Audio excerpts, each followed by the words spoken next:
taking nearly $2 million in bribes from the city's one-time red light camera vendor.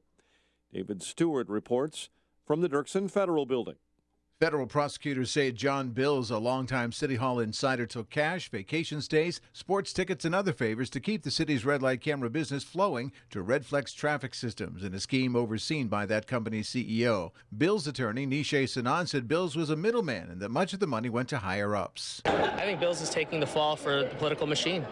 He didn't have the power control to do this. Other people did. But U.S. Attorney Zach Farden dismissed those conspiracy claims. When public officials violate the public trust to line their own pockets, we're going to be there. David Stewart, Chicago.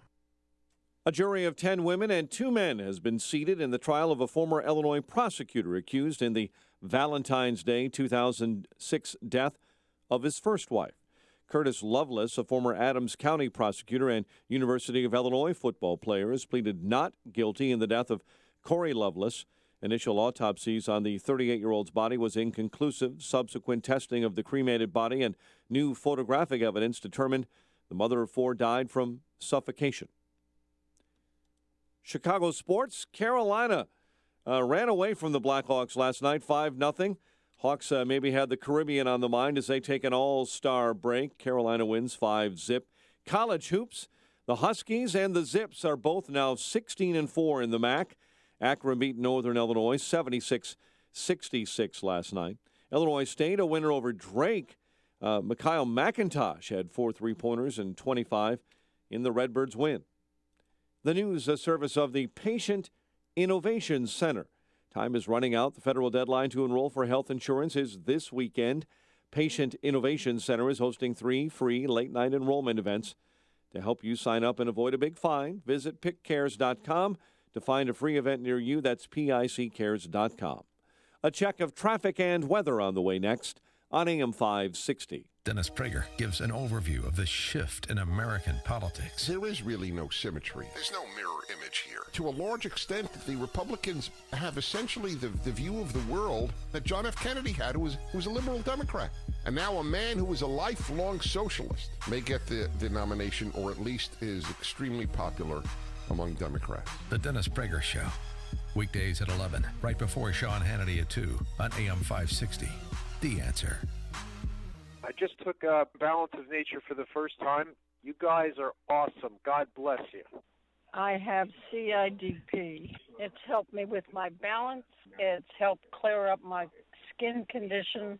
I honestly did notice a difference. That's why I reordered it. I feel good. I really just feel good. Everything has changed. I just feel so much better. There's absolutely no doubt in my mind that this product works. It's helped me as far as my overall health. I even recommended it to my mother, and she's been taking it, and she's 89 years old. Get started early on your New Year's resolution with our best price of the year. Call now to find out how to get your free month's supply of Balance of Nature. Call 800-2468-751. That's 800-2468-751. Or go online to balanceofnature.com. Use promo code CHICAGO. 5:07 is our time. Let's get an update on the roads in our Chicago RadioDeals.com traffic center. The latest with Jim Talamonte. Good morning, Jim. Good morning, Mike. On Chicago's northwest side, have a report of a semi stuck under a viaduct eastbound Foster right at the Kennedy Expressway. I-57 is all open now at 107th. The outbound lanes have been closed after an earlier crash. These have cleared up on northbound I-65. There's a little bit of pothole repair work going on in 61st and 53rd Avenues. Elsewhere right now, the expressways and tollways are looking great. No delays to report on the rails. And traffic is a service of Uber. Hey, Chicago Uber has an easy way to reduce traffic congestion and get you reimbursed for your drive. It's called Uber Commute. Just turn on the Uber app and you'll automatically be matched with fellow commuters going the same way during commuting hours. Sign up for free at uber.com/commute. Traffic answers when you need them most. I'm Jim Talamonte on AM 560, The Answer. Chicago's Morning Answer starts next. Your official Chicagoland weather forecast from the aircomfort.com weather center, aircomfort.com. 80 years of quality mechanical solutions for your business. Here's meteorologist Kevin Snyder. Today, cloudy for the morning, then clouds and sun for the afternoon. High today, 33. A snow shower for the evening, otherwise tonight, mostly cloudy and breezy with a low 29. I'm Kevin Snyder on AM 560.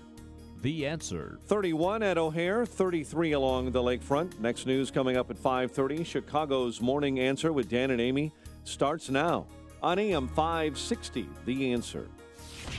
This hourly segment is brought to you by Secure Retirement Radio with Raj Shah. Sunday mornings at 7, right here on AM 560, The Answer. Good morning. Welcome to your Wednesday morning briefing. Here's what you need to know to start your day. The Donald Trump campaign accused of threatening Fox News anchor Megyn Kelly. Less than a week before the crucial Iowa caucuses, Trump has pulled out of the Fox News Republican debate Thursday night, accusing co-moderator Kelly of bias against him. Mr. Trump, we'll see you Thursday night, right? We'll be talking. Let's see. I don't like frankly, I didn't like the press releases that Fox put out. It's like they're playing games, and I don't like it when people play games with me. And they're playing games. If he's unwilling to stand on the debate stage with the other candidates, then I would like to invite Donald right now to engage in a one-on-one debate with me anytime between now and the Iowa caucuses. This is Chicago's Morning Answer with Dan Proft and Amy Jacobson on AM 560. The Answer.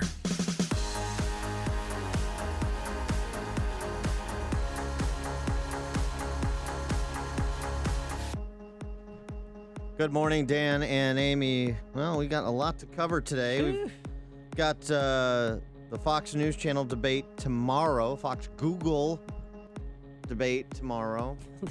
And I think Salem, our parent company, is also a sponsor because National Review was thrown out, disinvited from being a sponsor after their symposium that was against Trump, which seems to be so much past post at this point since Trump isn't participating. We also have Governor Rauner giving his State of the State address this afternoon. We'll preview that. And those text messages from Rahm Emanuel. Yeah. We're going to play along. Who do you want to be, Escalante or MRE, Mayor Rahm Emanuel? Yeah. I mean, Escalante should probably be you since you made out with Edward James Olmos, who played Jaime Escalante in Lean on Me. But I want to play the insecure schoolgirl, also known as our mayor, who's like worried, does this dress make my butt look big? That is actually the quality of the text messages. That really is about it. So it is a man who, he's not a man. He's just an insecure fifth grade girl. I own that. Yeah. Well, we'll get to Tiny Dancer in due course. But speaking of petulant children, is Donald Trump a tough guy for standing up to Fox News? Or is he a petulant child? And what will be the impact, the political impact on Trump in the race if he does indeed skip the debate, as he said he would yesterday? 312-642-5600. We'll take your calls. That's our Turnkey.pro answer line. 64636DA. Turnkey.pro text line, and you can download the AM560 app and email, text us, and do all kinds of other things that the app provides. So, petulant child or tough guy for standing up to Fox News, or is he your hero? 312-642-5600. I wanted to go back to the beginning, like what started this whole feud between him and Megyn Kelly, and it was at the first debate. Remember, we were at where were we? What sports bar were we at in Elk Grove?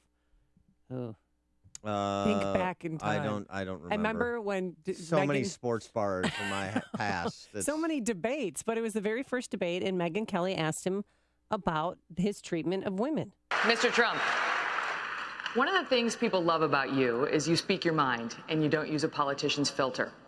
However, that is not without its downsides, in particular when it comes to women. You've called women you don't like fat pigs, dogs, slobs, and disgusting animals. Your Twitter account only Rosie O'Donnell. No, it wasn't. Yeah, you get the gist of it. He goes on to call she's a hack. He doesn't want her up on stage, but he can't decide who's on stage. Well, that's the problem. He thinks he has too much power. This is not a business that he owns. This is called life, and you have to play nice in the sandbox sometimes with people you don't normally get along with anyway. And I don't think her question that she asked was so out of line that he's not going to show up at the debate on Thursday. Ooh. Well, a text from 630, by the way. Good morning, kids. Fox Google, good band name. Oh, yeah. Yeah, it's not bad. Fox, Google, Salem. But Lewandowski, who's Law Trump's firm. campaign, put out what I consider to be a threat. Hear me out here. He wrote Roger Ailes and the Fox people a rough couple of days after the last debate, and we'd hate to have her go through that again. Oh, I mean, that's a terrorization toward Megyn Kelly. Yeah, we'd hate to okay. have her go through that again. Like, she can't handle herself. I don't think it's a threat. I think this is back and forth between Fox and Trump and Trump's campaign. So remember after that debate where she asked that question and he made the Rosie O'Donnell response, and he was ensconced in a Twitter war with Megyn Kelly on and off before that and after that. Remember, he met with Roger Ailes and they kind of smoothed things over. And, this is always like the Dow Jones with Trump. Sometimes you're in his favor and sometimes you're not, depending on what you're doing or saying about Trump. But here's the thing. What they're using really is the out for the debate isn't Megyn Kelly. It's the press release that Fox sent. You heard Trump at the top talking about you're playing game with that kind of uncomfortable exchange with our friend Brett Baer. I don't like Fox playing games. I don't like Fox playing games with me. That press release he refers to. Fox sent out a press release, a tongue-in-cheek statement yesterday saying the following about the whole flap about whether Trump is in or is not in. Quote, "We learned from a secret back channel that the Ayatollah and Putin both intend to treat Donald Trump unfairly when they meet with him if he becomes president. A nefarious source tells us that Trump has his own secret plan to replace the cabinet with his Twitter followers to see if he should even go to those meetings." That's a reference to Donald Trump tweeting a poll question, should I participate in the debate or not, and having thousands of responses, and it was basically 50-50 in terms of whether he should participate. So Fox responded with that sarcastic statement. That's what Trump's referring to. And then Trump released his statement, of course, as the campaign did. Unlike the very stupid, highly incompetent people running our country into the ground, Mr. Trump knows when to walk away. Roger Ailes and Fox News think they can toy with him, but Mr. Trump doesn't play games. There have already been 6 debates, and according to all online debates, including Drudge, blah, blah, blah, Mr. Trump won them all.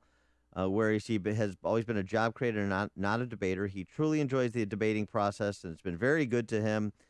He will not be participating in the Fox News debate and will instead host an event in Iowa to raise money for the veterans and wounded warriors. Yeah, and here he is last night. That's his response. But it was predicated. I mean, so the question is, and there was some debate about this. I was actually surprised to see some of the people rally to Trump's defense. David Gergen, of all people, said Trump has a legitimate beef with the sarcastic statement that Fox News issued. Really? That to not participate in the debate. David Gergen? A moderate like David Gergen. Donald I mean, Trump. it's hard to keep the scorecard straight in this campaign. I got to tell you. Late last night when he was in Iowa, he was the whole rally last night was supposed to be about his big 2 endorsements, Jerry Falwell Jr. and Sheriff Joe Arpaio, but it turned into whether or not he's going to attend the debate, and he pretty much reiterated what you just said. Well, Fox is playing games, yeah. Fox is going to make a fortune. I told Fox he should give money to the wounded warriors. I'm not a fan of Megyn Kelly. I think she's a third-rate reporter. I think she, frankly, is not good at what she does, and I think they could do a lot better than Megyn Kelly. And so I'm going to be making a decision with Fox, but I probably won't bother doing the debate. I see they picked me as number one, not only number one by far, but probably I won't be doing the debate. I'm going to have something else in Iowa. We'll do something where we raise money for the veterans and the wounded warriors. We're going to do something simultaneously with the debate, but most likely I'm not going to do the debate. No, he's going to go to another network, maybe CNN or somewhere else, so that they can have, while that debate is taking place, he can have something else on CNN. He can cover his veterans event that he says he's going to have. Well, you missed, by the way, one important endorsement that Donald Trump received. Uh-oh. What, Joe Arpaio is not big enough? Joe Arpaio, right, Maricopa County Sheriff. Jerry Falwell, despite Trump's 2 Corinthians, his speech at Liberty University, which was fairly abject pandering to evangelicals. 2 Corinthians, right? 2 Corinthians 3:17. That's the whole ball game. Yeah, that's the whole ball game. I saved that for you because I knew you would love that. You don't have to be a theologian to be president of the United States. No. But I mean, come on. But you're the third endorsement and the Jerry Falwell Jr. endorsement. I mean, it is really interesting, and it will be helpful to Trump. I mean, I'm not discounting it. It's fascinating, actually. The third one, though, you missed. What? The one you missed. The third endorsement I yesterday. knew I got it wrong. John Rocker. The Atlanta Braves closer. The pitcher? Yeah, John Rocker. The closer? Yeah. I knew who he was, though. Yeah, it's not bad. It's not bad for a chick. I think he... Oh, that's so sexist. How dare you? How dare you? Oh, I do need a safe space. I think he has really woken America up, said John Rocker. I'm probably as disheartened as everyone else, as Trump supporters seem to be, with the status quo and glad-handing politicians and so on and so forth. That's John Rocker. You remember John Rocker had that little statement that he doesn't really appreciate New York values, so to speak, back in the day either. Remember his statement about going on the New York City subway and who you may see on the subway, the cross-section of humanity that he wasn't particularly fond of. So there you have that. Now, Ted Cruz. The Crewster. Oh, yeah. As he is known by no one. He responded. He took this opportunity to try and score some political points in terms of Trump's decision. Here's what Ted Cruz had to say talking to the great one, Mark Levin. And the fact that Donald is now afraid to appear on the debate stage, that he doesn't want his record questions, I think that reflects a lack of respect for the men and women of Iowa, that he's unwilling to go to Des Moines and be questioned. And that's a little bit of a stretch for me. Yeah, he's obviously not been unwilling to go to Des Moines. He's held all these rallies and events. He's been in a lot of debates. But, I mean, you're going to try and take advantage. And then Cruz added the throwdown, the call for a mano-a-mano contest. And so if Donald is afraid of Megyn Kelly, I would like to invite him on your show to participate in a one-on-one debate between me and Donald, mano a mano. Yeah. Now we could do it a number of ways. We could have you moderated, Mark. We could have Sean Hannity moderated. We could have Rush Limbaugh moderated. But you know what? If he's afraid of Megyn Kelly, if he's afraid of you and afraid of Hannity and afraid of Rush, then we could do it without any moderators whatsoever. Parenthetically, he also was thinking he could have Dan Proft moderated. Oh, that's right. He was thinking it. He didn't express it, but I think the implication was clear. That's what the DP was, yeah. A couple texts, 708, Trump has absolutely nothing to win by showing up. Genius move. That may be true. That's an argument. Text from 608, Megyn Kelly, glorified teleprompter reader. Trump is a moron. They deserve each other. Okay. A lot of opinions on this. Ed in Oak Brook has one. You're on Chicago's Morning Answer. Yeah, Dan, I don't agree with any of your choices, Child or Tough Guy. I would call him an idiot because if there was any network that was going to show him any love if he got the nomination, it would have been Fox. And now he's blowing that as well. So I don't understand his position. Who cares about what Megyn Kelly says? Just do his own thing, and that's all I got to say about that. It's just frustrating to see this guy blow. He could do it, but he's just out of control. Thanks for the call, But Ed. that's part of his campaign strategy, to push the envelope every day and to see who he could upset more and get more publicity out of his actions. And that's what he's doing with Megyn Kelly, and later we'll have Megyn Kelly's response. She did a wonderful job defending herself last night. Well, that is the question, isn't it? At some point, Trump doing whatever he needs to do to maintain his position as the center of attention, at some point does that start to work against him? And are we at that point? We'll be talking about this all morning. I apologize when I'm wrong, but I haven't been wrong. You're listening to Chicago's Morning Answer with Dan Proft and Amy Jacobson on AM 560. The Answer. Cloudy start to the day, then times of clouds and some sun by this afternoon, a high of 33 degrees. Tonight, a light snow shower. And then tomorrow it'll be mostly cloudy, a little bit warmer, a high of 38 degrees. Let's see how the travel times are. How's that outbound Kennedy? It was down to one lane this morning. Here's Jim Telemonte. Thanks, Amy. Good morning. Good morning, Dan. Things have cleared up. All those overnight issues are gone now. The Kennedy is just fine in both directions. The express lanes are now open. They're open on the inbound side, but it's 20 minutes either way between O'Hare and downtown, so delay-free for now. 190 is also clear. The Edens is fine. Same goes for the Eisenhower and the Stevenson. Inbound Ryan, we see some traffic bunching up now approaching downtown Chicago. Inbound Bishop Ford, as usual at this hour, getting a little heavy approaching the Merritt. The other expressways and tollways are fine at the moment. We have no problems to report in northwest Indiana. Some earlier pothole repair work on I-65 is all done. Jim Talamonte, ChicagoRadioDeals.com, Traffic Center. I know you've been thinking about it, maybe even picturing yourself with a drink in your hand on the beach in Cabo, enjoying the sun and the surf. Well, stop thinking about it and start doing something about it. Time is almost up to purchase your trip to Escape to Cabo with us, Dan and Amy. The special price secured just for us by Apple Vacations expires Friday. And after that, the price will go up and availability will be limited. And now we're heading to Los Cabos, April 2nd through April 9th, Saturday to Saturday. Our trip is presented by Dermatology and Plastic Surgery Associates. We'll be staying at the beautiful Secrets Puerto Los Cabos Golf and Spa Resort. Adults only, all-inclusive, all-suites resort. It opened a few years ago and it has 8 magnificent restaurants, 4 bars, a cigar bar. They serve unlimited premium drinks, 24-hour day room service. You know the deal.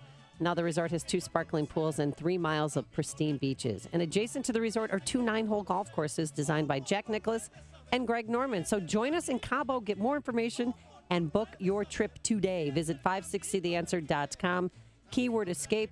And you could also enter for a chance to win a trip for 2 to Cabo, Los Cabos. Download our AM560 mobile app and click on the Enter to Win banner, fill out the information, and good luck. We'll announce the winner on Friday.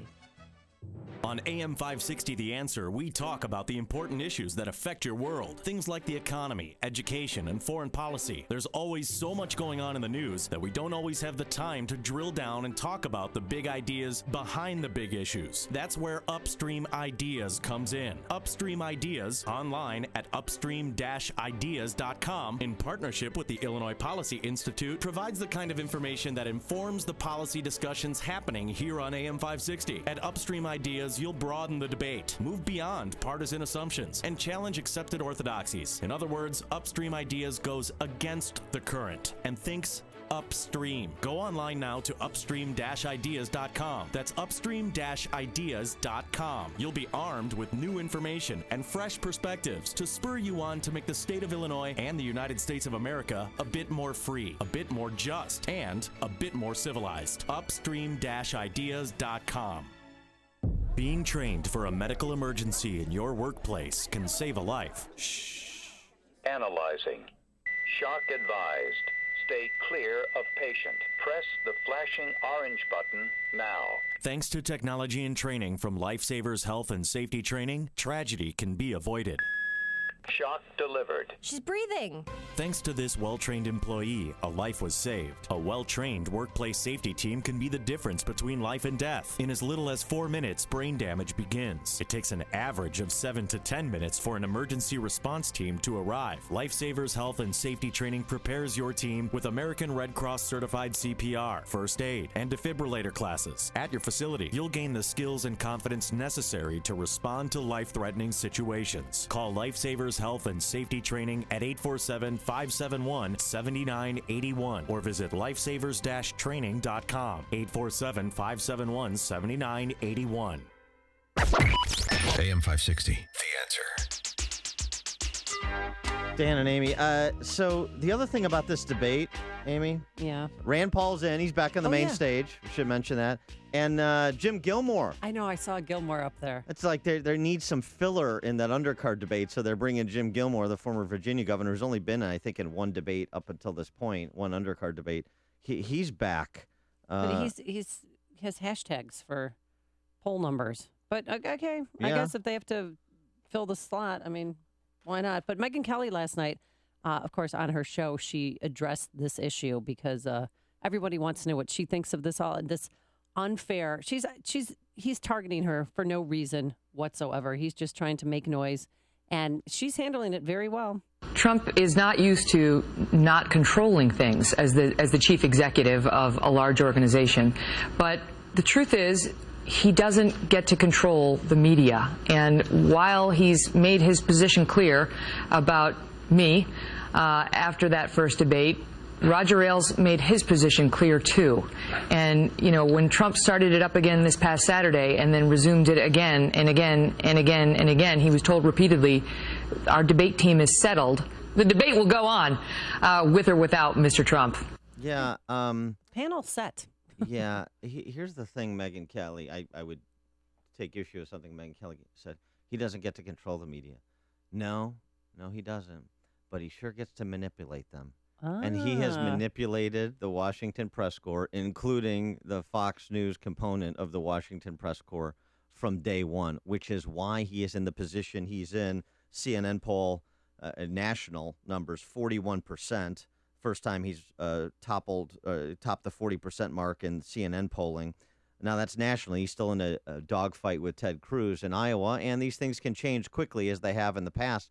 But I'll tell you what, the overwhelming coverage that Donald Trump has received compared to everyone else in the field, almost everyone else in the field combined, is part and parcel of the reason that he's doing so well in the polls. And all of this controversy surrounding the debate is feed that. So perhaps it is a genius move, even if it comes across as a bit petulant, a genius move electorally for Trump. We're going to find out on Monday. What a mouth on that guy. This is the morning show more Chicago radio listeners are choosing. This is Chicago's Morning Answer on AM 560. The Answer. Winter weather is here, and this season's roller coaster ride and temperatures can be especially taxing on your business's mechanical HVAC system. That's why it's important to schedule a comprehensive review of your system today with Air Comfort, Chicagoland's leading mechanical professionals. For more than 80 years, Air Comfort has maintained hundreds of businesses' HVAC systems throughout Chicagoland and Northwest Indiana. Why do they trust their mechanical systems to Air Comfort? It's simple. Because they understand that Air Comfort has the best trained and highly skilled team of award-winning technicians. That's why Air Comfort is recognized as an MSCA Star Contractor, a designation achieved by only 2% of contractors nationwide. With a large service fleet of more than 80 fully equipped vehicles, chances are that an Air Comfort technician is nearby. Schedule your system check by calling now, 708-345-1900, or online at aircomfort.com. AM 560, The Answer. Coming up on Chicago's Morning Answer. The standoff in Oregon is over, but not without some serious consequences, including a death. We'll have the details at 5:35. And why security was called into a fifth-grade girls' basketball game in Chicago. We'll explain, but first into the newsroom we go. Here is Mike Scott. Amy and Dan, good morning. 24 degrees outside. Getting chillier as the morning goes along because of gusty west winds. Final Republican debate before the Iowa caucuses will apparently not feature Donald Trump. I don't know what games Roger Ailes is playing, but what's wrong over there? Something's wrong. But when they sent out that press release talking about, I said, what are these people playing games? So most likely, I won't be doing the debate. Ted Cruz wasting no time blasting Trump for dropping out.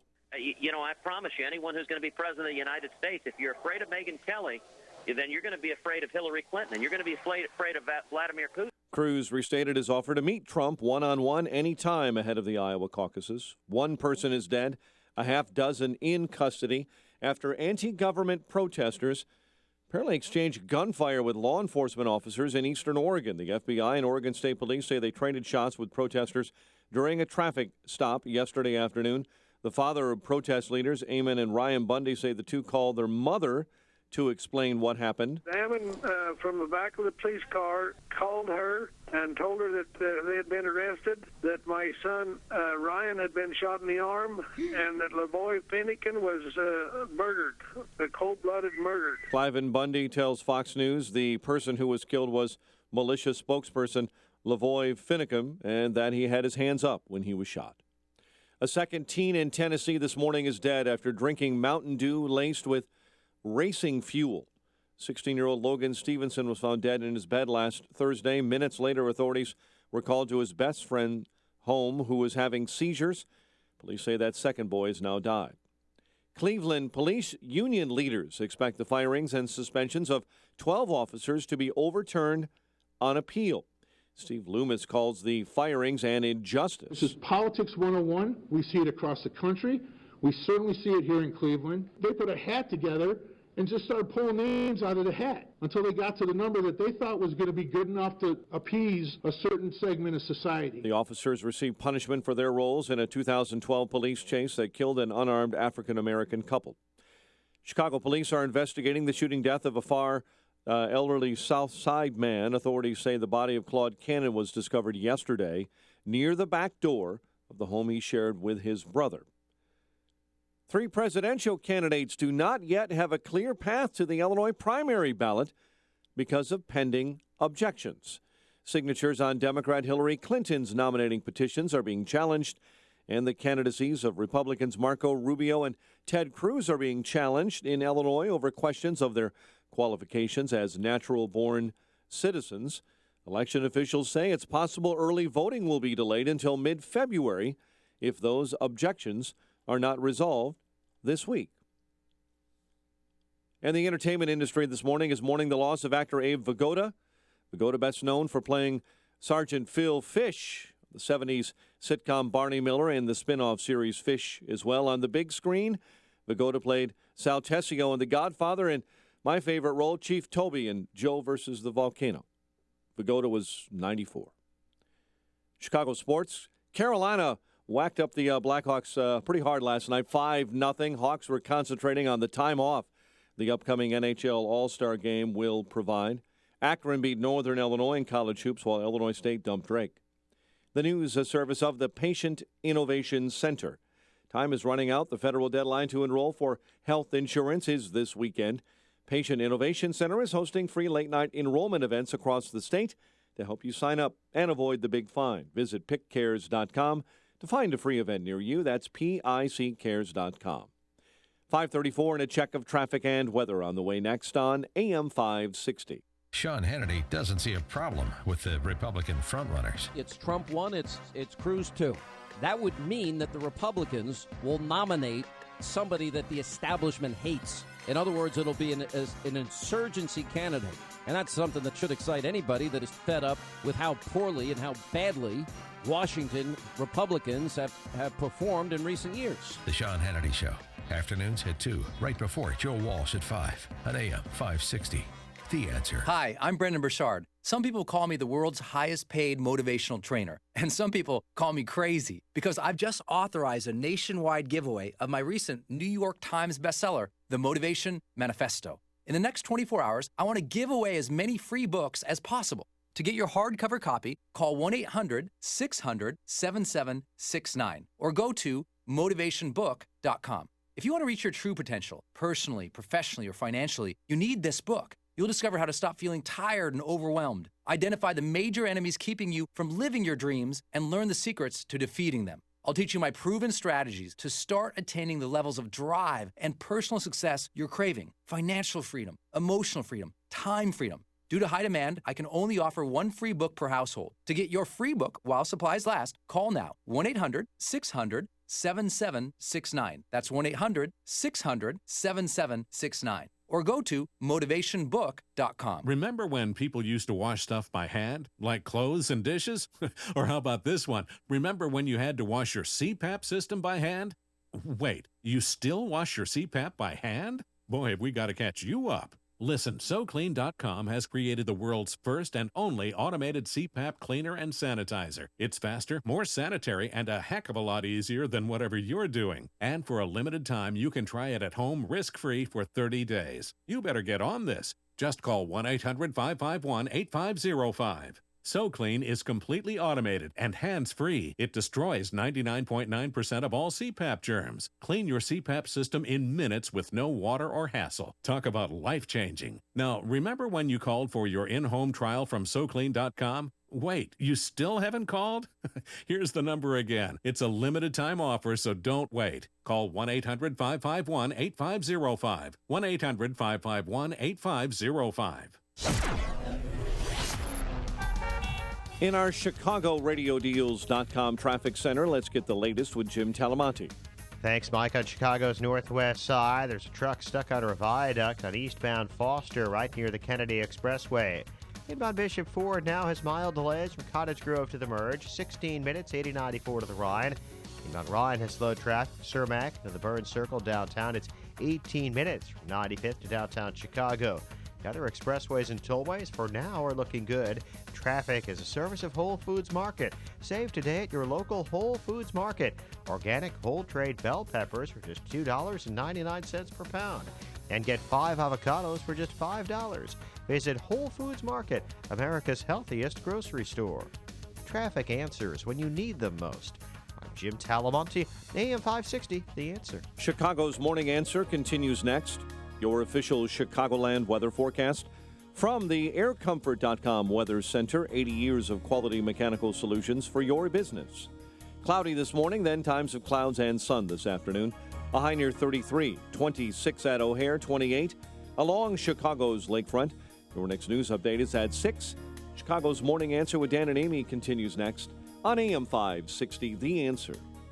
Listen to AM 560 on your mobile device. Now available on iHeartRadio. Online at iHeartRadio.com.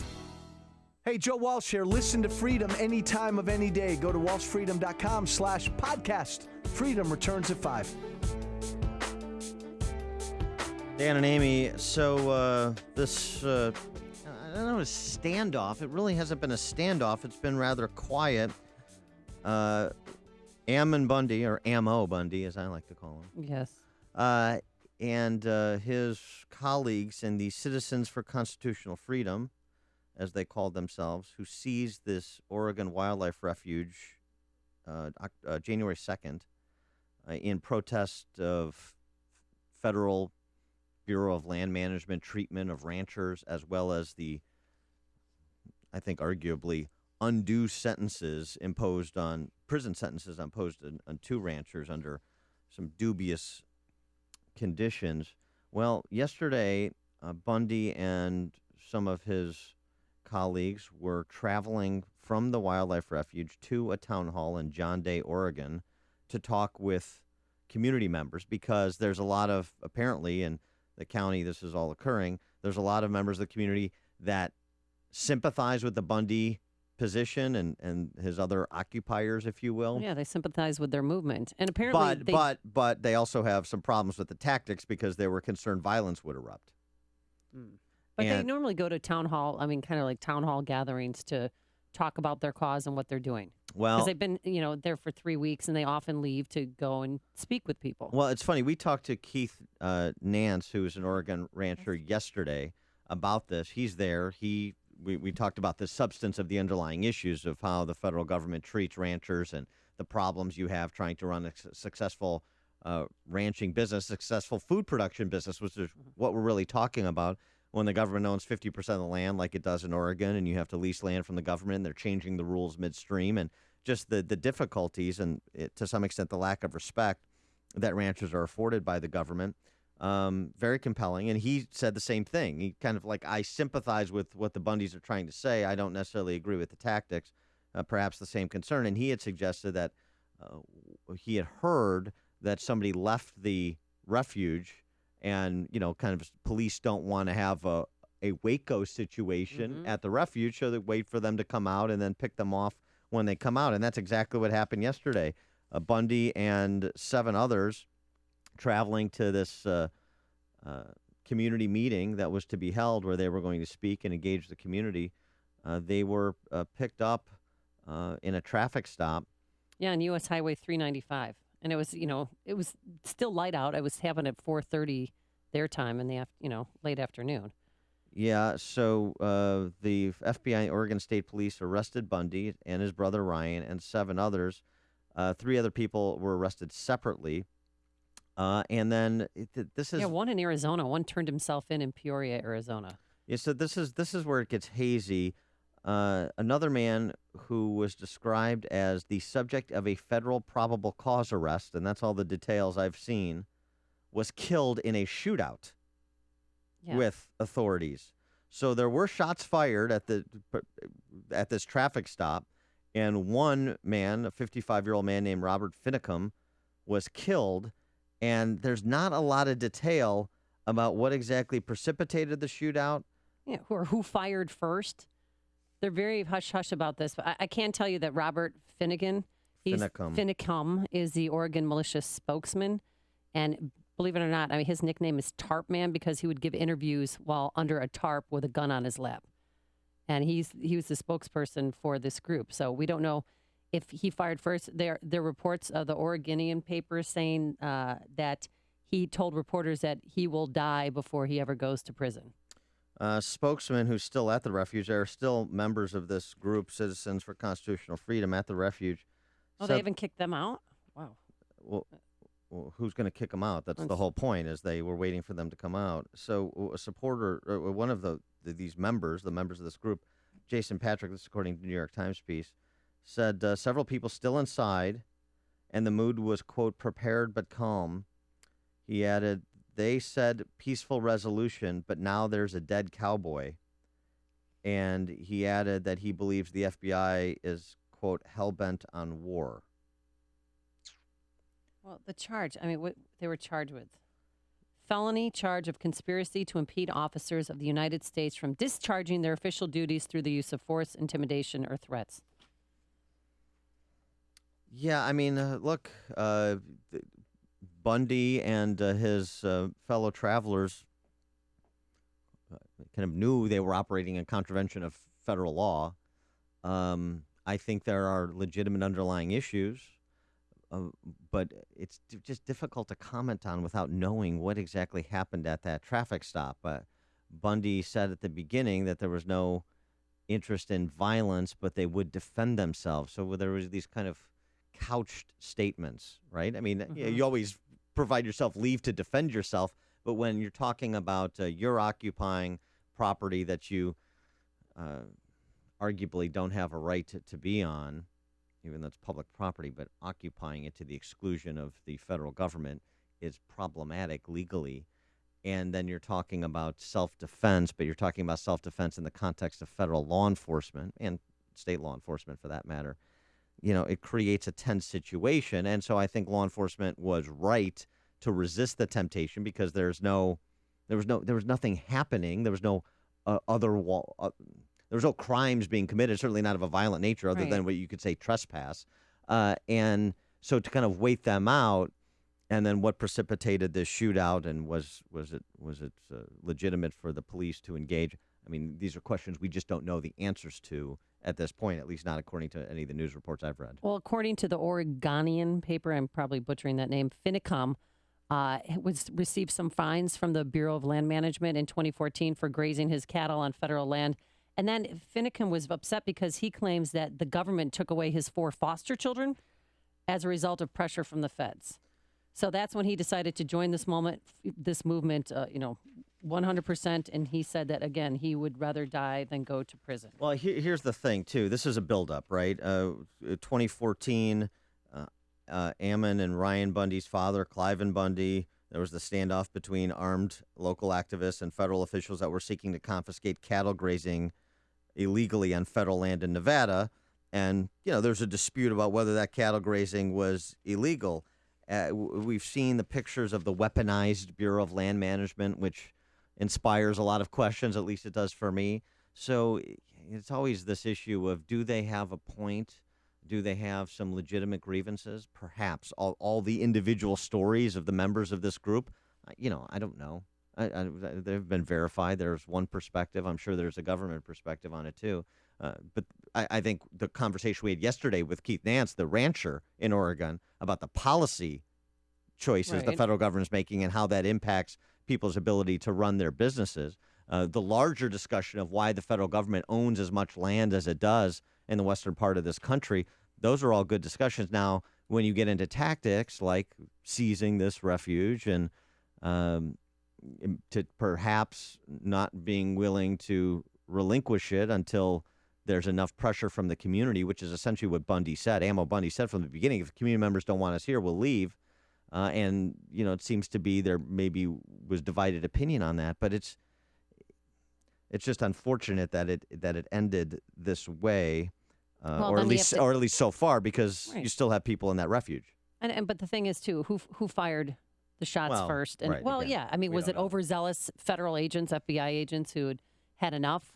Or was he being an antagonist, this guy, Finicum? I mean, we don't know. And, of course, they don't tell us, which then the conspiracy theories start. Right. But again, just to pay a little bit of deference to law enforcement, I want to understand the legitimate underlying grievances, but to pay a little deference to law enforcement, they didn't go in like jackbooted thugs in Waco. There wasn't sharpshooters in trees like in Ruby Ridge. Mm-hmm. They waited till they left the wildlife refuge on the way to a town hall meeting to effect a traffic stop. And, at that point, you have to comply with law enforcement. And If they tell you to you stop, make your case. You know, but they were claiming too, oh, no, they had their hands up. So, of course, we're going to hear different stories about what really happened. Randy and Sandwich, you're on Chicago's Morning Answer. How you doing? I think it's fair to mention that the 40-year study that was done by the government with coalition with Bureau of Land Management of the migrant bird population, why they say that they need to cordon off these vast parts of land to protect these birds, that they're now finding that the birds actually lay the eggs on private land where the cattle graze versus where they fenced off these areas. And the argument was by these ranchers that what they intended to do with the reasons why they fenced off these massive lands of areas of land, it's the birds are doing the opposite, and they're going on their land. Now, as far as what happened out there with the arrest and the shots that were fired, at what point is the question I want to ask? Do we finally draw a line in the sand and say, Americans are not going to take it anymore? We are going to fight back, and if it goes the way that it went, then so be it. Because isn't it similar to what we did when the Boston Tea Party happened, where we finally said enough's enough, and we're going to take up arms and fight back? Thanks for the call, Randy. I mean, that's a position. The idea of violent overthrow of the government. We got a great text message from I don't know. 847. Did the Obama administration charge Ferguson and Baltimore rioters with similar charges as in Oregon? But were they occupying? You know, they occupied some land for a while, some streets. No, in Baltimore, the government turned over the streets to them. The stories you need to know to start your day. This is Chicago's Morning Answer on AM 560. The Answer. Cloudy this morning, then some sunshine briefly this afternoon, a high of 33 degrees. Tonight we have a little snow shower. Otherwise, tomorrow it'll be mostly cloudy and a high of 38 degrees. Travel times, here's Jim Telemonte. Thanks, Amy. Good morning. Good morning, Dan. 8094 westbound on the ramp to the inbound Bishop Ford Freeway. There's a crash just reported. Then on the Bishop Ford, it's slow from 103rd to the Ryan. 19 minutes from 8094 to the Ryan. And outbound, crash reported in the left lane past the split. Inbound Ryan, it's now a 5-minute delay for the Stevenson into downtown Chicago. I-57, you've got a 2-minute delay from Halstead to the merge. The Edens is fine, so is the Kennedy. No delays to report yet on the Eisenhower. Inbound Stevenson, a little congested between Pulaski and Kedzie. The tollways are fine. Jim Talamonte, ChicagoRadioDeals.com Traffic Center. Turnkey IT is a name you've come to know and trust in AM 560. Turnkey IT provides small businesses with IT resources that are normally reserved for Fortune 500 companies. They provide world-class network installations and ongoing IT support for fixed monthly rates based on the size of your network. In fact, Turnkey IT has a program that fits the needs of your business. Turnkey IT understands that your business matters, and keeping you focused on it makes all the difference in the world. Best of all, their service can save you time and money. Turnkey IT can give you the peace of mind that backups are being executed, email is always available, files are secure, and you've got someone to call when you need help. Turnkey IT has people who are professional, friendly, on time, and a live person even answers the phone 24 hours a day. So visit turnkey.pro today for a plan that fits your needs. That's turnkey.pro. Policies issued by American General Life Insurance Company, Houston, Texas. Not available in all states. For details, visit AIGdirect.com. It takes a lot of courage to face your own death, but I'm glad I finally did. See, I was putting off getting life insurance to protect my family, even though I knew it was important. Then my neighbor's husband died. I watched her struggle emotionally and financially. It really made me face reality. If my husband died, how would I pay the mortgage, the car payments, or keep up the life the kids and I had? I realized I needed to get us life insurance right away. So I called AIG Direct. In less than 5 minutes, I had a quote. I was shocked at how affordable it is. Just $14 a month for $250,000 of term life coverage. I feel so much better knowing my family has protection. Call AIG Direct right now for a free no-obligation quote. The call takes less than 5 minutes, and you can save up to 70%. Call now, 1-800-503-6673. That's 1-800-503-6673. 1-800-503-6673. If you suffer from depression, consider TMS, an incredible new advancement in treating and relieving depression. I'm Gina, and I suffered with depression for 19 years. And like most people, I tried medications and I couldn't tolerate the side effects, and they never worked properly for me. TMS was a great thing. It helped me out so much. Now I have the sparkle back in my eyes, and I'm able to feel great about life again. It worked really great for me, and I would absolutely recommend it to anybody suffering with depression. TMS, or transcranial magnetic stimulation, is a safe, non-invasive, and highly effective treatment for drug-resistant depression. Most insurance companies cover TMS, including Blue Cross Blue Shield of Illinois and Medicare. Depression can be beaten, and without drugs. To schedule a free consultation, call Theramind at 847-562-5868 or go to tmsmind.com. AM 560, The Answer. You missed our basketball game last night. I invited you. I said you should come. It's our last game of the season. It's a home game. I had to do Chicago tonight. Oh, la-ti-da-ti-da. Yes, Winnetka talking to Wilmette. Oh, okay. Can we watch it anytime? I'll post it. It's on my Facebook page. All right. So last night security was called at our 5th grade girls basketball game. The ref was very biased. We'd had him before. He does not like us at all. He called 27 violations, whether it be fouls, traveling, 3 seconds in the lane, double dribble, up and down, over the back. On their side, he called 4. He let them walk all over the place. It got bad. So one of the parents of our star player was swearing obscenities. Oh, boy. Got up, and then the ref, he was about 6'4", African-American guy, huge guy, big guy. The ref? The ref wanted him kicked out. He's like, stop. Oh. He stopped the game, came up to me. He's like, he's got to go right now. And I tried to get the dad to leave. He wouldn't leave, so then we had to call security. It was just a hot mess. And here's the thing, 6 seconds left in the game. My girl Jocelyn, she had 3 defenders on her. She throws up a shot at the top of the key, sinks it. It's beautiful. And the ref's like, no. He blew the whistle, and we thought, 3-point, she got fouled, because she did get fouled. The girl slapped her in the face when she was making the shot. He called traveling. Game over. We lost. My girls are crying. You lost by how much? A point. The score was 6-5. It's a high-scoring affair. Yeah. And the girls on the opposing team, they thought that they lost, so they were crying. Everybody was crying. It was a mess. That's how all 5th grade girls basketball games should end, with everyone crying. Coach, need one more. My team's on the floor. You've made the switch, and it feels so good. You've switched to Chicago's Morning Answer on AM 560. The Answer. I'm Steve Sidkowski, a former Wall Street insider. Right now, I'm holding a book that could change your life. It will show you investing strategies which could help you earn the kind of money you've always dreamed about. And right now, I'm giving this book away for free. So who needs to read it? If you're in the middle of your career and you worry you'll never have enough money to retire, you need to read this book. If you're already retired and your income isn't enough, you need to read this book. And if you don't want to be selling burgers at the age of 80, well, you need to read this free book. The reality is, you'll need at least $1 million to ever fully retire. If you're behind on that goal, you really need to read Trade Like the Pros. And you can for free by calling 1-800-900-0816.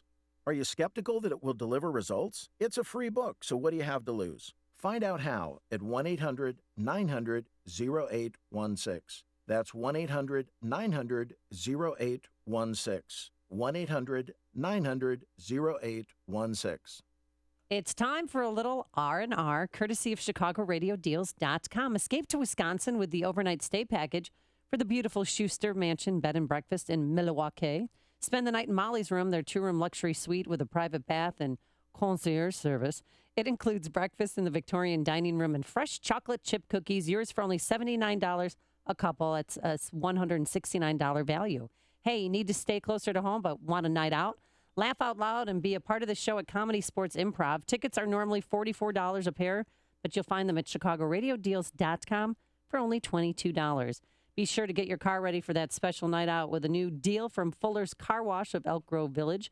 A full-service car wash package includes the wash, vacuum, windows, and dash, an $18 deal for only $10. And make a date night and take advantage of all the entertainment deals waiting for you only at ChicagoRadioDeals.com. Hey, Pete, 20 more pallets backing up right now. Come over here with the forklift. Don't bring them in here, man. We've got no place to put them, and we're officially out of room, buddy. JRC Warehousing. Well, we're getting 20 pallets dumped right here whether we like it or not. Well, unless they get stored in your living room, I don't know what to tell you. JRC Warehousing. It says right here in our inventory system that we have room for 50. And you're going to trust the control system that's older than my great-grandparents? JRC Warehousing. We can't be the only place that's run a storage room before, man. Think. Yeah, how about I go buy one of those magic wands for you? Good luck. JRC Warehousing offers complete solutions for your warehouse and trucking demands. No magic wands needed. Trucking requirements? No problem. Warehouse storage? No problem. Pull a rabbit out of your hat by calling JRC Warehousing for a no-obligation needs analysis and quote. 847-329-5030. That's 847-329-5030. Or visit jrcwarehousing.com. Coming up on Chicago's Morning Answer. We'll preview the State of the State address Governor Rauner set to deliver this afternoon. A little hint, State of the State ain't good. And later, University of Oregon students, get this, they want to remove MLK Jr. quotes for not being inclusive enough.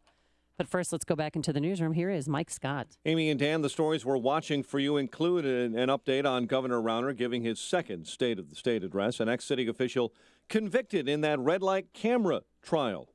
A Northwest Indiana teen sentenced for a mother's murder. There are new O'Hare flight patterns to make you aware of, as the noise could be coming toward a suburb close to you. Hurricanes hammered the Blackhawks last night.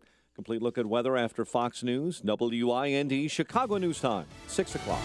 Fox News Radio. I'm Dave Anthony. Donald Trump may skip the next presidential debate tomorrow night. I'll be there. And that's Trump's problem. He doesn't like moderator Megyn Kelly. The debate will go on with or without Mr. Trump. Fox's Rachel Sutherland live in Washington. Well, Dave, the Donald is playing a Trump card, saying he will not be on the debate stage tomorrow night in Iowa because... I'm not a fan of Megyn Kelly. I think she's a third-rate reporter. In a statement, Fox News said Trump is still welcome at the debate, but he cannot dictate the moderators or the questions. Rival Ted Cruz. If anyone's scared of Megyn Kelly, is not going to be able to stand up to Hillary Clinton or Vladimir Putin. Cruz is offering to debate Trump one-on-one. The move comes just days before the Iowa caucuses, where Trump leads Cruz by just 2 points, according to the latest poll from Quinnipiac University. Dave. Rachel, Bernie Sanders will meet with President Obama, who beat Hillary Clinton in Iowa 8 years ago. Clinton wants a debate right before New Hampshire, where Sanders has a big lead. Sanders says he is not interested.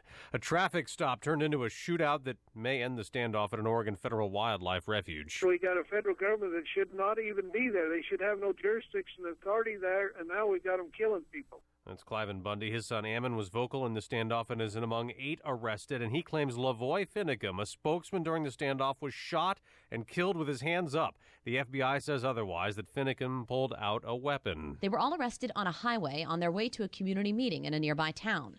The men had been protesting federal land policies, along with a prison sentence given to Dwight and Steve Hammond of the Harney County area. They'd been convicted of arson on federal land. That's Fox's Jessica Rosenthal. The FBI will give more details later this morning. It's not clear how many are left in the refuge. In Louisiana, authorities say it could be 48 hours before it's clear whether a deputy has neurological damage after he was shot several times while serving a warrant. Stephen Arnold is in intensive care at a New Orleans hospital. A suspect in custody. Fox News Radio, fair and balanced. Cloudy skies and 25 degrees. 6:02 is our time on AM 560. The Answer. Good morning. I'm Mike Scott. Chicago police investigating the shooting death of an elderly Far South Side man. Authorities say the body of Claude Cannon was found yesterday in the home he shared with his brother. Darrell Cannon says he discovered his elderly brother yesterday by the back door of the home. To come in and to see your brother laying there with a hole in his head in a fetal position as if he was praying. I ain't never seen anything like that before in my life. The 76-year-old victim was shot several times in the head and chest. No one is in custody. Illinois Governor Bruce Rauner will propose fixing the state's underfunded pension system and eliminating what he says is wasteful bureaucracy in public schools during his State of the State address. The GOP governor delivering his second State of the State speech later today.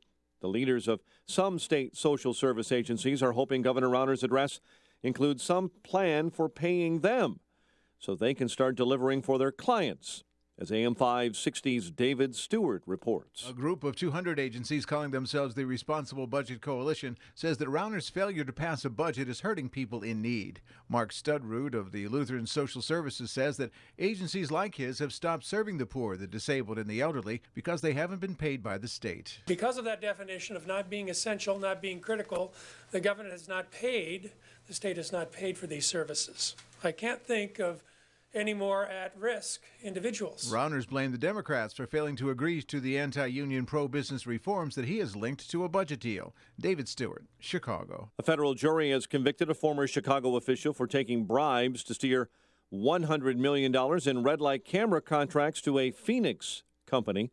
Jurors returned guilty verdicts on all 20 counts against John Bills.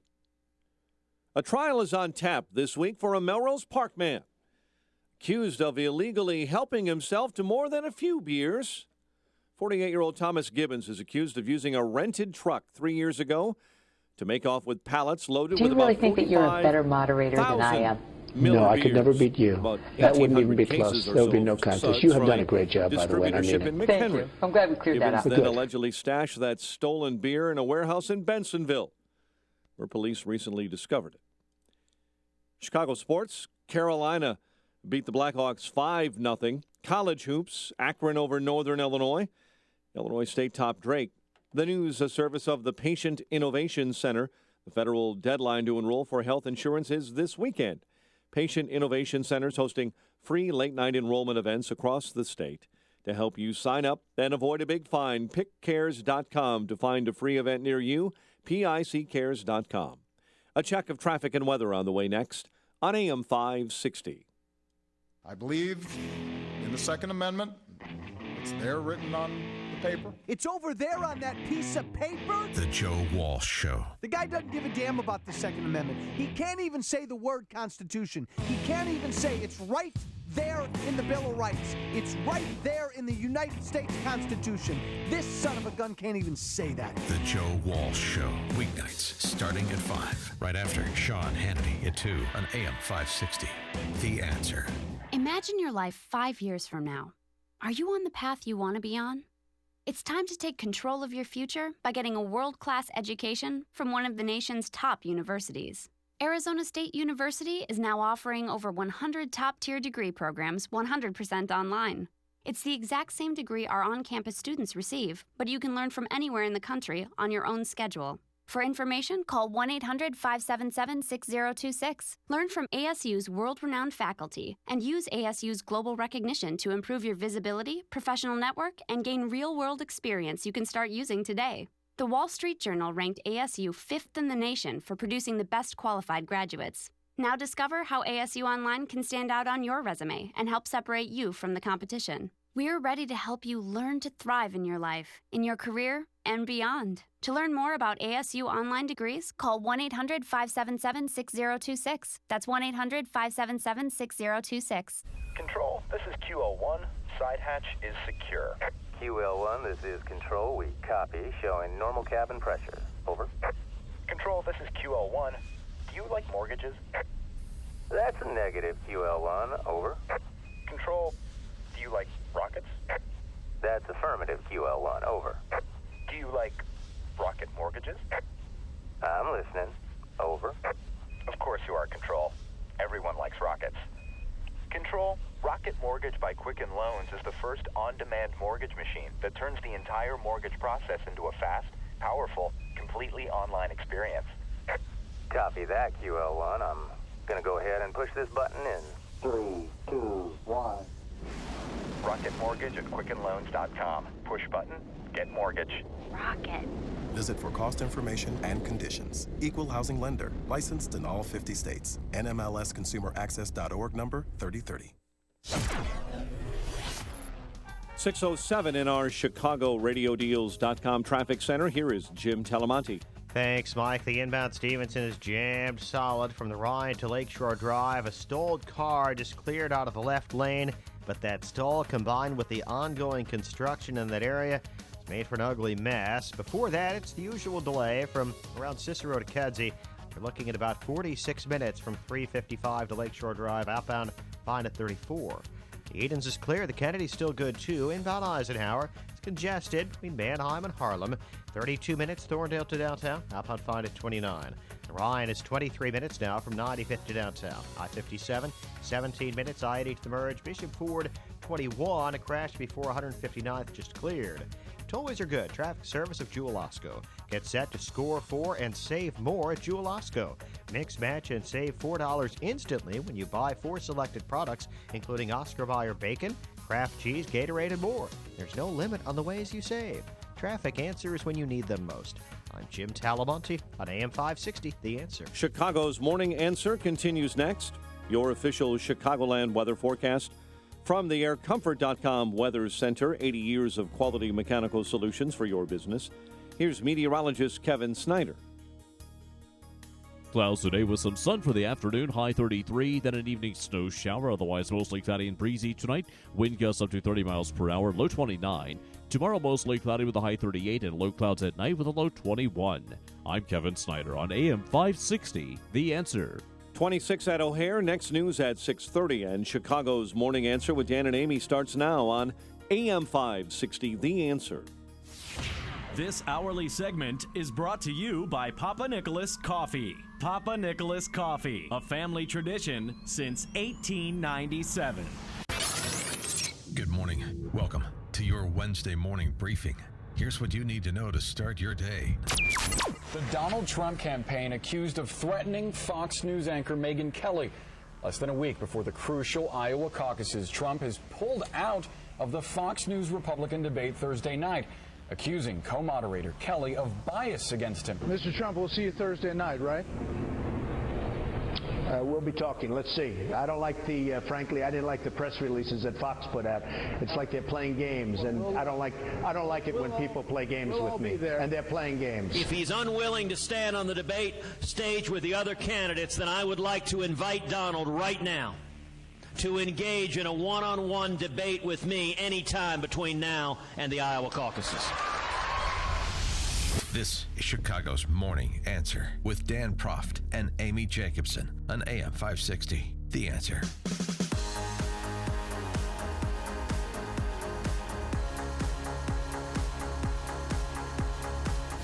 Good morning, Dan and Amy. Ted Cruz would like to invite Donald Trump for a mano-a-mano debate. I'd like to invite you to join me at Speak Out Illinois pro-life conference that's taking place this Saturday at the Chicago Marriott in Oak Brook.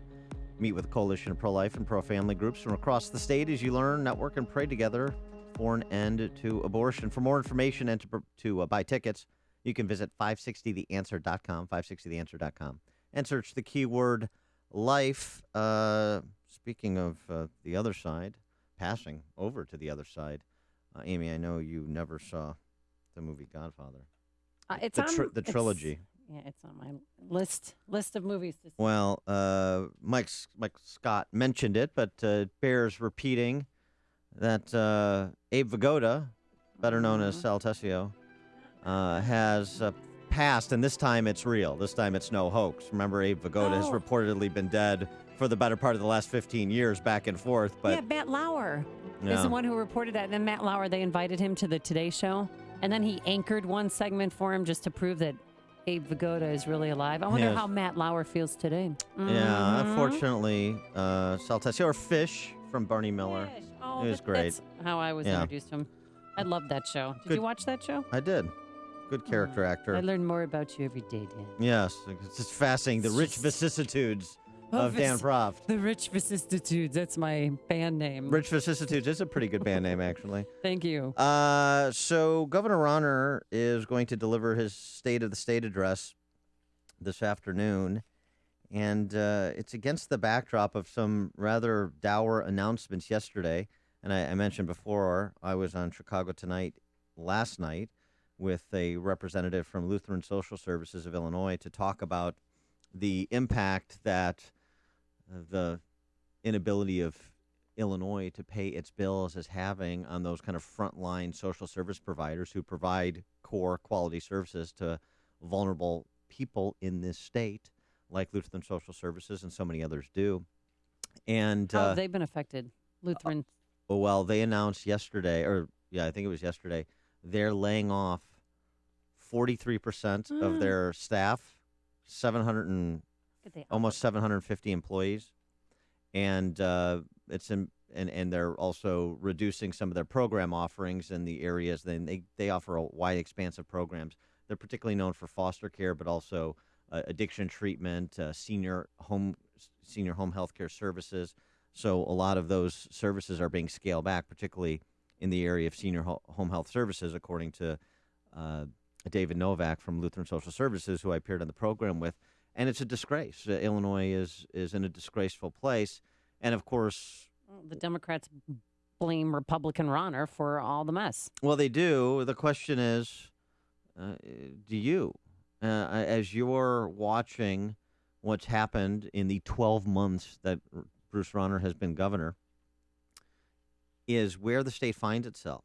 And these very unfortunate events, like social service providers having to scale back and having to lay off people, is that at Bruce Rauner's doorstep? 312-642-5600, turnkey.pro answer line. 64636, turnkey.pro text line. You can download the AM560 mobile app as well. Well, this is the second state of the state he's going to deliver without a budget. But I don't feel like it's his fault. I feel like it's Mike Madigan's fault, John Cullerton's fault. Well, so here's the rub, isn't it? They really have the control, which is sad. There's a couple of things. One is this idea of just doing a budget, deliver a budget.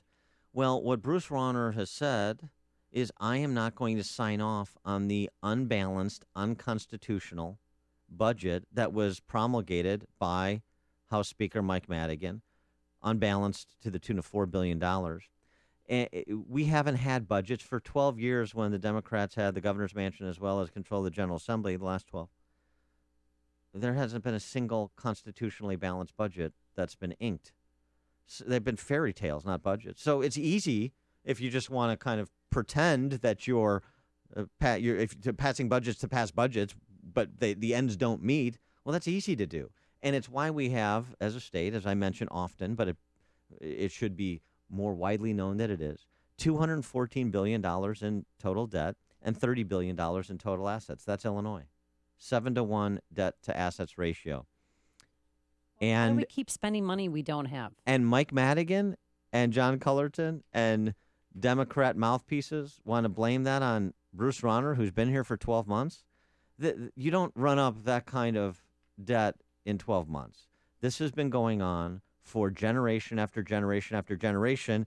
Correspondingly, Mike Madigan and John Cullerton have been in the General Assembly for generation after generation after generation. So explain to me, when everyone concedes, Democrats and Republicans alike, this is one thing they agree on. Mike Madigan is the most powerful politician in the state and has been for some time. But he's not responsible for what's happened in the 3 decades that he's been House Speaker. He's not responsible for what happened when he has a supermajority in the House, where revenue bills originate. And John Cullerton, who's been there 37 years and has a supermajority in the Senate, they bear no responsibility. How did we get to this place? And Rauner is saying we need a sea change. We cannot save the world if we can't pay our bills. And unfortunately, people are going to be hurt. But if you're not interested in structural reform, then you're not interested in improving the quality of life, much less the quality of governance in the state of Illinois. It's just as simple as that. So Lutheran Social Services, just to extend this example, $6 million is what they are owed by the state of Illinois. $6 million for services that they have rendered. But just to put some context on this, $6 million represents less than 0.1% of the state's unpaid bills. $8 billion in unpaid bills. And so you can understand why Lutheran Social Services has to do what they have to do, because they're looking down the road and saying, even if a budget was signed tomorrow, even if a constitutionally balanced budget was signed tomorrow, we're in a very difficult place in terms of trying to plan for our long-term future as an organization, just like every business in this state. And a lot of other social service providers, including one to the developmental disability space that that I personally support and are suffering as well and shouldn't be. We should have social services on the front line in terms of funding, or at the front of the line in terms of funding, I should say. And we don't, but this is not new. And I guess the question is, what does it take for people to rise up? How many people have to be hurt? How many of your family members, friends, neighbors have to be hurt before you say we're going to support a paradigm shift in Illinois? And I know we were fascinated by Donald Trump, and we want to talk presidential campaign all the time. And it's very important, particularly in the area of national security, which is the federal government's prime responsibility. But in terms of the prime impact on your life by government, it doesn't happen at the federal level. It happens at the state and local level. And this is what Bruce Rauner is going to outline. Think about the core functions of government where your life intersects with government.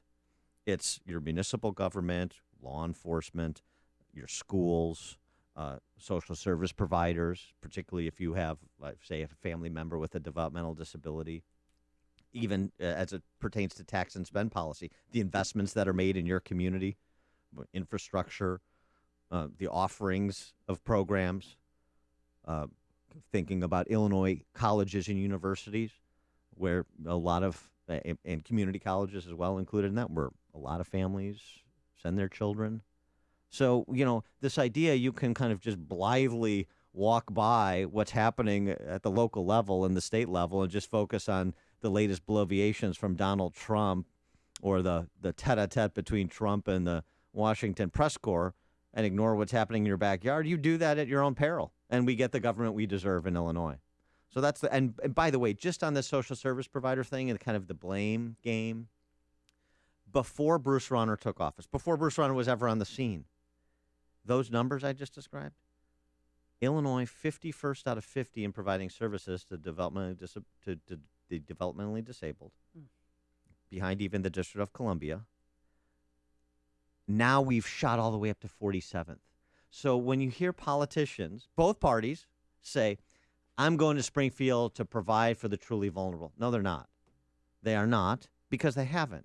And we've racked up $214 billion in debt, spending on everything else under the sun except what politicians tell you on the campaign trail they're going to do when they get to Springfield. All the money that's been taxed and spent, borrowed and spent, and where do we find ourselves in terms of being a civilized state? We find ourselves in the disgraceful category. And I guess you'll have to decide if that matters to you or if you're just going to be like everyone else and plan your exit strategy from Illinois. I'm staying because very much like Michael Bolton in Office Space. Yes. Who wouldn't I did see Office Space. Oh, good. Okay. Yeah. Did you enjoy it? I loved it. Yeah.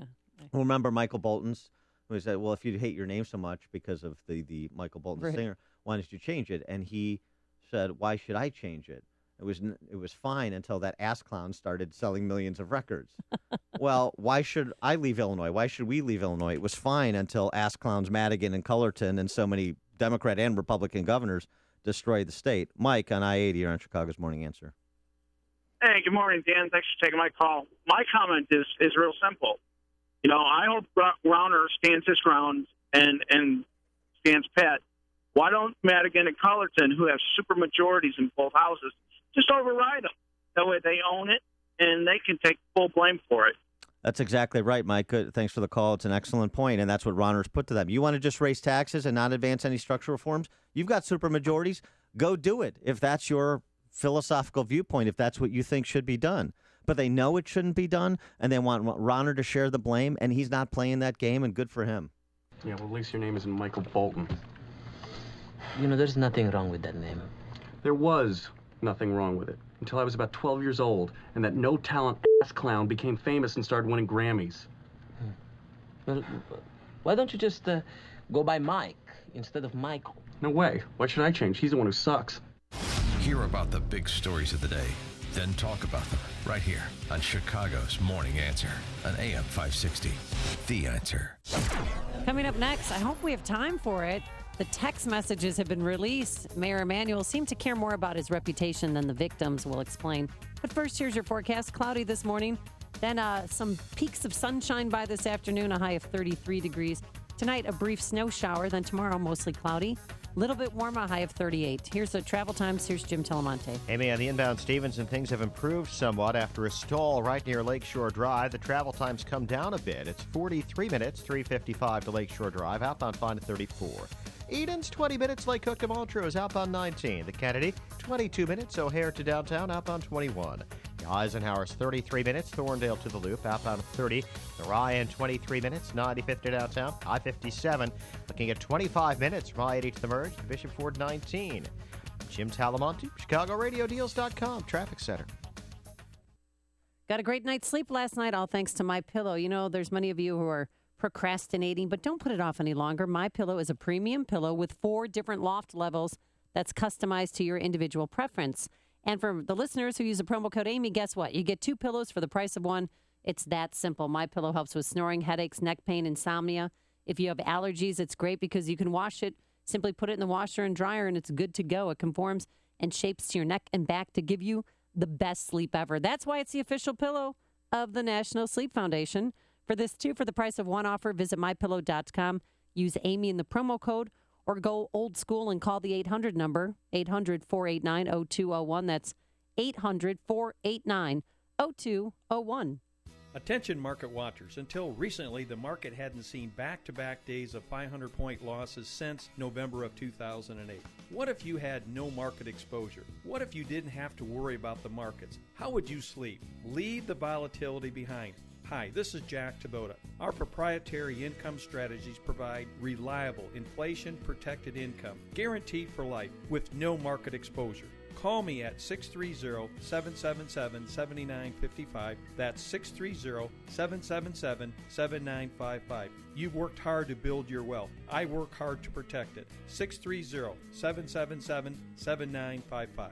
Insurance products may be presented and guarantees are based on the claims paying ability of the insurance company represented. Securities offered through ProEquities Inc., a registered broker-dealer and member FINRA SIPC. Advisory services offered through Harvest Investment Services LLC, a registered investment advisor. Taboda and Associates and Harvest Investment Services LLC are independent of ProEquities Inc. You can get health insurance no matter what the status of your health is. This is possible through Blue Cross Blue Shield of Illinois with a tax-free and tax-deductible health savings account PPO plan. Hi, this is Tom Marabali, your independent representative and consumer advocate for Blue Cross Blue Shield of Illinois. I am working with a few state senators telling them that all of the Illinois government employees, which include all state, county, municipal, and city of Chicago workers, including the teacher union members, that they need these plans. Since we, the taxpayers, are paying for these expensive health insurance benefits, employees that have health savings account PPO plans could reduce the monthly premiums by approximately 40% and save hundreds of millions of taxpayer dollars. So call me at 630-863-3477 about my tax-free PPO health insurance plans. That's 630-863-3477, and I will give you a free monthly quote and tell you more about saving hundreds of millions of taxpayer dollars with more comprehensive plans. You want more than just the headlines? Find out what's going on and what it means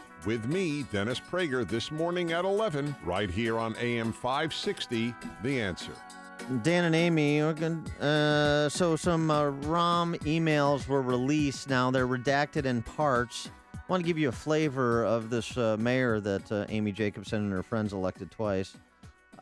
Easy. But you know what? I read through all these text messages. There's about 10 pages of text message, and this all happened while he was in Cuba, and he had to use his city-issued cell phone because that's the best way they could communicate with him because it's Cuba. They couldn't email him, and the calls were sporadic, so they texted. Sure. Miracle of communism there. They don't have phone service. So I will, just to give you a real texture, real flavor for this tiny dancer mayor, I'll be the mayor, Okay. and then you be everybody else. He talks to a number of it's police chief of staff and police. All right, go. Page 1. Any updates? Looks like there was a hit and run last night. A woman was 8 months pregnant, gave birth at hospital, and she died shortly after. Heard. Which neighborhood? Stop it. West Side. So that was the end of that issue. And then the shooting happened. I'll be right there, Fidel. That was the redacted part. Page 2. Good morning. Any updates I should know about? Yes, sir. Fatal police involved shooting. Can you take a call or can you call me? And then redactions. I'll be right there, Raul. That was the part that was redacted. Check out Minister. He can be helpful. Yeah, so he wants to get the local ministers involved. All right, page 3. Where do we stand? Well, it still looks okay in 11, but we just had another police-involved shooting. No details yet. People okay or fatal? Just happened. I will get details. Individual struck by police gunfire in the wrist and hand. Okay, but no problems in 11, right? Yes. Not now. There's a press conference in 45 minutes. 22 is not fatal, right? No. Correct. Not fatal. Good. Would like to know what the officer was responding to. That was a domestic. Okay. Page 3. Stop stepping on my lines. I know. Sorry. This is page 3. B. Sorry to bother you. Please be in touch with Don about failed police shooting in 11. IPRA must be in the scene. Yes, they are. No, this is the best line. Just tried you. Media acting breathlessly? Media is on the scene. Roy issued a statement on the scene. Simple facts. Tribune alert hit just before 9 a.m. Amy Rule, I'll be right there. That was redacted. I just included that. Page 4. I thought Tribune and Santa Clara have connection for a while. Just saw Tribune update. You're positive, no public negative reaction? And then no response. Mayor here, daughter's number wrong. So he tried to reach out to Betty Jones's daughter. I'm working on getting you updated info for her and Betty Jones's husband, okay? Have you reached anyone? Did you transcribe number wrong? Talk to Latasha and Evelyn through Evelyn number. Drafted a quick note from me to family. Rush it over to them. I said her mother would always be remembered for her kindness. How does he know her mother? Did he know her mother? No, he didn't. So he's just making stuff up. Yeah, so he rushed this note over to the house. That was me, not him. Oh, yes. Yeah. Yeah, so that's what he did. All right, page 5. Where are we? The coverage continues to be focused largely on the incident and calls for answers justice. Okay. Storm damage. There's a storm here. How was Tribune in 30-day policy? It was positive and focused on how the move is a shift from how CPD has acted in the past. TV coverage? No response redacted. Page 6. I'll be right there, Raul and Fidel. Just tell me where we are. Same as before. Weather is dominant. ABC interviewed the family of Miss Jones, who said they spoke to you, that you prayed with them, and that warmed their hearts. Redaction. Weather dominant. House papers. Still weather. Van Dyke's in court today to enter a plea, and that's gotten some coverage on TV, too. How bad is Sun-Times then? Cover and editorial. CT has an editorial that the shootings will be the first test of the commitment to reform. Snarky. Okay. Page 7. Eileen said Kelly indicated you are getting a lot of calls about my trip. Also, is that a sense we have a crisis? The calls have picked up quite a bit today. The question is if you are home or when you will be home. And then there's a big, huge redaction. And then there's return trip. Return trip is still too new to make an assessment on how it's playing. Tiny Dancer cares about media coverage and his image, and that's it. It's news, opinion, insight. This is Chicago's Morning Answer on AM 560. The Answer. I'm amazed. I want to say thank you to Balance of Nature. You guys are awesome. God bless you. The reason I have so much enthusiasm is because I speak as a person who has investigated the things that are out there. What I see is that there's many, many people telling the same story, and it's ruining it for the people who really are true. You know, up until this point, I had a lot of doubt whether, you know, I have an instinct that there should be something you can spend some money on and get something good, and I hadn't found it, and I believe I have found it this time. So, again, awesome, and thank you. The top 3 New Year's resolutions are health-related. Improve your odds by getting started early with our best price of the year. Call now to find out how to get your free month's supply of Balance of Nature. Call 800-2468-751. That's 800-2468-751.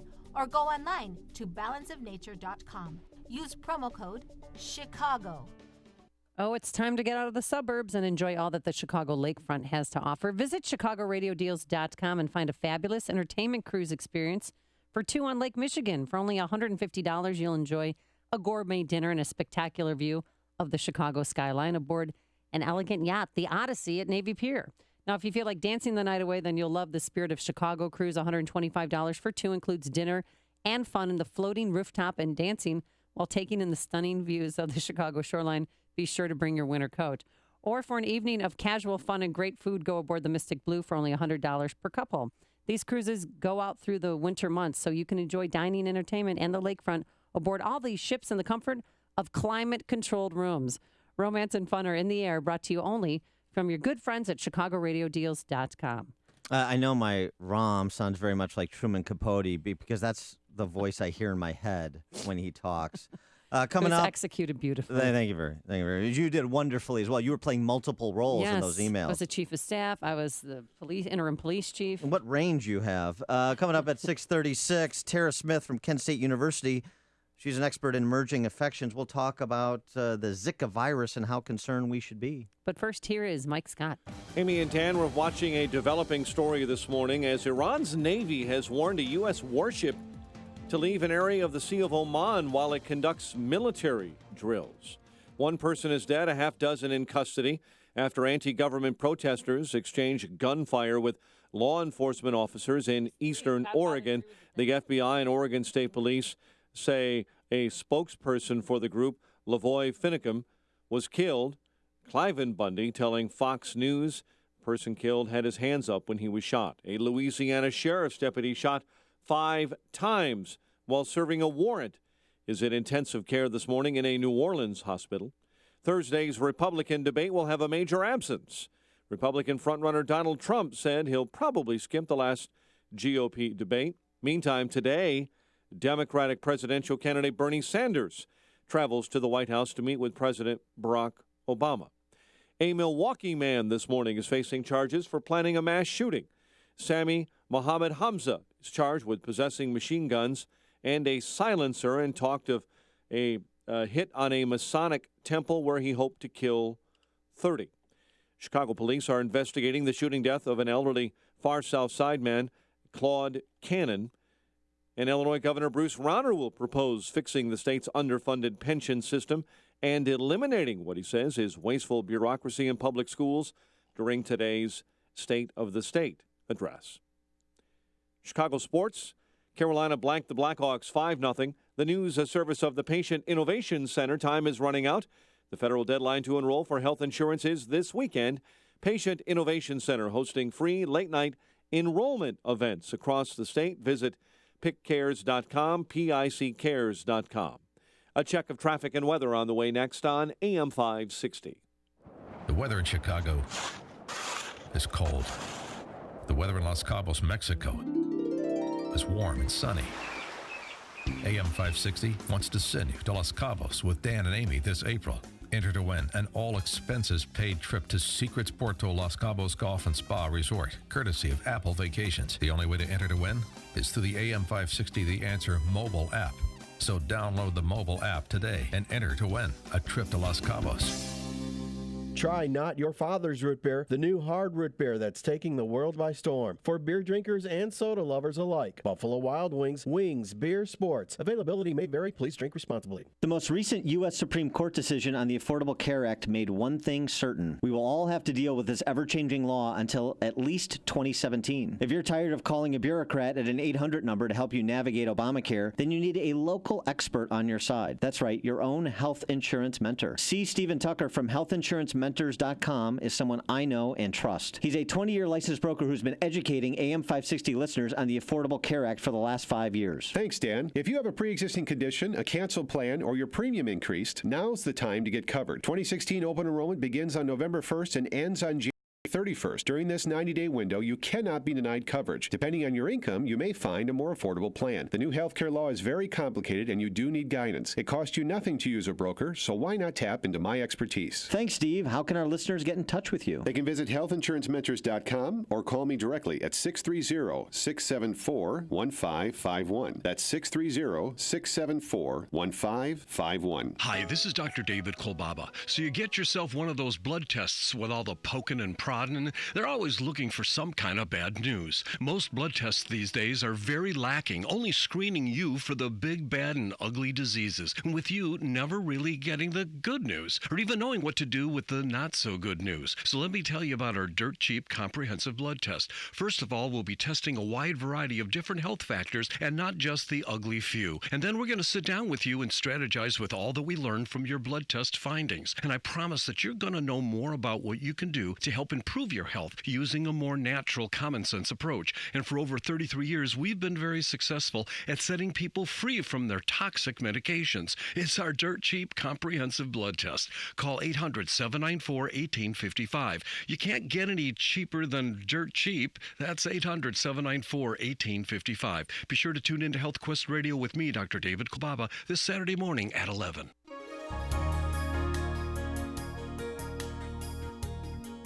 .637 in our ChicagoRadioDeals.com traffic center. Let's get an update on the roads now with Jim Talamonte. Thanks, Mike. We're seeing mild delays on the northbound tri-state now. Plainfield Road to the Hinsdale Oasis, Ogden to 31st. And from the Reagan Tollway to North Avenue, Eden's inbound heavy at Peterson, 21 minutes. Lake Cook to Montrose, outbound 19. To Kennedy, 23 minutes. O'Hare to downtown, outbound, believe it or not, 20. The Eisenhower, 40 minutes. Thorndale to the Loop, outbound 30. Stevenson, 42 minutes. 355 to Lakeshore Drive. Ryan is 23 minutes, 95th to downtown. Traffic as a service. The Exergen Temporal Scanner Thermometer. The Exergen Temporal Scanner Thermometer is the top choice of doctors, nurses, and other health professionals nationwide. Now it can be your choice too. The Exergen Temporal Scanner Thermometer. Get yours at Walgreens and other fine retailers today. Traffic answers when you need them most. I'm Jim Talamonte, AM 560, The Answer. Your forecast from the AirComfort.com Weather Center. 80 years of quality mechanical solutions for your business. Cloudy this morning. We'll have a sun mixing in this afternoon and a high of 33. 24 at O'Hare. Next news at 7. Chicago's Morning Answer with Dan and Amy continues next on AM 560, The Answer. This hourly segment is brought to you by The Lou Bridges Show. Tune in on Saturday mornings at 8 to learn how you might fight foreclosure and keep your home.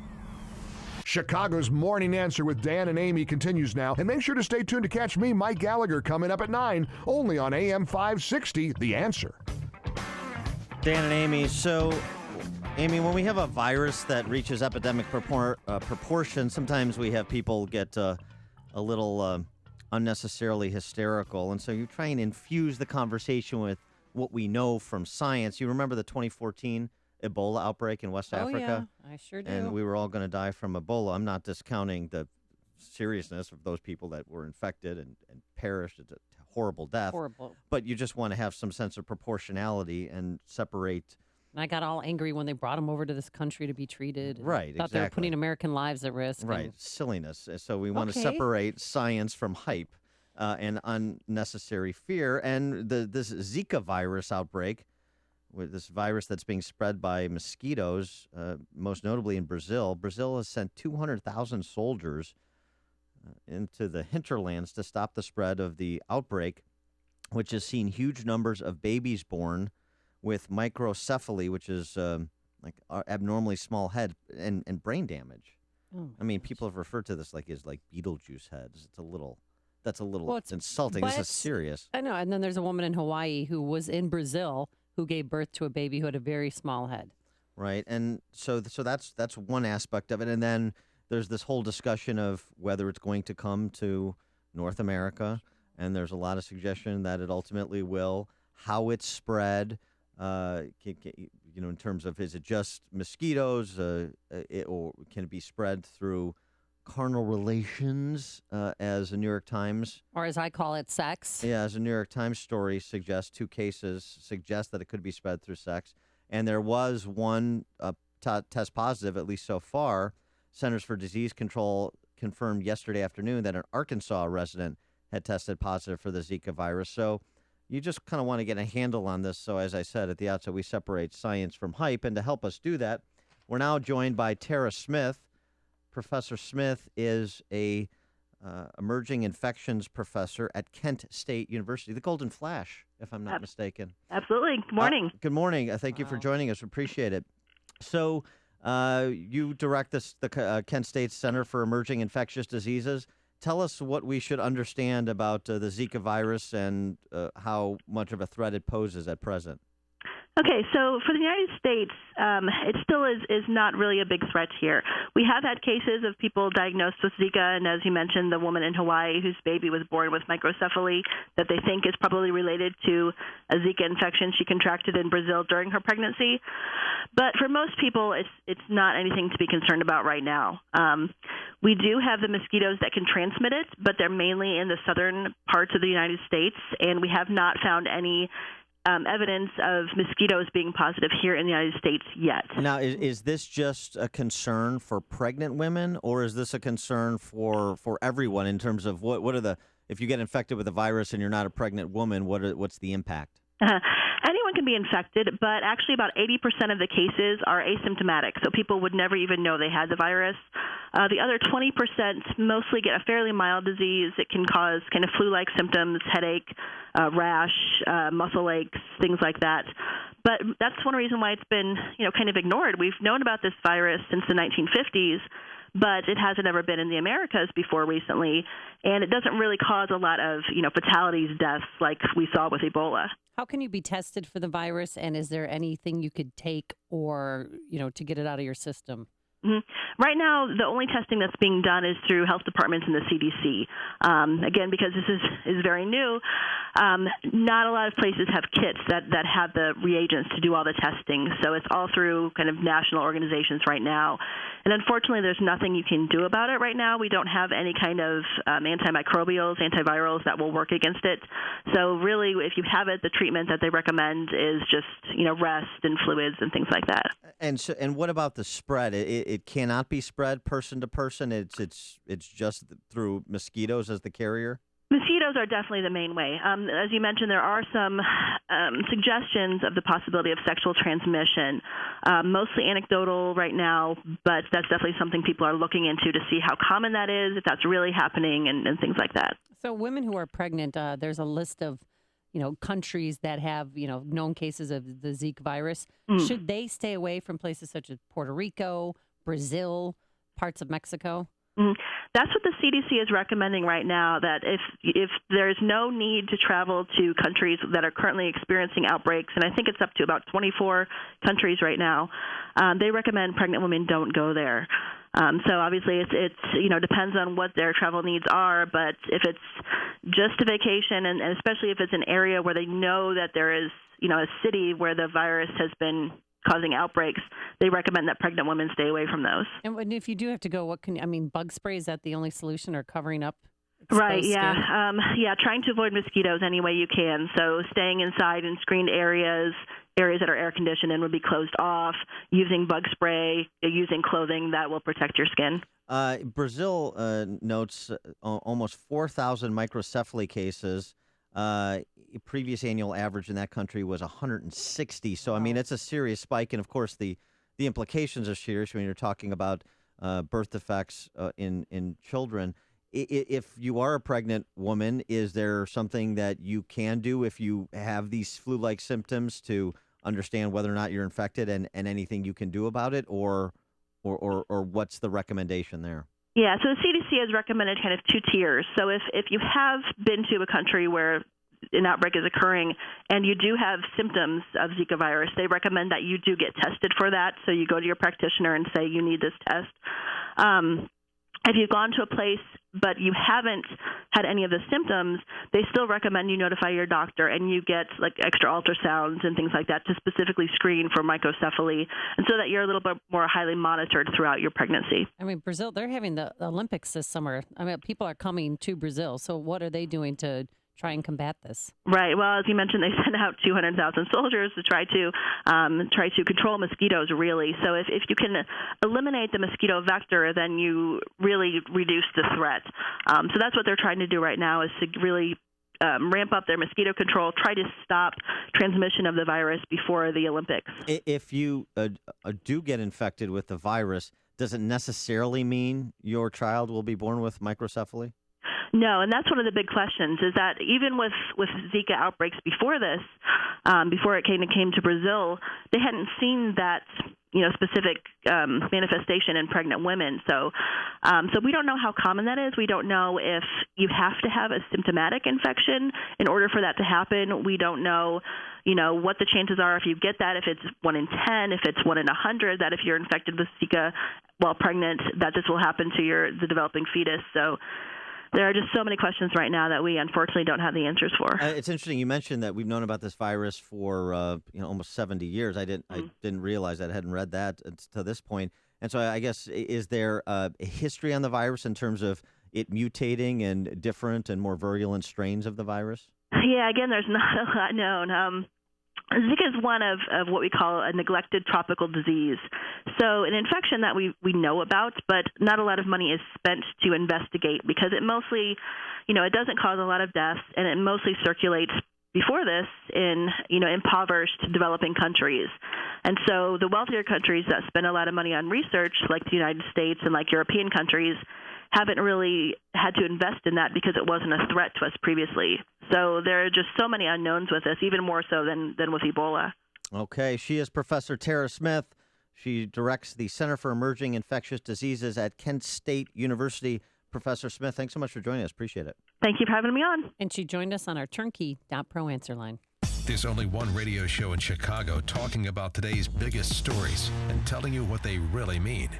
That show is this one, Chicago's Morning Answer on AM 560, The Answer. Let's go to Los Cabos, Mexico. Hey, bring your bug spray, because I will. Cloudy this morning, and we're going to have a few peaks of sunshine by this afternoon, a high of 33 degrees. Tonight, some snow showers, no big, huge accumulations. And then tomorrow, mostly cloudy, a high of 38. Travel times, here's Jim Telemonte. Thanks, Amy. West side of a structure fire reported Congress Parkway, California. We'll see if that impacts the Eisenhower. Right now, the Ike has heavier delays from Manheim to past Harlem.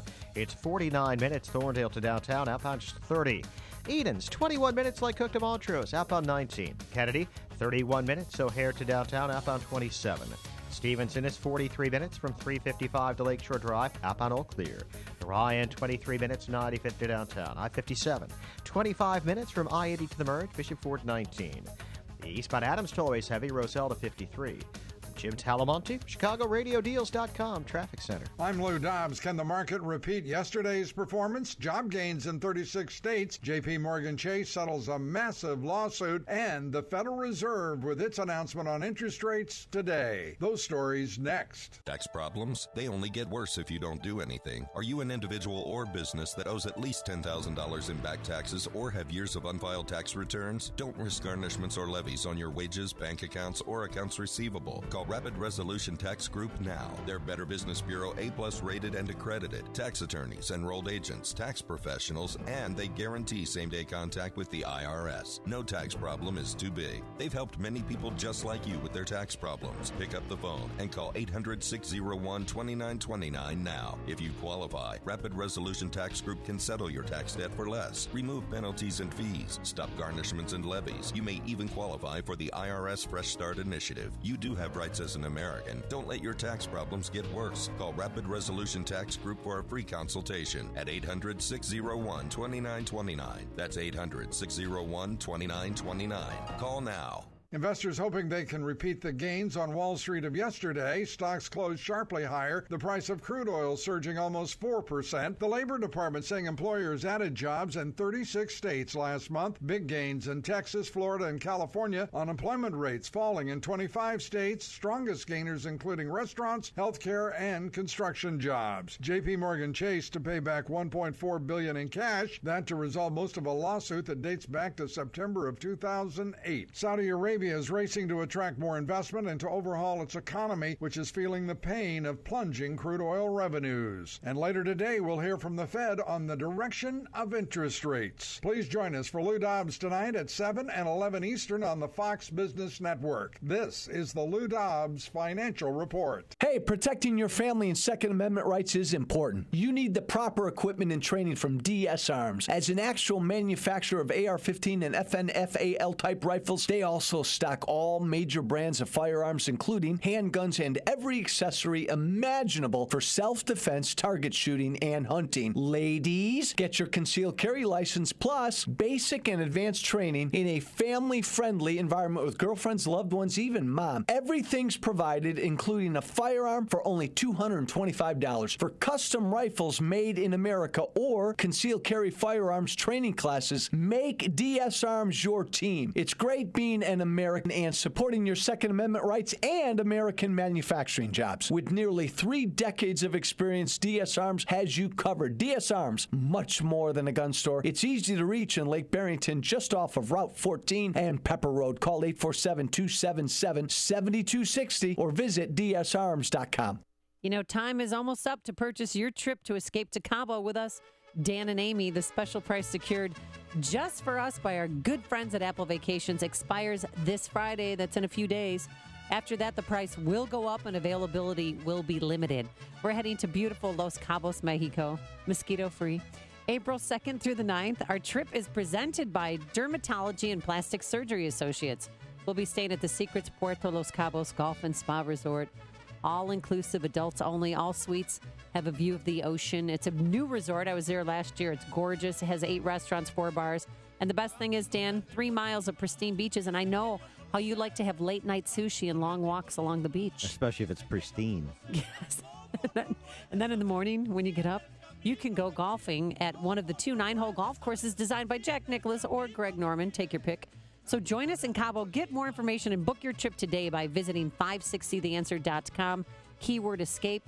560theanswer.com. Keyword escape. Book your trip and start packing. AM 560, The Answer. So even when it's not Chicago proper, it has Chicago in the title. Oh, yeah. East Chicago councilman sworn in from behind bars.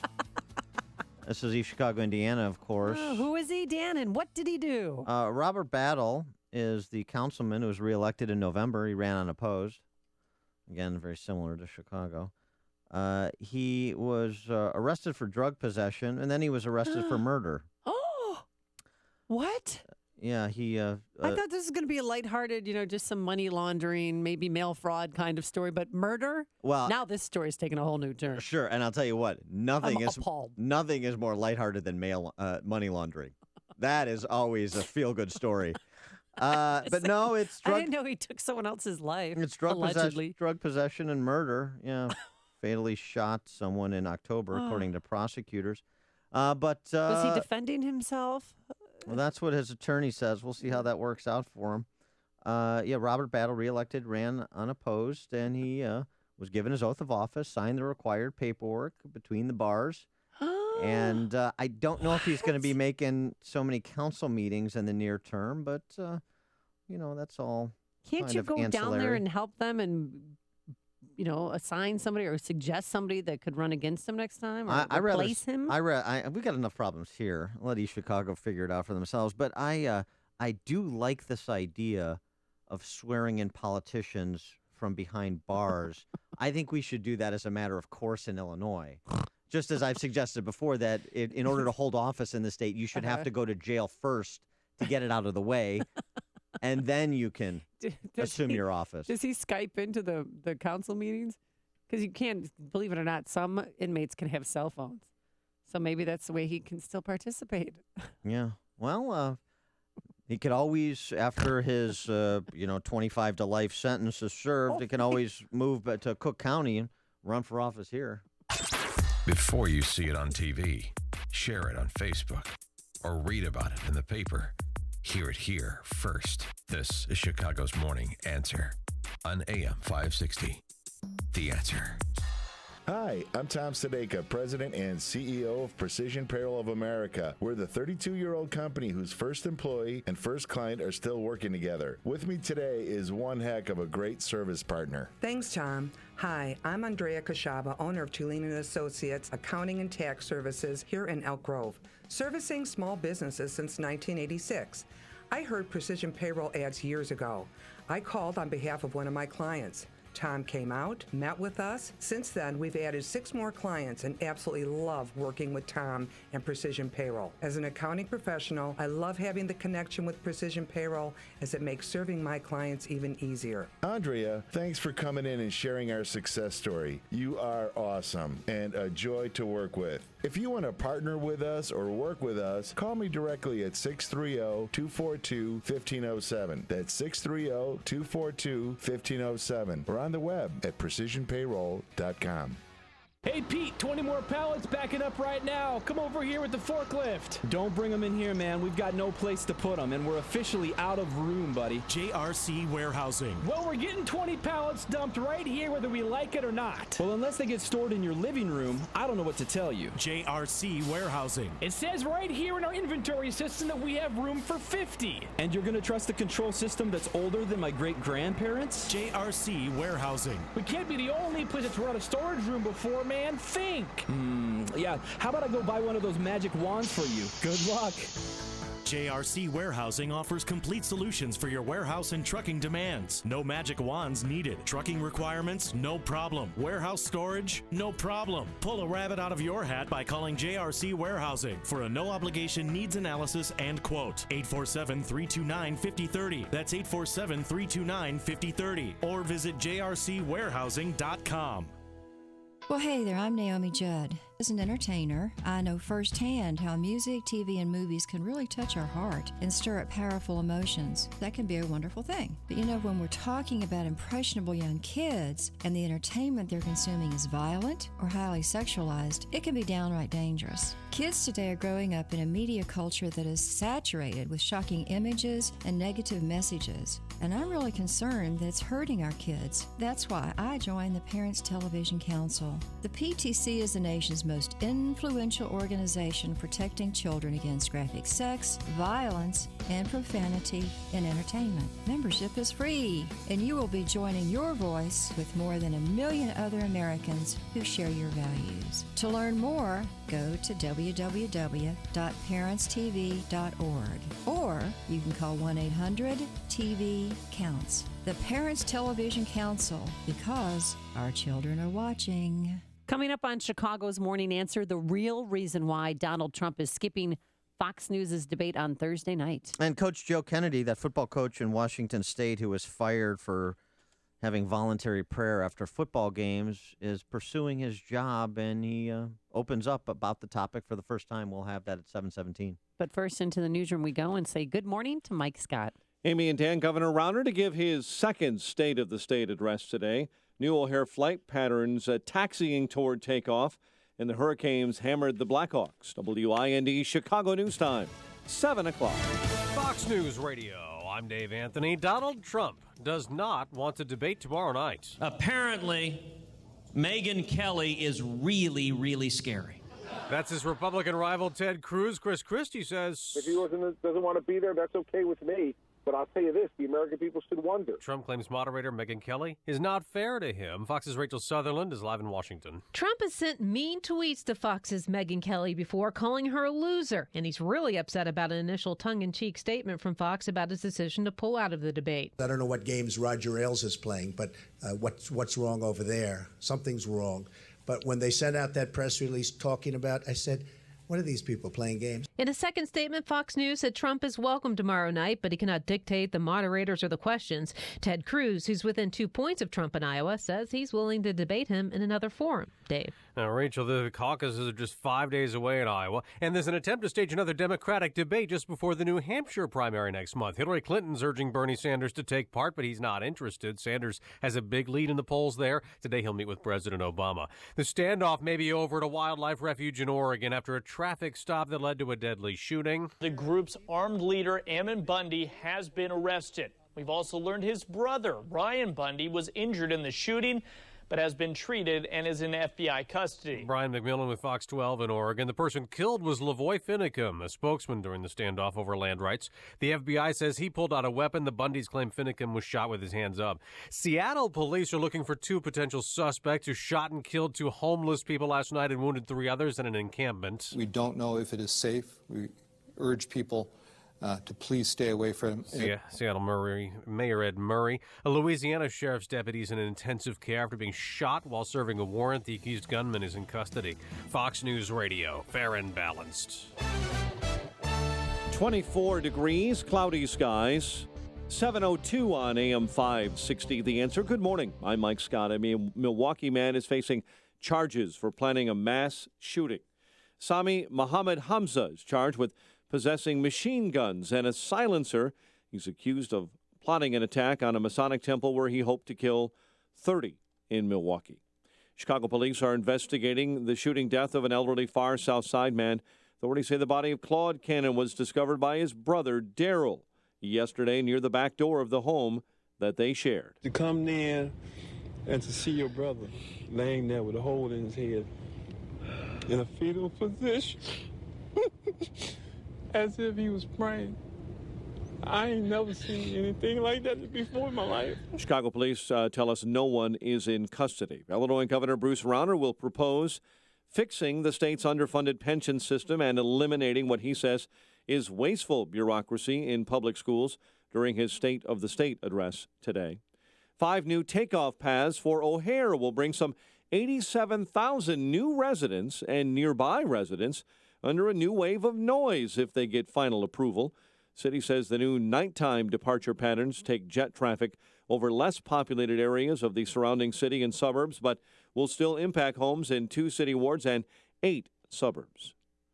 Federal jury convicts a former Chicago official for taking bribes to steer $100 million in red light camera contracts to a Phoenix company.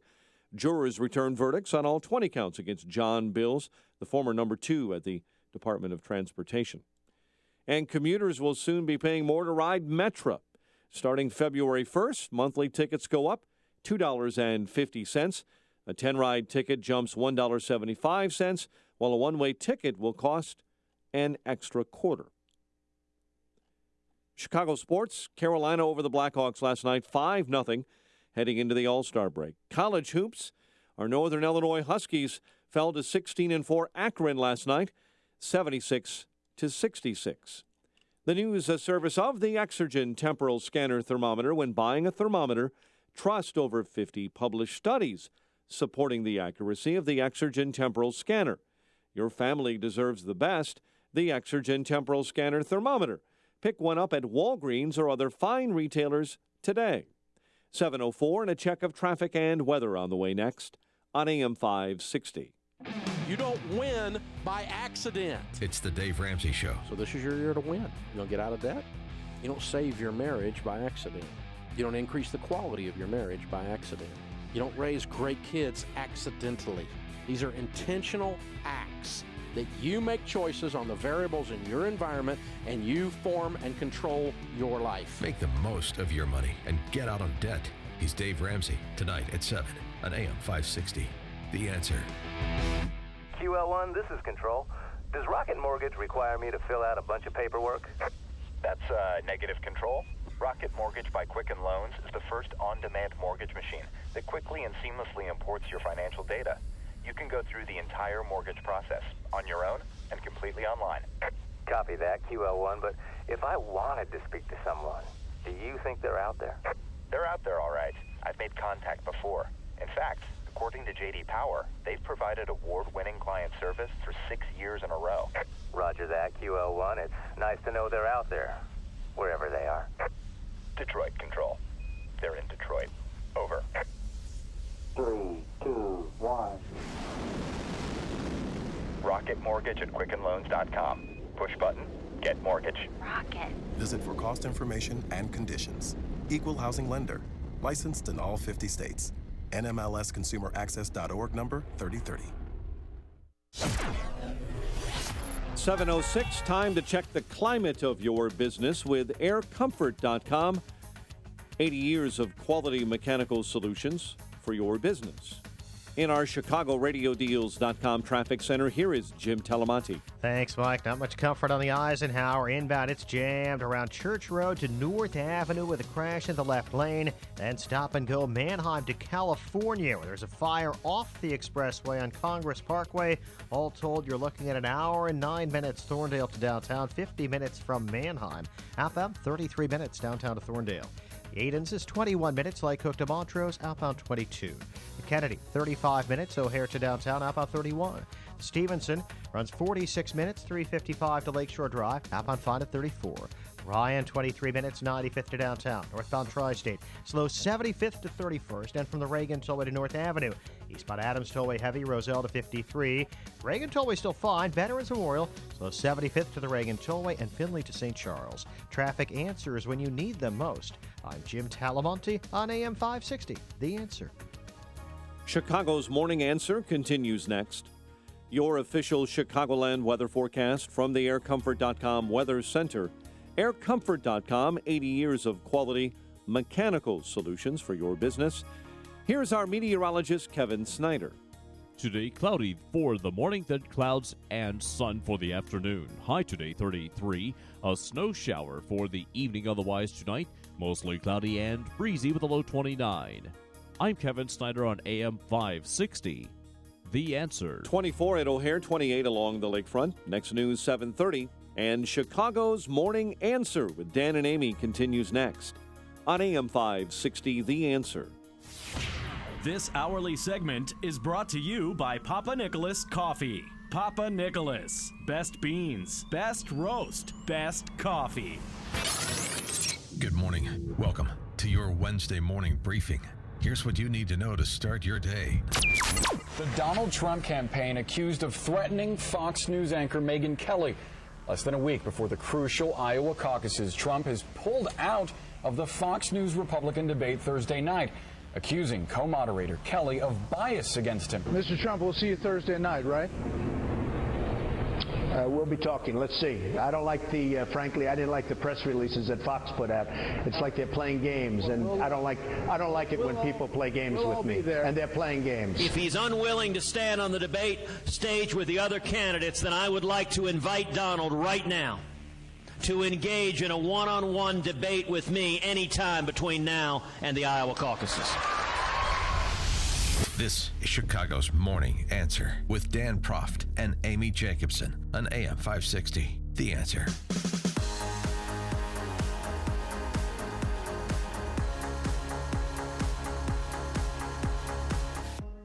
Good morning. What up, Dan and Amy? Simple question. Does Trump pulling out of the Fox News debate help or hurt Trump? 312-642-5600, turnkey.pro answer line. 64636DA, turnkey.pro text line. You can also download the AM 560 mobile app to email and text us and communicate, smoke signal, all kinds of other ways. Donald Trump. So here we are again, Dan. Does it matter that he changes course? Does it matter what he said previously versus what he said today on issues, on personalities, on anything?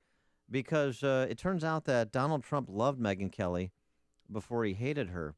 Donald Trump in 2011, when Donald Trump was considering running for president in that cycle. Do you really think that you're a better moderator than I am? No, I could never beat you. That wouldn't even be close. There would be no contest. You have done a great job, by the way, and I mean it. Thank you. I'm glad we cleared that up. We're good. So Megyn Kelly was doing a great job, and she was really great in 2011, and then she's not. Well, because of what happened in Fox News Channel's first debate, when she asked him a question, it was a little edgy, I'll admit, when I heard it for the first time when we watched the debate together. Remember, Dan, with all of our friends at the sports bar in Elk Grove? And she asked him the question, and he didn't like it. Mr. Trump, one of the things people love about you is you speak your mind and you don't use a politician's filter. However, that is not without its downsides, in particular when it comes to women. You've called women you don't like fat pigs, dogs, slobs, and disgusting animals. Your Twitter account... Only Rosie O'Donnell. Zing. That was actually turned out to be a pretty good moment for Trump, and he continued to throw a hissy fit about that question for a while after the debate, but then he He met with Roger Ailes at Fox News, and then it seemed to be He made up with smoothed over. Megyn Kelly on Twitter. He's been at other Fox News debates. He's participated. I just wonder if there's going to be another twist to this story. Remember, this is the master manipulator, the showman. He's got today. He's got tomorrow to say, okay, I'll participate, and it'll just create more attention. Well, he was in Iowa City, Iowa last night, and the big news was supposed to be about his 2 huge endorsements, Jerry Falwell Jr., and, of course, Sheriff Joe Arpaio from Maricopa County. Excuse me, 3 big endorsements. Oh, what was the third? John Rocker. Okay, but he former reliever, closer for the Atlanta Braves, also endorsed Trump. Okay, but he wasn't on stage with them last night. And that's when he made his big announcement because, he sucked all the oxygen out of the room to make the big announcement that he's not going to go to the debate. Well, Fox is playing games, yeah. Fox is going to make a fortune. I told Fox you should give money to the wounded warriors. I'm not a fan of Megyn Kelly. I think she's a third-rate reporter.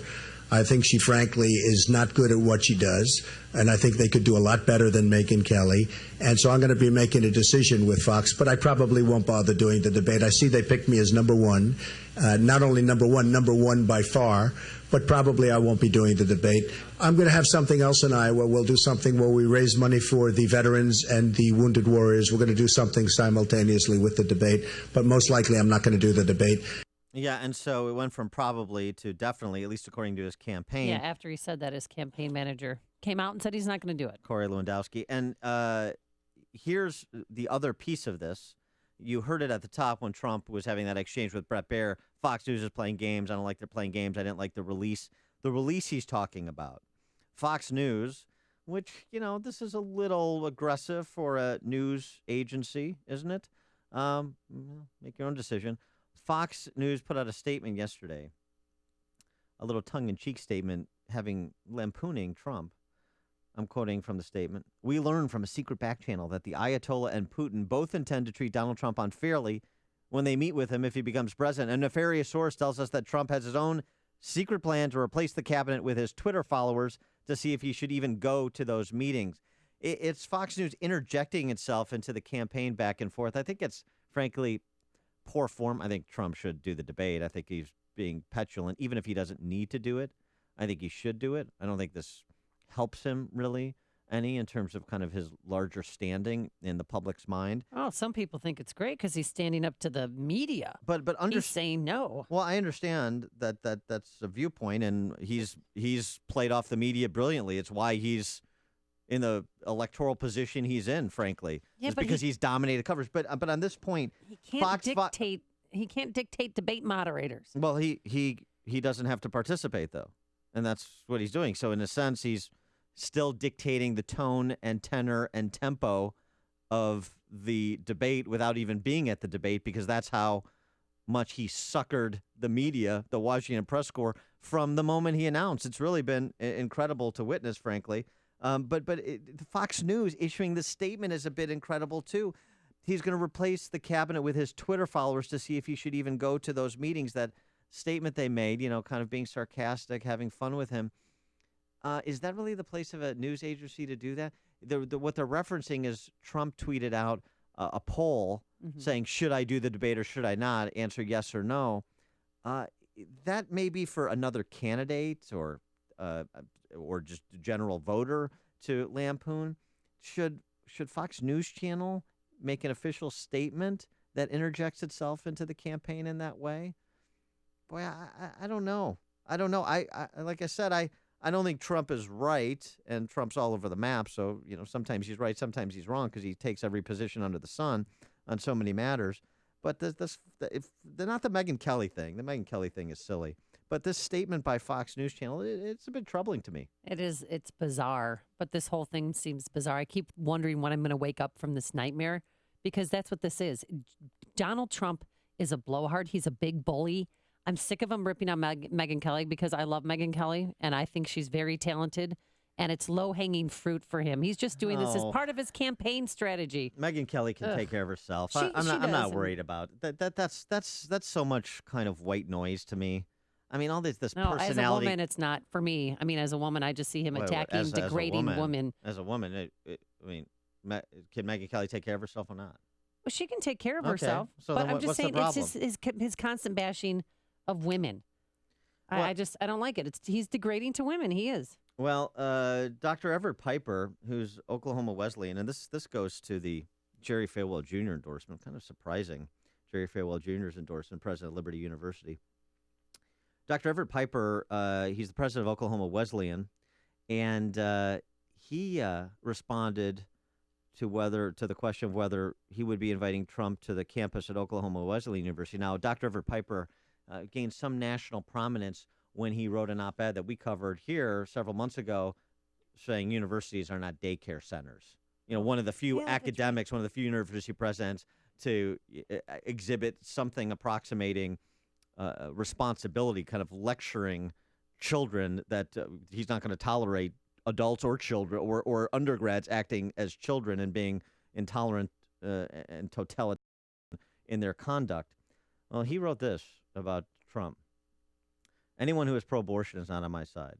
Anyone who calls women pigs, ugly, fat, and pieces of is not on my side. Anyone who mocks the handicap is not on my side. Anyone who has argued the merits of a government takeover of banks, student loans, the auto industry, and healthcare is not on my side. Anyone who's been on the cover of Playboy and proud of it, who brags of his sexual history with multiple women, and who owns strip clubs in his casinos is not on my side. Anyone who believes the government can wrest control of the definition of marriage from the church is not on my side. Anyone who ignores the separation of powers and boasts of making the executive branch even more imperial than it is not on my side.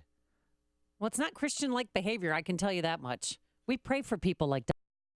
Well, and Ted Cruz is trying to take full advantage of it. He's got a 15-second ad up in Iowa right now talking values like he did in the debate. What does Trump think about Iowa? How stupid are the people of Iowa? Donald Trump, New York values, not ours. You know, my views are a little bit different than if I lived in Iowa. I'm Ted Cruz, and I approve this message. Nice. Yeah. Well done, Ted Tremendous. Cruz. It was big. It was huge. It was great. And Cruz also. He's got an idea. You heard at the top the mano a mano debate, so you heard that. It's just smart. Make this about Cruz versus Trump and eliminate the rest of the field. That's good positioning for Cruz. He also said this about Trump's non-participation to this point.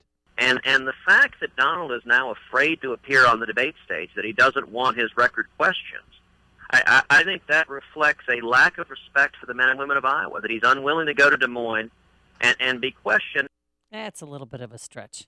I mean, come on, the guy stayed at a Holiday Inn Express in Muscatine, Iowa, and he's been to Des Moines several times. Man of the people. And he's starting to go into diners and pizza places to meet face-to-face with his constituents. He's been on the ground in Iowa a lot, but you understand Cruz trying to take full advantage of the controversy Trump has created here and frame the race as he is the adult alternative to Trump. Is that a fair presentation by Cruz? We'll take your calls on Trump and Cruz and tomorrow night's debate and the race for the Republican nomination, all of those topics right after this. I asked Jerry and I asked some of the folks because I hear this is a major theme right here, but 2 Corinthians, right? 2 Corinthians 3:17, that's the whole ball game. Where the Spirit of the Lord, right? Where the Spirit of the Lord is, there is liberty. And here there is Liberty College, but Liberty University, but it is so true. Yeah, 2 Corinthians before you. That's what I said now. 1's great, but I really do adore 2. It was on the wall now. 1 is a beautiful part of the Bible. You know I read now. But 2 is the one that can't be rivaled, 'cause it's the sequel. It's the one about liberty. I really read the Bible now, can't you see? Evangelicals aren't keen on me, but wait till Donald Trump makes Corinthians 3. I'll make a sequel of my own called Corinthians 3 now. You're listening to Chicago's Morning Answer with Dan Proft and Amy Jacobson on AM 560. The Answer. Well done, David Stripling. Your phone calls coming up next. 312-642-5600 is our turnkey.pro answer line. Today, the numbers in the weather department, 33 degrees for a high. We're going to have cloudy skies, maybe some sun by this afternoon. Snow showers overnight, and then tomorrow, mostly cloudy. A little bit warmer, a high of 38. Let's get the travel times. How's the inbound Stevenson and the inbound Kennedy? Here's Jim with the answer. Thanks, Amy. Inbound Kennedy. Delays start at Cumberland. It's 36 minutes. O'Hare to downtown. Outbound 30. The Edens is 24 minutes. Lake Cook to Montrose, outbound 26. The Eisenhower is the worst right now. There was an earlier crash near North Avenue. It's gone now. Delays start before North and then continue much of the way to California. There's a fire off the expressway on Congress Parkway. It's an hour and 10 minutes, Thorndale to downtown, 54 minutes from Manheim, outbound 39 to Thorndale. As for that Stevenson, looking at 47 minutes, 3:55 to Lakeshore Drive. The Ryan, 23 minutes, 95th to downtown. Lakeshore Drive now has southbound delays from Irving Park to Fullerton. Northbound Tri-State slow 75th to 31st, and from the Reagan Tollway to North Avenue. Veterans Memorial slow 63rd to the Reagan Tollway, and Findlay to St. Charles. I'm Jim Talamonte, ChicagoRadioDeals.com, Traffic Center. I know you want to work with a Chicagoland real estate agent with qualified buyers who can guarantee to sell your home. That's why you should call Saul Z and the Z team. If 29 days pass without a sale on your listing, Saul will buy it or help you rent it. And working with Saul won't obligate you to anything. If you aren't happy, you just cancel the contract. Saul literally has buyers lined up and ready to buy due to his aggressive and innovative marketing program. For example, Ward had a home in Jefferson Park and heard about Saul Z from a colleague. Was so impressed by Saul's marketing plan, they listed his home for $225,000 with Saul.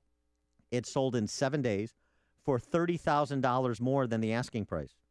The Wall Street Journal ranks Saul number 106 of more than 1.2 million agents because Saul sells over 300 homes per year on average, many more times than the average real estate agent. I know I'll be calling Saul when I'm ready to sell my well-appointed condo or buy a new palatial estate. Go to callsaul.net. That's callsaul.net to find out what your home's worth, or call Saul directly at 888-346-0666. That's 888-346-0666 and start packing.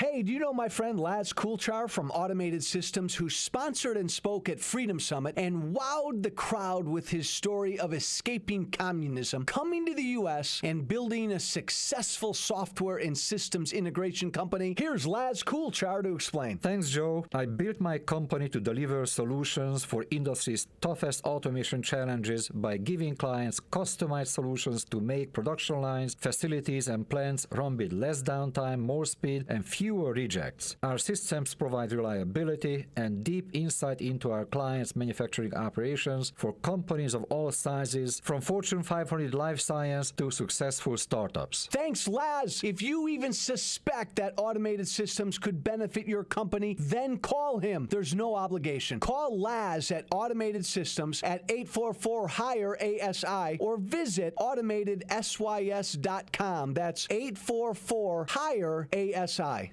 Hi, I'm Tom Sadeka, President and CEO of Precision Payroll of America. We're the 32-year-old company whose first employee and first client are still working together. With me today is one heck of a great service partner. Thanks, Tom. Hi, I'm Andrea Kashaba, owner of Tulane & Associates Accounting and Tax Services here in Elk Grove, servicing small businesses since 1986. I heard Precision Payroll ads years ago. I called on behalf of one of my clients. Tom came out, met with us. Since then, we've added 6 more clients and absolutely love working with Tom and Precision Payroll. As an accounting professional, I love having the connection with Precision Payroll as it makes serving my clients even easier. Andrea, thanks for coming in and sharing our success story. You are awesome and a joy to work with. If you want to partner with us or work with us, call me directly at 630-242-1507. That's 630-242-1507. Or on the web at precisionpayroll.com. AM 560, The Answer. Dan and Amy taking your calls on Trump and Cruz and tomorrow night's debate. Text from 872, no Dan Prof singing, never, ever. What does that mean? Doesn't. Oh. It says I'm a terrible singer. Oh, really? Well, let's go to Gloria in Peru. Gloria. Good morning. I think they got your number, Gloria. Good morning. I'm here. The alias, Gloria, that you've been living under. Okay, that's. Hi, Gloria. Hi, Gloria. Oh, that was very nice. You're welcome for that serenade. Oh, you're very welcome. Dan, I agree with you regarding the Trump issue. In my opinion, I don't think Fox should have interjected itself, but more than that, I think Megyn Kelly should have been the professional. Once she brought it up on her program, which I don't watch that often anymore since the first debate with her, I think she lost her professionalism. She's just as pompous as he is. I'm not a Trump supporter, but I I really don't agree that she should have brought that up again. Thanks for the call, Gloria. I think it's interesting point. I think it's a fair point in terms of journalists, even kind of quasi pundit journalists, interjecting themselves. I mean, it's smart for Kelly to do it from a ratings perspective, smart for Fox to do it from a ratings perspective. But it was a little aggressive. But I mean, I think I think you do raise then questions of credibility if you're essentially trying to act as kind of a participant. Right. Well, it was a lowbrow question, and I was a little shocked when I heard it. I thought it would be more appropriate later in the debate rather than, the second question that was asked to Donald Trump was about that. Oh, I think you start with your A material, grab people. She grabbed people. Yeah, and Trump responded. Trump's facile on his feet. He can handle it. I think But then why is he acting like a immature child right now? Because he believes it serves his interests and or he can't help himself. I mean, that's who Trump is. Oh, and I love it. This morning, Fox News, they said he's still welcome. By the way, that's breaking news. He's still welcome to come to the debate. I mean, I wouldn't be surprised. I mean, I'm surprised. I said yesterday, of course, he's going to participate in a debate. This is just showmanship. Maybe I don't know. Maybe I was wrong, or maybe this is one step to the ultimate. You do a little detour and then come back because, of course, what is everybody talking about today, and what will they all be talking about tomorrow? And maybe Trump makes an 11th hour entrance and says, "Okay, I'm going to be the bigger person, and I will participate in the debate." Because I mean, Trump has handled himself well enough in the debates such that he continues to enjoy front-runner status. So it seems to me there's more to lose from him not going through the motions for another couple hours than more to lose not doing that as opposed to doing it. That's my perspective. What's Mark in Lake in the Hills' perspective? Well, my thought was he's using Megyn Kelly's the Megyn Kelly incident just to get out of the debate, because I think the longer he sits in front of the microphone with Ted Cruz, his knowledge of the issues are going to be very shallow, and I think That's a good point. Well, I mean, thanks for the call, Mark. Yeah, but that's already been on display, and what is it translated to in terms of where the races stand, where the state-by-state races stand? I mean, Cruz has moved up. You haven't seen much attrition from Trump in terms of support. Ruth in Rogers Park. Hi, I'm just nervous. I feel like the Republicans are split between the Trumpians and then everybody else. So if we have half the people voting for Trump and the other half of the people voting for everybody else, Trump is just going to get the vote just because of the split vote. And I almost feel like the RNC should kind of just put a cap on like 2 or 3 candidates max. I mean, I'm a Rubio fan, but I might just vote for Cruz just because I don't want Trump to win. Mm-hmm. And I feel like if I don't vote for Cruz, then he's just not going to get enough votes. Thanks for the call, Ruth. Joe in Orland Park. Yeah, the big question is, if Trump does go, what's Megyn Kelly's first question going to be? Is she going to continue on, or is she going to back down? I don't know. I mean, the question's already been asked. I can't imagine she would ever bring that up again. I think she asked the same question they were prepared to ask. I mean, they rehearsed this, right? Right. Remember, Brett Baer came on and he said, we've been practicing for a long time. So it would be the same questions they're prepared to ask, I assume. Bob and Waukegan. Yeah, I think Donald Trump should stop crying. I mean, he needs to grow a pair. He reminds me of a frat boy at Charlie Sheen's house, snorting cocaine and running around yelling, "Tiger Man, Tiger Man!" when he's actually a big loser. They should pass a law that he should have an L stamped on his forehead, but not just a normal L. He should have like one of those European Middle Ages one, because then it would be huge. Thanks for the call, Bob. Lena in Wakanda. Hi. Hi. Okay. Donald Trump, his arguing style, he commits the ad hominem fallacy par excellence. And he in particular uses Saul Alinsky's rule number 5, which is ridicule is man's most potent weapon. It is almost impossible to counterattack ridicule. Also, it infuriates the opposition, who then react to your advantage. Thanks, Lana. I'm always ready. It's really going to be a big debate, but I'm always ready. It's not just big, It's huge.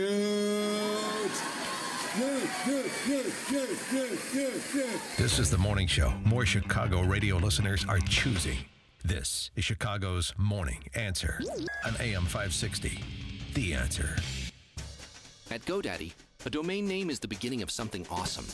Use it to create a website to promote your business. Open an online store to sell your products. Start a blog. Build your brand. You can even connect your domain to your LinkedIn or Facebook page. And GoDaddy customer support is always ready to help. What will you do with your domain name? Get a .com domain name for only $2.99 for the first year. Right now at GoDaddy.com. 2-year purchase required. Second year is $14.99. I had fantastic results with the Andro 400 Max. Probably lost 35 pounds, and more impressive than that was the inches I lost off of my belly and my waist. And the increased energy is fantastic. Andro 400 Max, the best all-natural testosterone booster. Gain energy, lose belly fat. Go to andro400.com or call 888-400-0435. 888-400-0435. AM 560. The Answer.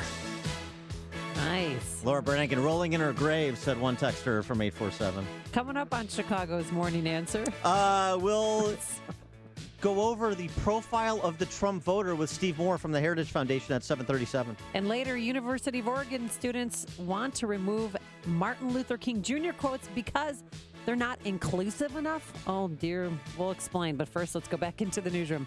Here is Mike Scott. 24 degrees, cloudy skies, and for all of you Apple users out there, beware this morning. Your Safari browser is crashing, not just in the U.S., all over the world. People who use the iPhone, the iPad, the iMac, or whatever you're using that has Apple stamped on it, if you type anything into the Safari suggestion box, it will crash the app. Some users are telling online forums that disabling the search suggestions in the settings menu seems to be a temporary fix. Several blocks of Canal Street, that borders New Orleans' French Quarter, closed as firefighters are battling a huge commercial fire there this morning. 2 are dead, 3 others hurt after a shooting at a Seattle homeless camp. Police are searching for at least one suspect following the incident Tuesday night. Donald Trump says he may have a fundraising event in Iowa, raising money for vets instead of attending the final Republican presidential debate, all part of a dispute with Fox over one of the moderators, Megyn Kelly. Trump campaign manager Corey Lewandowski. He's done multiple shows on why he shouldn't even be involved in this race on television. Today, Democrat presidential candidate Bernie Sanders travels to the White House to meet with President Barack Obama informally, according to the White House. More information at a scheduled news conference later today about the status of the occupation of an Oregon National Wildlife Refuge following the arrest of the takeover group that left one man dead. Militant leader Ammon Bundy and his followers were reportedly heading to a community meeting at a senior center north of Burns, Oregon, when they were stopped. Cliven Bundy, the father of Ammon Bundy, tells Fox News police, in his words, may have committed a crime when they shot and killed a spokesperson for the group, Lavoy Finicum. They shot him with his hands up and just literally murdered him. The FBI and Oregon State Police say they made 8 arrests, including Bundy. An Illinois man who prosecutors say plotted with his cousin to carry out terror attacks in the U.S. is due to be sentenced. Sentencing for Jonas Edmonds of Aurora is set for this morning in a Chicago federal courtroom. His cousin Hassan has already pleaded guilty to similar counts. A Milwaukee man is facing charges for planning a mass shooting. Sami Muhammad Hamza is accused of plotting an attack on a Masonic temple in Milwaukee where he hoped to kill 30. And Illinois Governor Bruce Rauner proposes a fix for the state's underfunded pension system and eliminating what he calls wasteful bureaucracy in the public schools during his State of the State address later today. Chicago sports, Carolina over the Blackhawks, 5-0. The news a service of Jewel Osco. Get set to score 4 and save more at Jewel Osco. Mix, match, and save $4 instantly when you buy 4 selected products, including Oscar Mayer bacon, Kraft cheese, Gatorade, and more. There's no limit on the ways you save at Jewel. 7:35 and a check of traffic and weather on the way next on AM 560.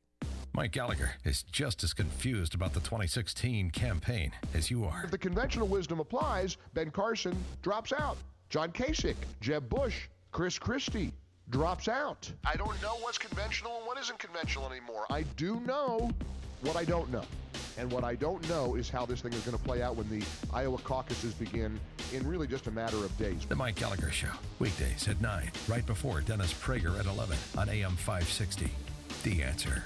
Being prepared. It is something that drives us. Being self-reliant. This is what America is all about. When Obama attacks our constitutional liberties or his foreign policy makes us less safe, it's our job to keep an eye on him, but you can also do your part by becoming more prepared and more self-reliant today. The good people at My Patriot Supply know the value of self-reliance. I want you to call the good folks at My Patriot Supply and get a free catalog. You'll speak with a preparedness expert, and you will be awfully relieved that you've made this phone call. They'll come up with affordable, personalized solutions that fit your budget and your needs. Call My Patriot Supply now, 888-895-7914. You'll get a free My Patriot Supply catalog, and you will be relieved that you're going to take a giant step toward preparedness for you and your family. Call 888-895-7914 today. My Patriot Supply. Toll free, 888-895-7914. 7:37. Let's get an update on the roads in our ChicagoRadioDeals.com traffic center. And here's Jim Talamonte. Thanks, Mike. The inbound Edens has a 5 or 6 minute delay from Peterson to the junction. Outbound, it's still Montrose to Toohey, 26 minutes from Montrose to Lake Cook. The Kennedy, now 43 minutes. O'Hare to downtown, outbound 30. The Eisenhower is an hour and 10 minutes. Thorndale to downtown, 54 minutes from Manheim. Outbound 39 to Thorndale. Stevenson, 54 minutes, 3:55 to Lakeshore Drive. The Ryan, 23 minutes, 95th to the Loop. Northbound Tri-State delays from Stevenson to 31st, then from the Reagan Tollway to North Avenue. Northbound Veterans Memorial, slow 75th to the Reagan Tollway and Butterfield to Roosevelt.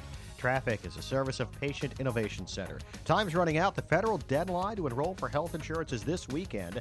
Patient Innovation Center is hosting free late-night enrollment events across the state to help you sign up and avoid a big fine. Visit PICcares.com to find a free event near you. That's PICcares.com. Traffic answers when you need them most. I'm Jim Talamonte, AM 560, The Answer. Chicago's Morning Answer continues next. Your official Chicagoland weather forecast from the aircomfort.com Weather Center. 80 years of quality mechanical solutions for your business. Cloudy this morning. A little bit of sun breaks through this afternoon. High 33, 24 at O'Hare. Your next news update is at 8. And Chicago's Morning Answer with Dan and Amy continues next. On AM 560, The Answer. This hourly segment is brought to you by the Ayn Rand Institute and the Yaron Brook Show. Heard Saturday afternoons at 4 here on AM 560, The Answer. You want more than just the headlines? Find out what's going on and what it means with me, Dennis Prager, this morning at 11, right here on AM 560, The Answer. Dan and Amy, the Money Talks means it's time for Chief Economist at the Heritage Foundation, Steve Moore. But before we get to Steve Moore, I just want to go through this interesting graphic representation what of... do you have over there? Well, it's a graphic representation of polling data that the Wall Street Journal did. Looks like footprints. It's identifying essentially the rise of Trump. What is the profile of a Trump voter? Now, I don't mean this to be some like cartoonish caricature of a Trump voter. They're like the Washington Press Corps routinely reports, they're less educated, they make less money. They work at Walmart. Yeah. That's what the USA Today said. First of all, you are not the money you make, and you are not your education level. And I know a lot of people that have academic credentials who are stone-ass idiots, and a lot of people that don't, who are some of the smartest, most talented people I've come across. So it's not a caricature. It's just setting a profile because I think it's instructive. What the Journal did is group the segments of the Republican primary electorate as such. Social conservative voters, they lead with social conservative values. Trump voters and establishment voters. The Trump voter is less likely to make more than $75,000, is less likely to have a college degree, but not by a wide margin. The more interesting things come in some of the issues. Does immigration hurt the U.S. more than it helps? Immigration. Trump voters overwhelmingly say immigration hurts the U.S. more than it helps, particularly relative to the other two buckets of GOP primary voters. Is free trade bad for the U.S.? Trump voters, majority, say it is.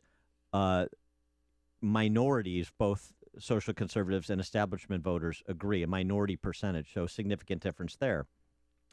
Problems, should we focus on home rather than overseas? Again, a substantial percentage of Trump voters as compared to the other two categories say we should focus at home rather than overseas. So a difference there. This is also interesting, and here, again, I agree with the majority of Trump voters.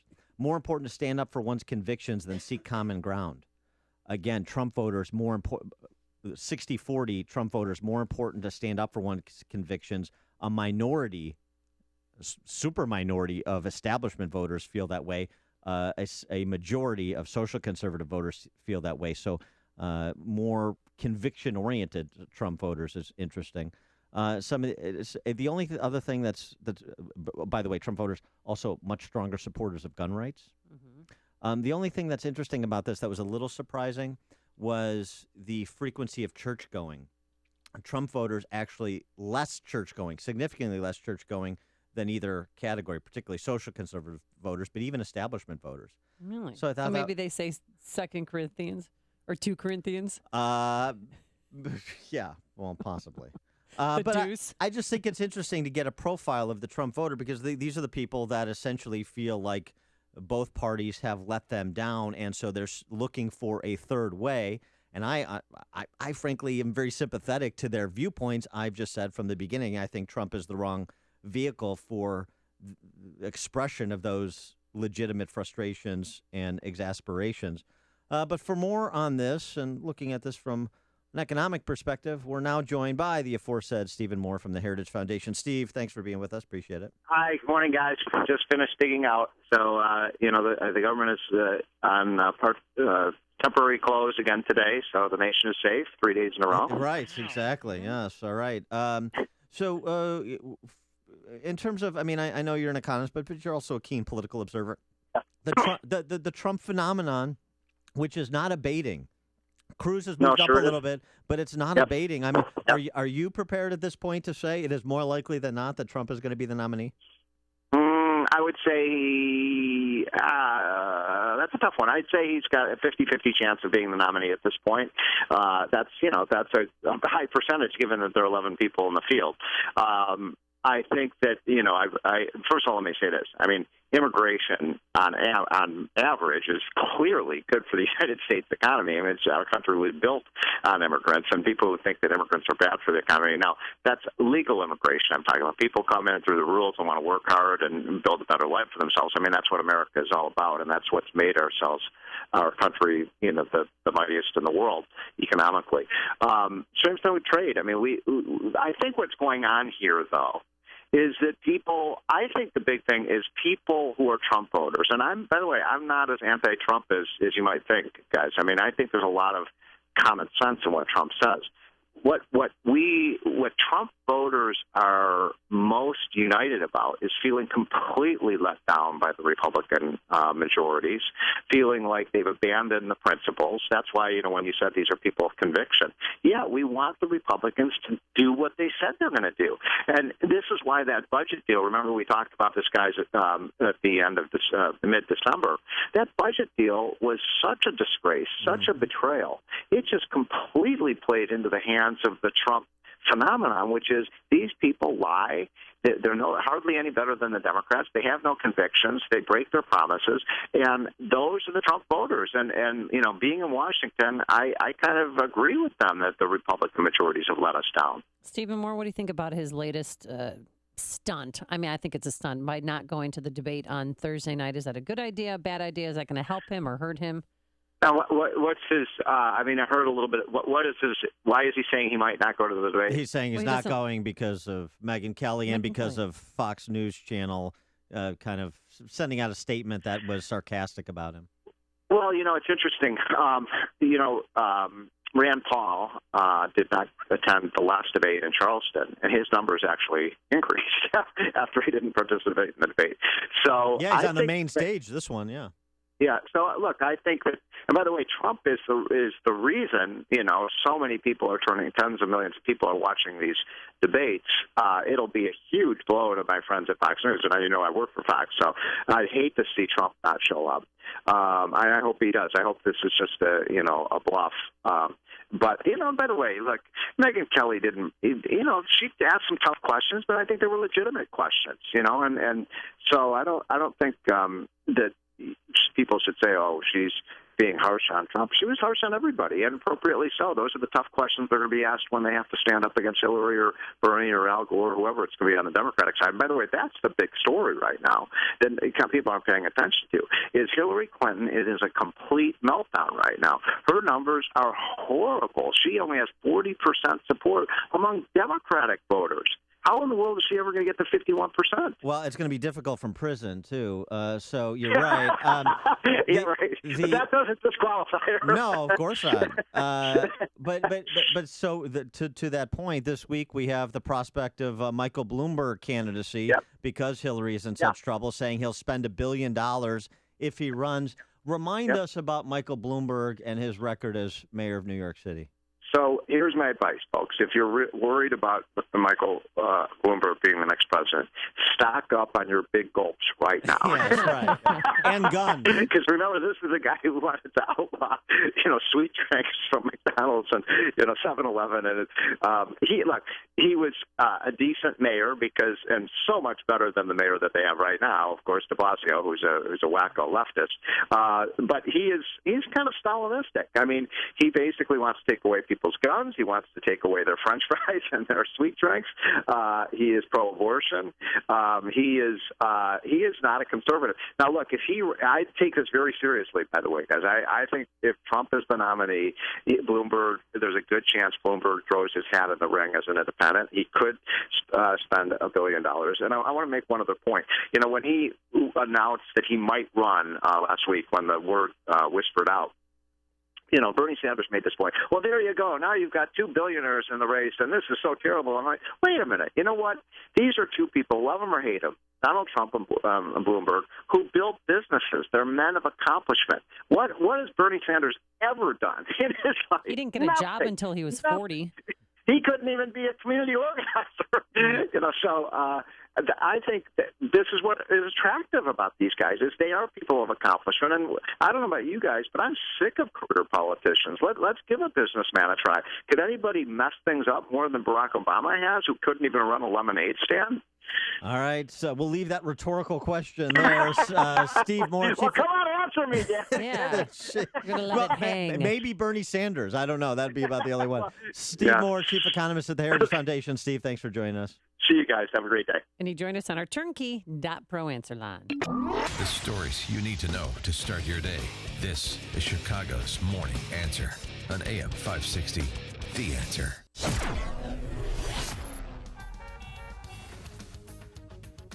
Cloudy this morning, but we could have a little bit of sunshine by this afternoon. That'd be nice. A high of 33 degrees. Tonight, a brief snow shower, just a dusting.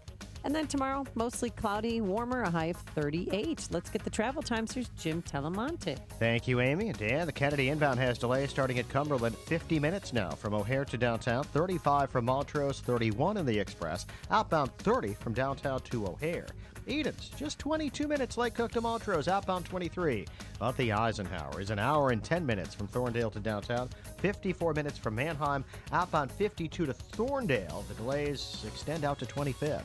Northbound I-55, slow 126 to 53 after a crash, and delays resume at Harlem. It's now an hour from 355 to Lakeshore Drive, outbound all clear. Ryan, 23 minutes, 95th to downtown, Lakeshore Drive. Southbound, it's tied up Bryn Mawr to Fullerton and 18th to the Stevenson. Northbound from the Stevenson to Jackson. Northbound Tri-State slow from the Stevenson to 31st, and from the Reagan Tollway to North Avenue. Eastbound Adams Tollway slow from Barrington Road to 53. I'm Jim Talamonte, ChicagoRadioDeals.com, Traffic Center. Come on, I know you've been thinking about it, maybe even picturing yourself on a beach in Cabo enjoying the sun and the surf. Well, stop thinking about it and start doing something about it. Time is almost up to purchase your trip to Escape to Cabo with us, Dan and Amy. The special price secured just for us by our good friends at Apple Vacations expires on January 29th. That's Friday. After that, the price will go up in availability. will be limited. We're heading to Los Cabos, Mexico, April 2nd through the 9th. Our trip is presented by Dermatology and Plastic Surgery Associates. We'll be staying at the Secrets Puerto Los Cabos Golf Resort and Spa. It's gorgeous. All suites, all inclusive, adults-only resort. It's got 8 restaurants, 4 bars, beautiful pool, gorgeous beaches, and 2 challenging 9-hole golf courses. So to get more information and book your trip, visit 560theanswer.com, keyword escape. And you can also enter for a chance to win a trip for 2 to Los Cabos. Download the AM560 mobile app on your smartphone. Click on the Enter to Win banner. Just takes a few minutes to fill it out, and we'll announce the winner next week. Good luck. The most recent U.S. Supreme Court decision on the Affordable Care Act made one thing certain. We will all have to deal with this ever-changing law until at least 2017. If you're tired of calling a bureaucrat at an 800 number to help you navigate Obamacare, then you need a local expert on your side. That's right, your own health insurance mentor. C. Stephen Tucker from healthinsurancementors.com is someone I know and trust. He's a 20-year licensed broker who's been educating AM560 listeners on the Affordable Care Act for the last 5 years. Thanks, Dan. If you have a pre-existing condition, a canceled plan, or your premium increased, now's the time to get covered. 2016 open enrollment begins on November 1st and ends on January 31st. During this 90-day window, you cannot be denied coverage. Depending on your income, you may find a more affordable plan. The new healthcare law is very complicated and you do need guidance. It costs you nothing to use a broker, so why not tap into my expertise? Thanks, Steve. How can our listeners get in touch with you? They can visit healthinsurancementors.com or call me directly at 630-674-1551. That's 630-674-1551.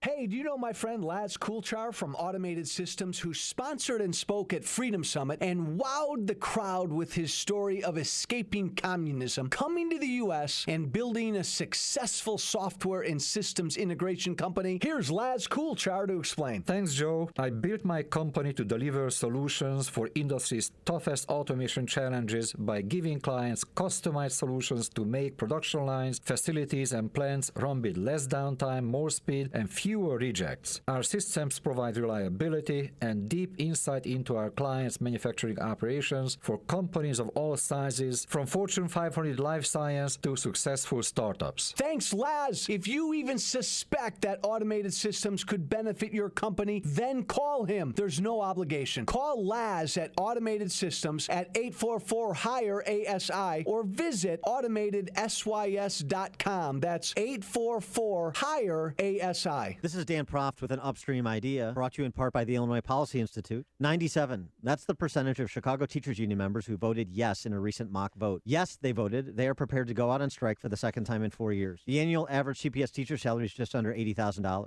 And that's before you include their health insurance benefits and guaranteed 7-figure pensions. The bankrupt, junk-rated Chicago public schools spend more than $15,000 annually per pupil, and yet 75% of 4th and 8th graders are neither proficient in reading nor math. This in a system of nearly 400,000 students. So who's the bad guy here? Is it the teachers union or the mayor's office? Yes, there are no white hats in the story of central planners from City Hall fighting with the central planners from the teachers union over who gets to be the lead central planner at CPS. If the teachers strike, they deserve to be unlocked from their jobs. CPS students deserve access to schools that will give them the opportunity to earn an education that sets them on a course for success in life. The only way that happens is if the adults inside CPS, the parents, and the adults outside CPS, state political leaders, change the flow of money away from central planners and to families so that they may make the same choices for their children that Tiny Dancer did for his kids matriculating at the University of Chicago Lab School. For more ideas like this, visit upstream-ideas.com. I'm Dan Proft.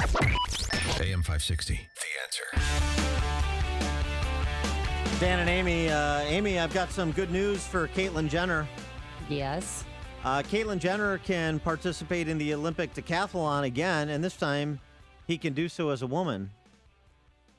The Olympic Committee, the International Olympic Committee, has a new policy that allows men to compete as women and vice versa. Here's the relevant portion of the policy change. I'm quoting. To require surgical anatomical changes as a precondition to participation is not necessary. What? To preserve fair competition and may be inconsistent with developing legislation and notions of human rights. So when you see Mike Tyson in the ring with a wig on, the ladies boxing at the Olympics, now you'll know why. But that's not fair. That's not equal play for women. Because now we're going to lose spots. We're going to lose spots to transgenders. Not fair. Similar to that friend, high school student, the transgender student. He's on the girls' gymnastic team. He took a spot away from somebody else. This is when the left annihilates itself, and this is exactly what's happening. It's also National Organization of Women's going to protest. It also means the ruination of beach volleyball. Yeah. Oh, no. I love beach volleyball. Well, Mandy and Misty. Well, Hello. Well, what if you see Shaquille O'Neal with a wig on playing women's volleyball? It'd be a little different, wouldn't it? He would be effective at the net. Yeah, clearly. He'd block a lot of stuff. By the way, you think this is not coming to a business or school, as you mentioned, the Palatine High School? Is a business or school near you?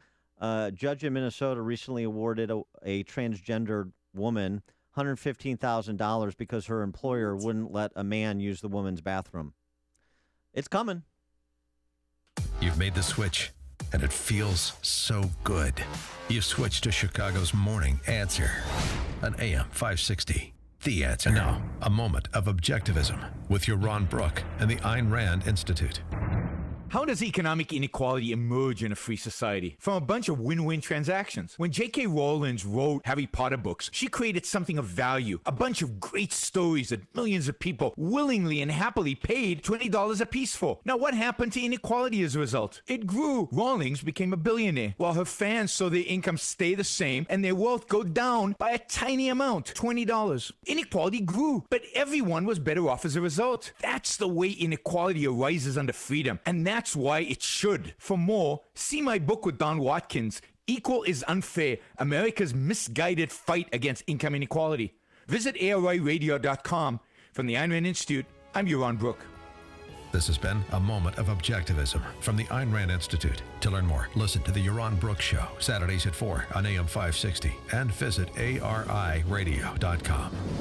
Why are Ayn Rand's ideas so compelling? Her worldview, her philosophy, expressed dramatically in her novels Atlas Shrugged and The Fountainhead, embodies the ideals stated by the Founding Fathers in the Declaration of Independence and sets forth the requirements necessary to achieve a flourishing life. She called her philosophy objectivism and said it was a philosophy for living on Earth. Today, decades after her death, objectivism continues to stir debate and inspire passion for the spirit of individualism and the enduring American dream.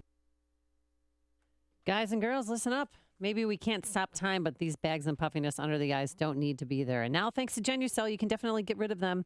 The new Genucell plant stem cell therapy for bags and puffiness under the eyes from our friends at Chamonix is doing just that for men and women all across this great country of ours. Why wait? Order it now and see the difference. Josie from Arizona says she's been using it for 2 weeks and she loves it. Her husband's amazed.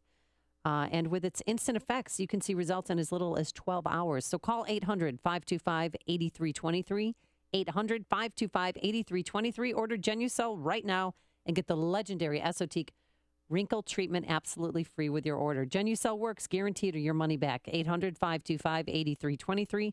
That's 800-525-8323. Two texts on the International Olympic Committee's new gender-bending rules. From Sean in Elmwood Park. Didn't the Russians already try that in the 70s? And the East Germans, too. Also, and the Iranian girls soccer team. There you go. Mostly men. Also, another, I got a tweet. Soccer is the only sport that won't notice a difference. Hey-oh. Coming up on Chicago's Morning Answer, Tim Carney will be here from the Washington Examiner. Here's Mike. The occupied wildlife refuge blocked off by the FBI. That's the update on the story we're following out of Oregon. The FBI shutting down the area around that Oregon wildlife refuge that's been occupied by armed anti-government protesters for 3 weeks. Fox with the latest on that in just a moment. Governor Rauner to give his second State of the State address. WIND Chicago News Time, 8 o'clock. Fox News Radio. I'm Dave Anthony. A standoff in Oregon may be over, and the beginning of the end was a traffic stop where shots were fired. One protester died. 8 are now under arrest. Fox's Jessica Rosenthal has more live. Dave, Oregon State Police and the FBI arrested many of the wildlife refuge occupiers on a highway while the men were on their way to a community meeting last night.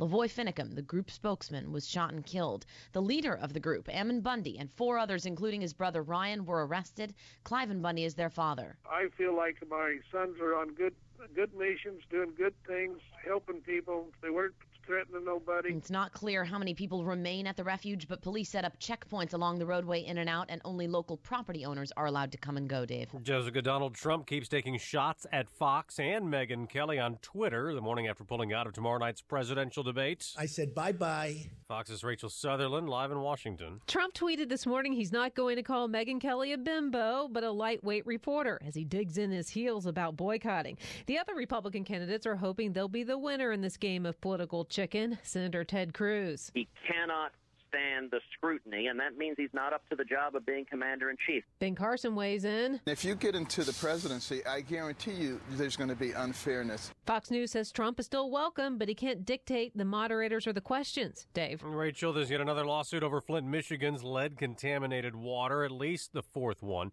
This suit asks a federal judge to force the city and state to replace all service lines from water mains to homes at no cost to residents.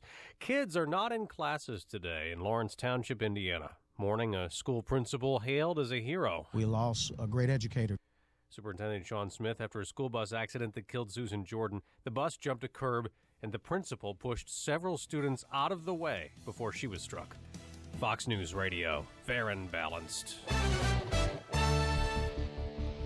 Cloudy skies, 23 degrees this morning at 8:02 on AM 560 The Answer.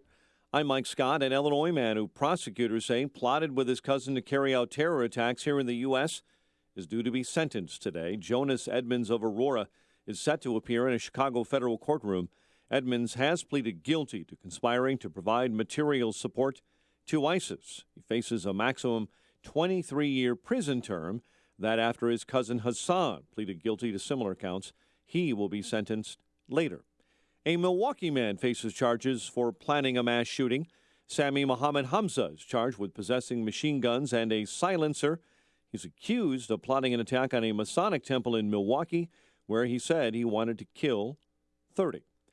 Chicago police are investigating the shooting death of an elderly Far South Side man. Daryl Cannon says he discovered the body of his elderly brother Claude yesterday near the back door of the home that they shared. To come in and to see your brother laying there with a hole in his head in a fetal position as if he was praying. I ain't never seen anything like that before in my life. The 76-year-old victim was shot several times in the head and chest. No one is in custody. A Northwest Indiana woman will spend 50 years in prison for the death of her mother. Alyssa Barrett was sentenced yesterday by a Lake County, Indiana Superior Court judge. The 19-year-old pleaded guilty to the murder in December. 2 teen boys were also charged with assisting a criminal. Governor Bruce Rauner proposes fixing the state's underfunded pension system and eliminating what he says is wasteful bureaucracy in public schools during his State of the State address later today. Chicago sports, Blackhawks are beaten by Carolina 5-0. College hoops, our Northern Illinois Huskies fall to Akron 76-66. The news, a service of the Exergen Temporal Scanner Thermometer. It's the perfect option for a busy parent to take temperature without fuss or stress. A gentle forehead scan is all you need. The Exergen Temporal Scanner Thermometer. Pick one up at Walgreens or other fine retailers today. Time for the AM 560 Business Beat, a service of Turnkey.pro. And from the Fox Business Network, here's Lillian Wu. From the Fox Business Network, stock futures on Wall Street are lower as oil prices continue to sink.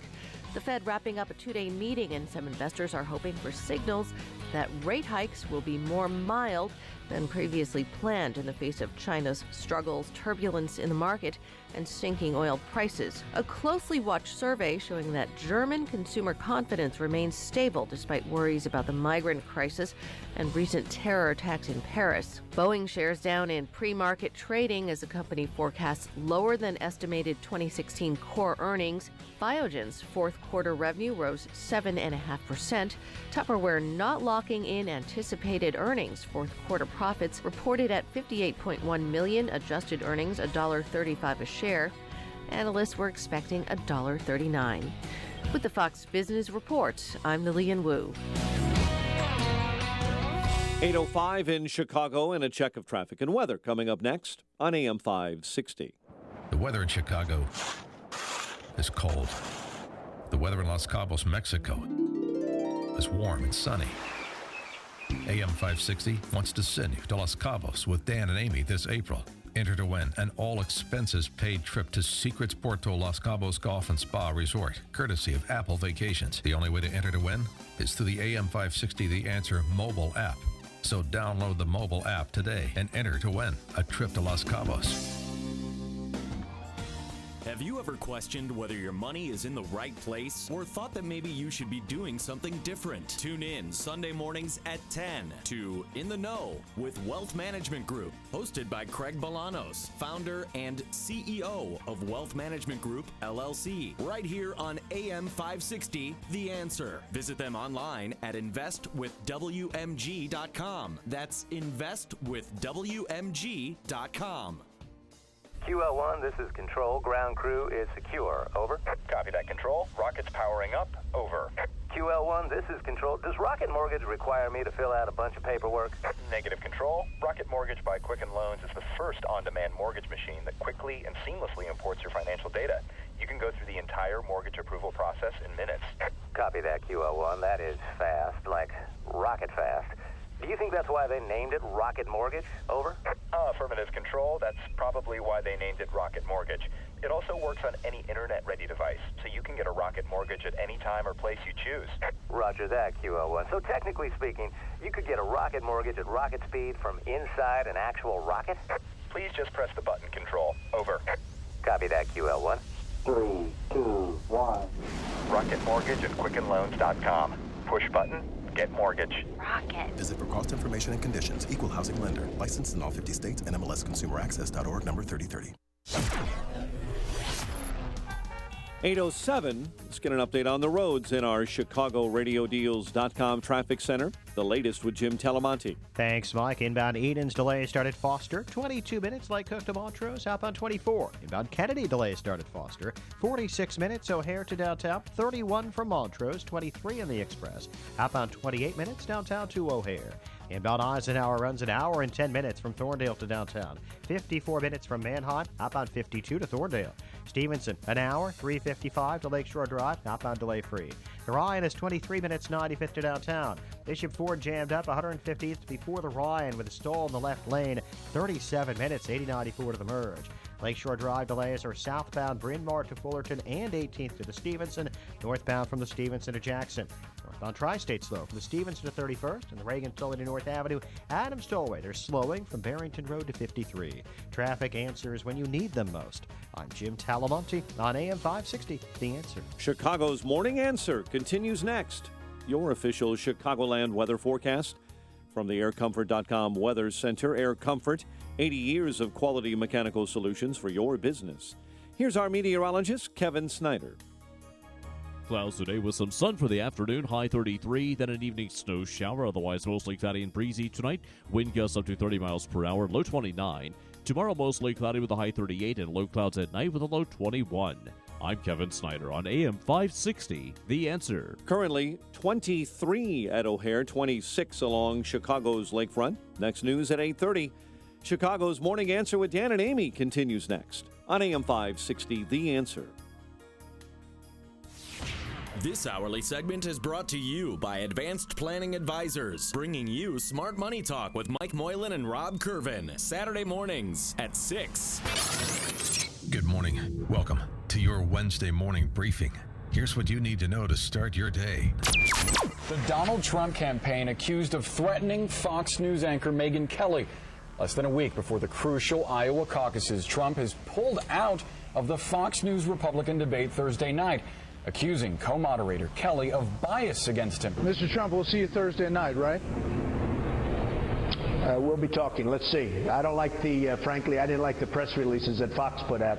It's like they're playing games, and I don't like it when people play games with me, and they're playing games. If he's unwilling to stand on the debate stage with the other candidates, then I would like to invite Donald right now to engage in a one-on-one debate with me anytime between now and the Iowa caucuses. This is Chicago's Morning Answer with Dan Proft and Amy Jacobson on AM 560, The Answer.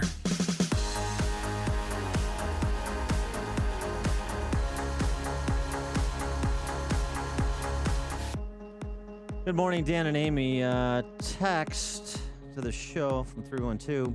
Could you speak about how to contact your program via text for people without smartphones? That's text we received.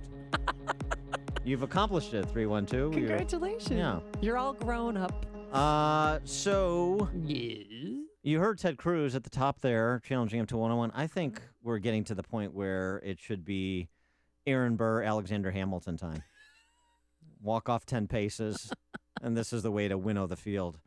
You and I have a bet. We have a friendly wager. Whether Trump will actually reverse course today or tomorrow, more of showmanship, and show up to the debate, generating that much more attention and interest, and creating that much more chaos and that much more Trump for the media, Washington press corps to obsess over. Will he actually decide to show up after all? You think?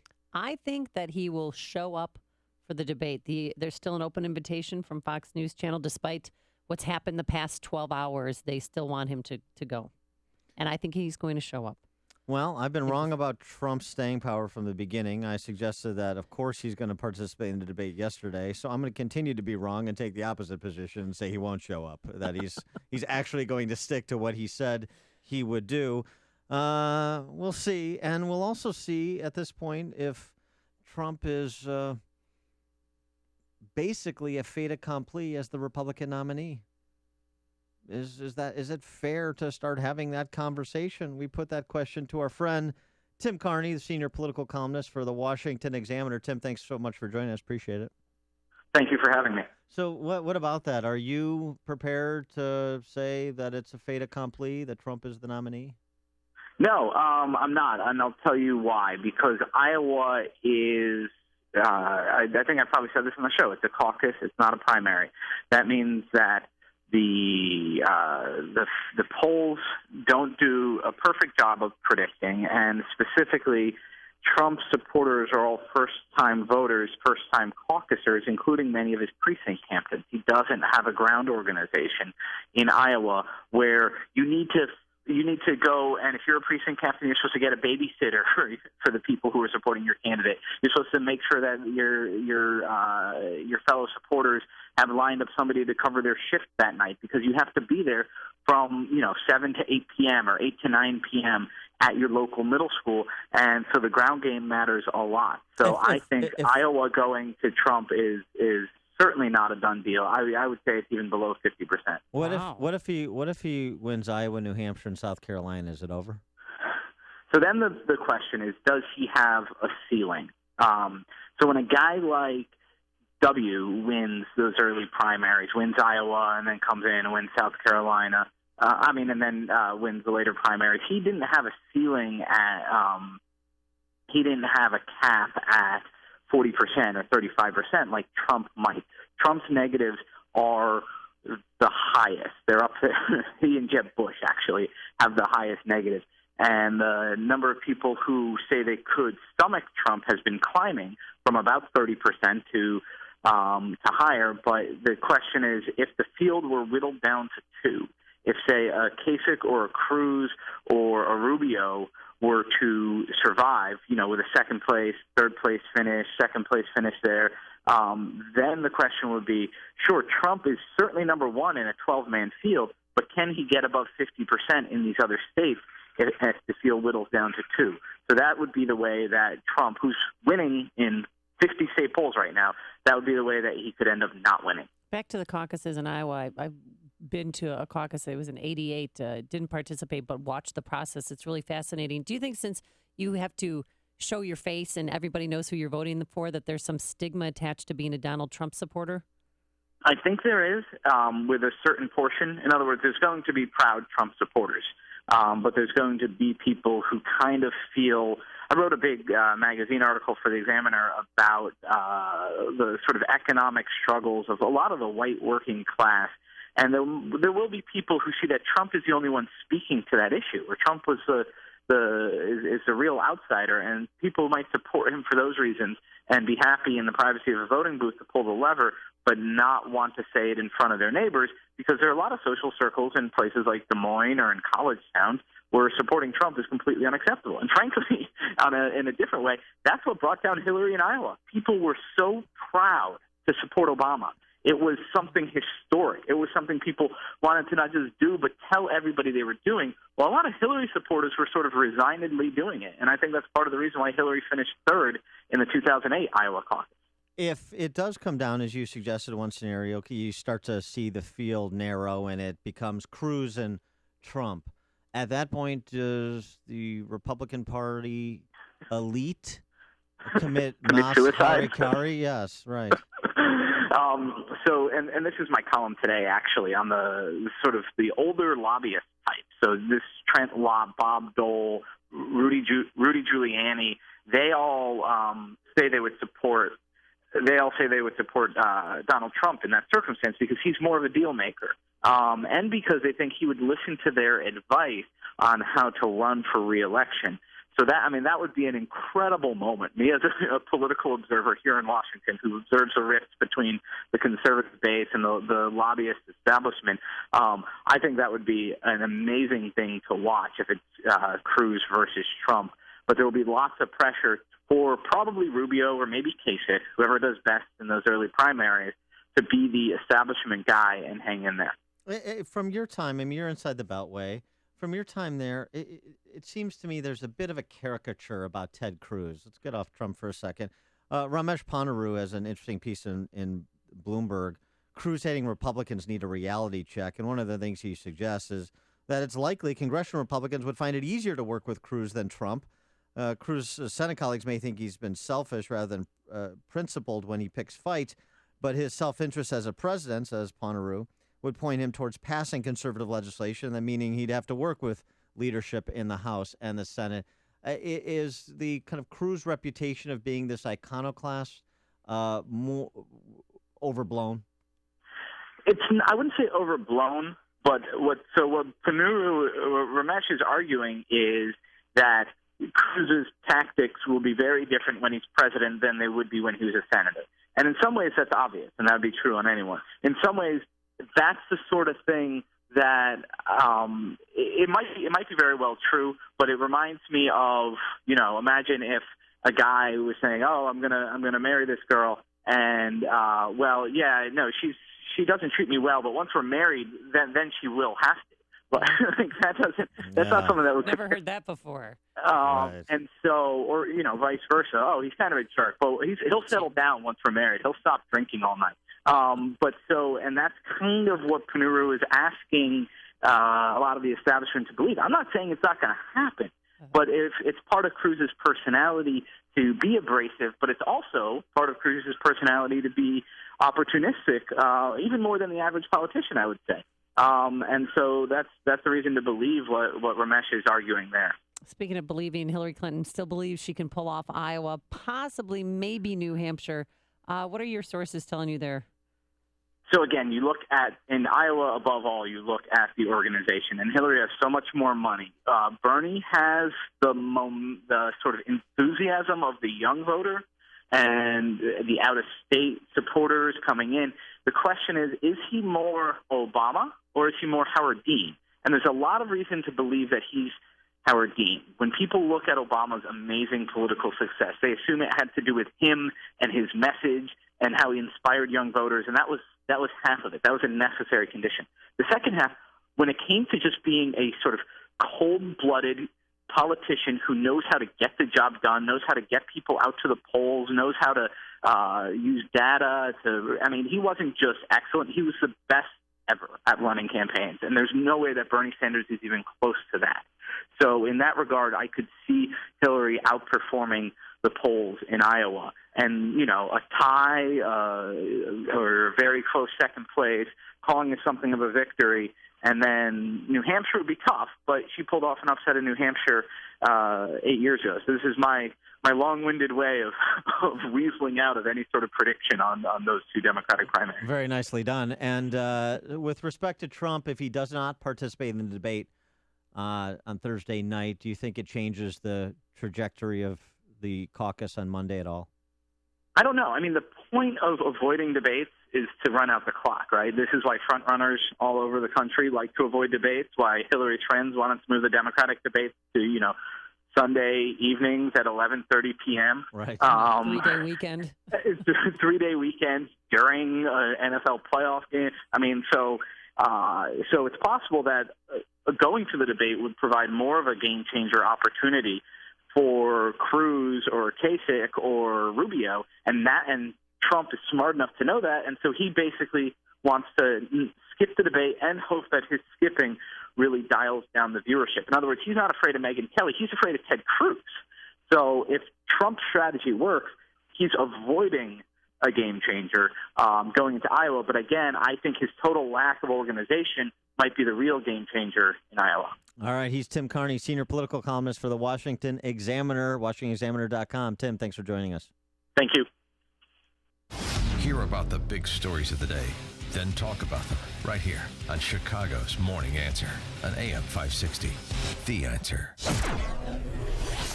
Coming up on Chicago's Morning Answer, Martin Luther King Jr. isn't inclusive enough for students at one university. We'll explain. But first, here's your forecast. Cloudy this morning, then some sunshine by this afternoon, a high of 33 degrees. Tonight, a brief snow shower, no big deal, no large accumulations. And then tomorrow, mostly cloudy, a high of 38.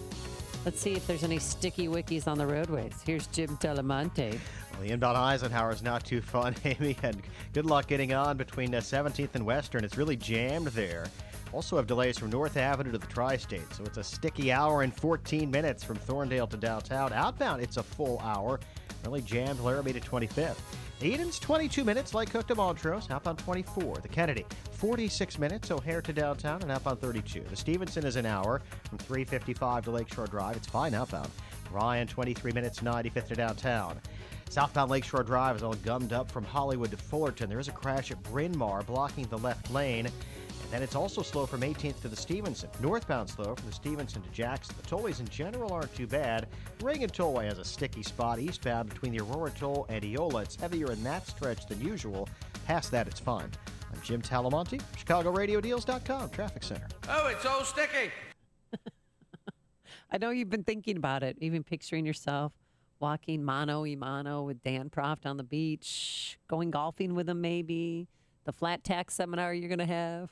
Walking mano a mano with me? Hand in hand. Yeah, if there's another mono who thinks he's walking with me, he's wrong.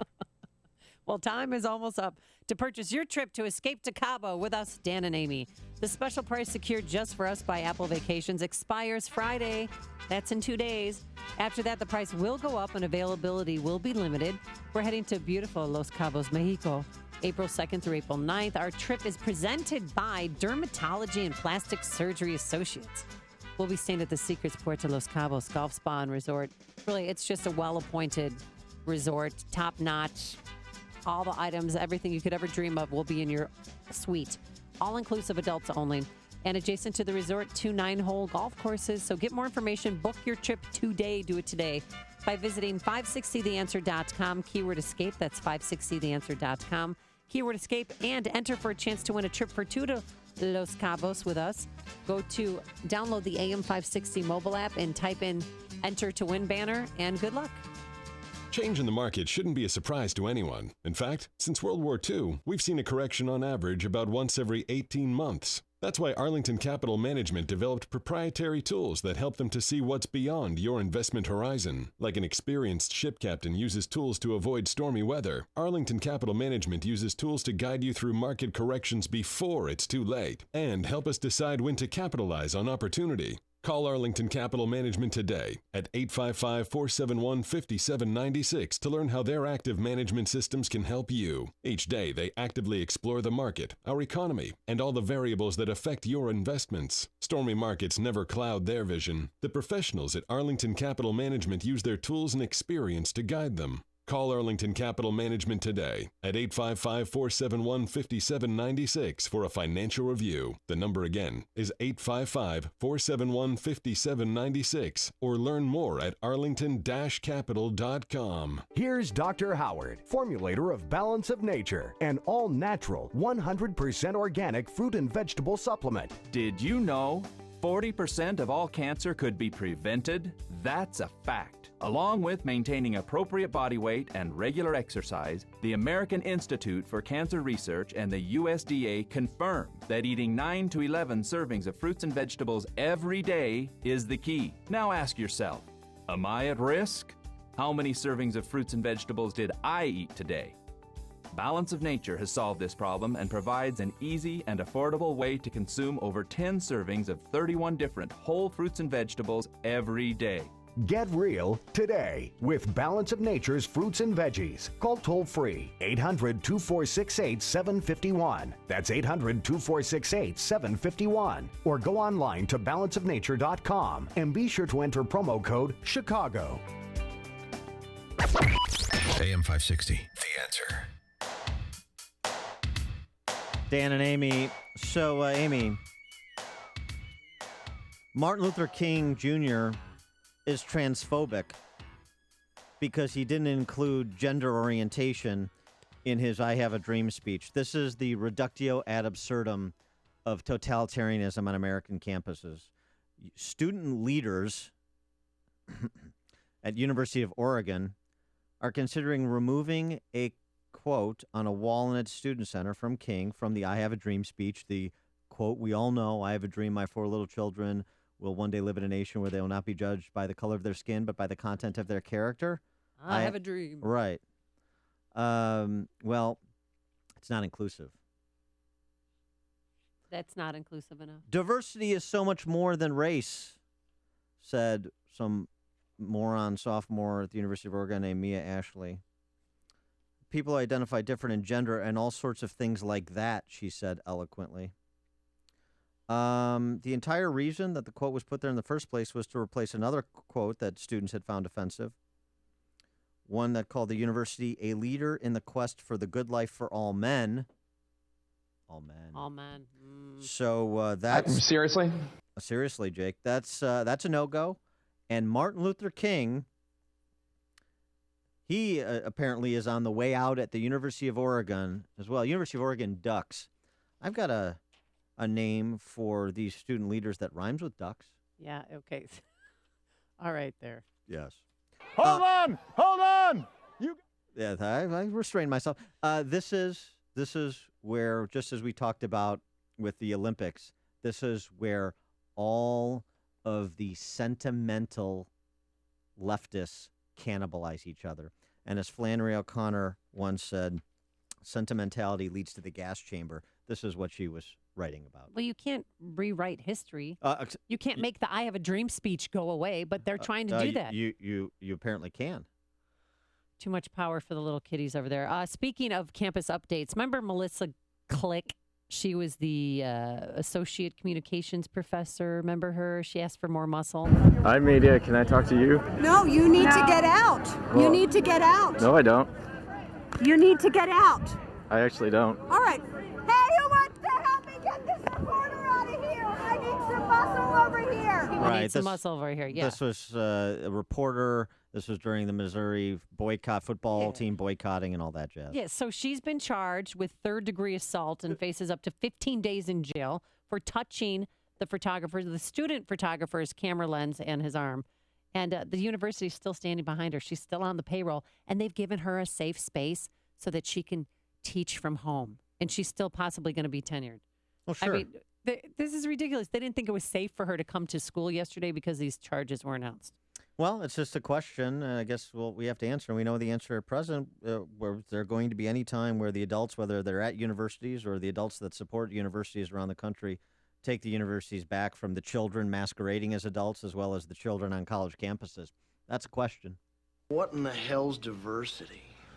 Well, I could be wrong, but I believe diversity is an old wooden ship that was used during the Civil War era. Ducks. It's news, opinion, insight. This is Chicago's Morning Answer on AM 560. The Answer. Winter weather is here, and this season's roller coaster ride and temperatures can be especially taxing on your business's mechanical HVAC system. That's why it's important to schedule a comprehensive review of your system today with Air Comfort, Chicagoland's leading mechanical professionals. For more than 80 years, Air Comfort has maintained hundreds of businesses' HVAC systems throughout Chicagoland and Northwest Indiana. Why do they trust their mechanical systems to Air Comfort? It's simple. Because they understand that Air Comfort has the best trained and highly skilled team of award-winning technicians. That's why Air Comfort is recognized as an MSCA Star Contractor, a designation achieved by only 2% of contractors nationwide. With a large service fleet of more than 80 fully equipped vehicles, chances are that an Air Comfort technician is nearby. Schedule your system check by calling now, 708-345-1900, or online at aircomfort.com. AM 560, The Answer. Coming up next on Chicago's Morning Answer. We're going to talk to Charles Thomas, ABC 7 political reporter, about what the governor will likely have to say when he offers his State of the State address this afternoon. That's at 8:38. And what one motorist was doing while he was in his car on his iPhone. But first, let's go into the newsroom. Here is Mike Scott. Amy and Dan, good morning. The FBI shutting down an area around that remote Oregon wildlife refuge. It's been occupied for weeks by anti-government protesters. Federal agents set up checkpoints around the Mauhauer National Wildlife Refuge early this morning, hours after a shootout on a nearby highway left one protester dead and 7 others in custody. Ammon from the back of the police car called her and told her that they had been arrested, that my son Ryan had been shot in the arm, and that LaVoy Finnegan was murdered, cold-blooded murdered. Cliven Bundy, the father of Ammon and Ryan Bundy, on Fox News. Donald Trump says he will sit out the Republican presidential debate hosted by Fox News because anchor Megyn Kelly is one of the moderators. The squabble erupted, of course, after Kelly co-hosted a debate last year. Trump's campaign manager, Corey Lewandowski, on ABC's Good Morning America. He's participated in 6 debates. He's won every single one by every poll. He's not afraid to debate anybody. He does more television and radio interviews than all the other candidates combined. On the Democrat side, candidate Bernie Sanders meeting informally with President Barack Obama at the White House today. Today is International Holocaust Remembrance Day. The UN designates the day to remember and honor the 6 million Jews and millions of other non-Jews murdered by Nazi Germany during World War II. School district in Indianapolis is mourning today. Schools closed following a bus crash yesterday that killed an elementary school principal. 2 were killed and 3 others wounded as a shooting erupted Tuesday night at a Seattle homeless encampment. Police say the victims lived at that encampment and the shooting was very targeted. An Illinois man who prosecutors say plotted with his cousin to carry out terror attacks in Aurora is due to be sentenced. Sentencing for Jonas Edmonds is set for this morning at a Chicago federal courtroom. Meantime, his cousin Hassan Edmonds has already pleaded guilty to similar counts. He will be sentenced later. Illinois Governor Bruce Rauner proposes fixing the state's underfunded pension system and eliminating what he says is wasteful bureaucracy from the public schools during his State of the State address later today. Chicago sports, Carolina blanked the Blackhawks last night 5-0. The news service of Jewel Osco gets set to score 4 and save more at Jewel Osco. Mix, match, and save $4 instantly when you buy 4 select products, including Oscar Mayer bacon, Kraft cheese, Gatorade, and more. And there's no limit on the ways you can save. 8:34 and a check of traffic and weather on the way next on AM 560. Mike Gallagher is just as confused about the 2016 campaign as you are. If the conventional wisdom applies, Ben Carson drops out. John Kasich, Jeb Bush, Chris Christie drops out. I don't know what's conventional and what isn't conventional anymore. I do know what I don't know. And what I don't know is how this thing is going to play out when the Iowa caucuses begin in really just a matter of days. The Mike Gallagher Show, weekdays at 9, right before Dennis Prager at 11 on AM 560. The Answer. The Chicago Wolves host Rockford this Saturday at 7 at Allstate Arena, part of the Illinois Lottery Cup. The overall series record between these two teams is virtually even. For ticket information, visit ChicagoWolves.com. Are you ready to take your education to the next level? Arizona State University now offers over 90 top-tier degree programs, 100% online. With ASU's highly ranked online programs, you'll earn the same degree as our on-campus students, with the ability to learn wherever you want, whenever you want. Same world-renowned faculty, same leading education, same global recognition from one of the top universities in the world. Call 1-800-581-5369. That's 1-800-581-5369. I'm Jamie from Sherman Oaks, and I just graduated with my degree from Arizona State University. I chose ASU because I received the quality education I deserve in the major I wanted, all from my home. Jamie's not the only one to earn a degree from ASU. There are over 90 degree programs offered 100% online from one of the top universities. Now's the time to learn more about earning your degree online from Arizona State University. Call 1-800-581-5369. That's 1-800-581-5369. The stock market seems like it's in turmoil. 2016 has already proven to be a roller coaster ride. Is there another big correction on the horizon? Are you prepared? Or are you at the mercy of stockbrokers if it does happen? Let Online Trading Academy teach you how to navigate the stock market during these changing times. They offer professional trading and investing education for every skill level. They'll teach you a rules-based strategy, trading on knowledge, not speculations, so you can identify market changes before they happen. Online Trading Academy has a state-of-the-art educational facility centrally located in Lombard. Call today, 888-601-TRADE. That's 888-601-8723 to attend a free half-day course. Call now and mention you heard this message on AM 560 The Answer, and they'll send you home with a free home video study course valued at $247 just for attending. This is a great opportunity to learn from the pros. Reservations are limited, so call now, 888-601-8723 or online at freeotaclass.com. 8:36 in our ChicagoRadioDeals.com traffic center. Here's Jim Talamonte. Thanks, Mike. On the Tri-State Tollway southbound, traffic is stop and go from Eau Plaine to 137, whereas toll just cleared. Northbound, it's heavy from the Stevenson to 31st and from the Reagan Tollway to North Avenue. Eastbound Adams Tollway slow, Roselle to 53. The Reagan Tollway has cleared up. Veterans Memorial still slow, 63rd to the Reagan Tollway and Roosevelt to St. Charles. Edens Expressway running 21 minutes, Lake Cook to Montrose, outbound 20. The Kennedy looking at 46 minutes, O'Hare to downtown, outbound 31. The Eisenhower, an hour and 2 minutes, Thorndale to downtown. 44 minutes from Manheim, outbound 49 to Thorndale. The Stevenson runs an hour, 3:55 to Lakeshore Drive. The Ryan, 26 minutes, 95th to downtown. Traffic answers when you need them most. I'm Jim Talamonte on AM 560, The Answer. Chicago's Morning Answer continues next. Your official Chicagoland weather forecast from the AirComfort.com Weather Center. AirComfort.com, 80 years of quality mechanical solutions for your business. Cloudy this morning, then clouds and sun this afternoon. High 33, 24 at O'Hare. Next news at 9.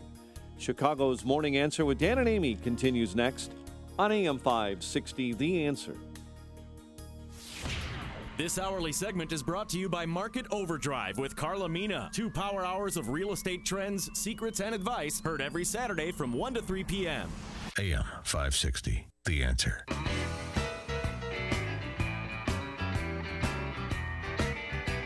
Dan and Amy. Amy, today the governor delivers his State of the State address.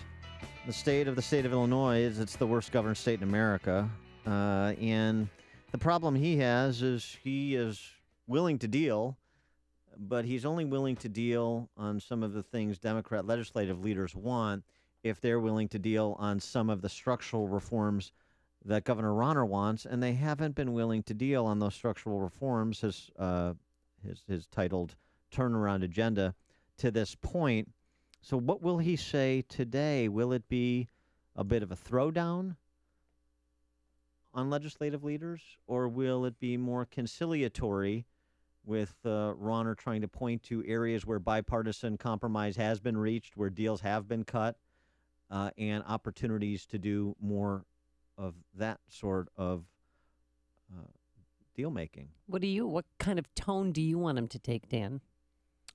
I want him to challenge Mike Madigan and John Cullerton to a street fight in front of the Capitol. Of course. With weapons or without? Either way. In a Okay. cage, 3 men enter, 1 man leave. And may it be the tallest man. There you go. Governor Ron. Well, he's taller than the other two of them combined. Stop it. All right, Charles Thomas. He's our friend from ABC7, Charles. political reporter for ABC7 News. Charles Thomas joins us now live from Springfield. Charles, thanks for joining us. Hey, thank you for having me. We're a lot of people anticipating this speech today. You know, I've never heard so much free-speech spin associated with a State of the State speech. The governor's office, late yesterday afternoon, began its pre-spin, giving us a sense of telling us how we should listen to this speech and that we should hear the conciliatory moments and that we should hear the accomplishments of this administration over the past year. Whereas the other side is putting everything on the governor. They say the reason that there is no budget in the state, the reason that social services programs are not being funded in the state is solely the responsibility of the governor's office. And you and I both know that is not the case, that the other side is as culpable. Well, both sides are culpable here. And so we have to cut through the pre-spin and actually listen to what the governor says today. But there are a couple of points where the governor can legitimately highlight compromise, right? Agreement. Even this week, John Cullerton agreeing that the governor and the Senate president do have an agreement about the broad outlines of public sector pension reform. Now, Mike Madigan hasn't spoken on the topic yet, but the Senate president, Democrat, and the governor do seem to have an agreement there, right?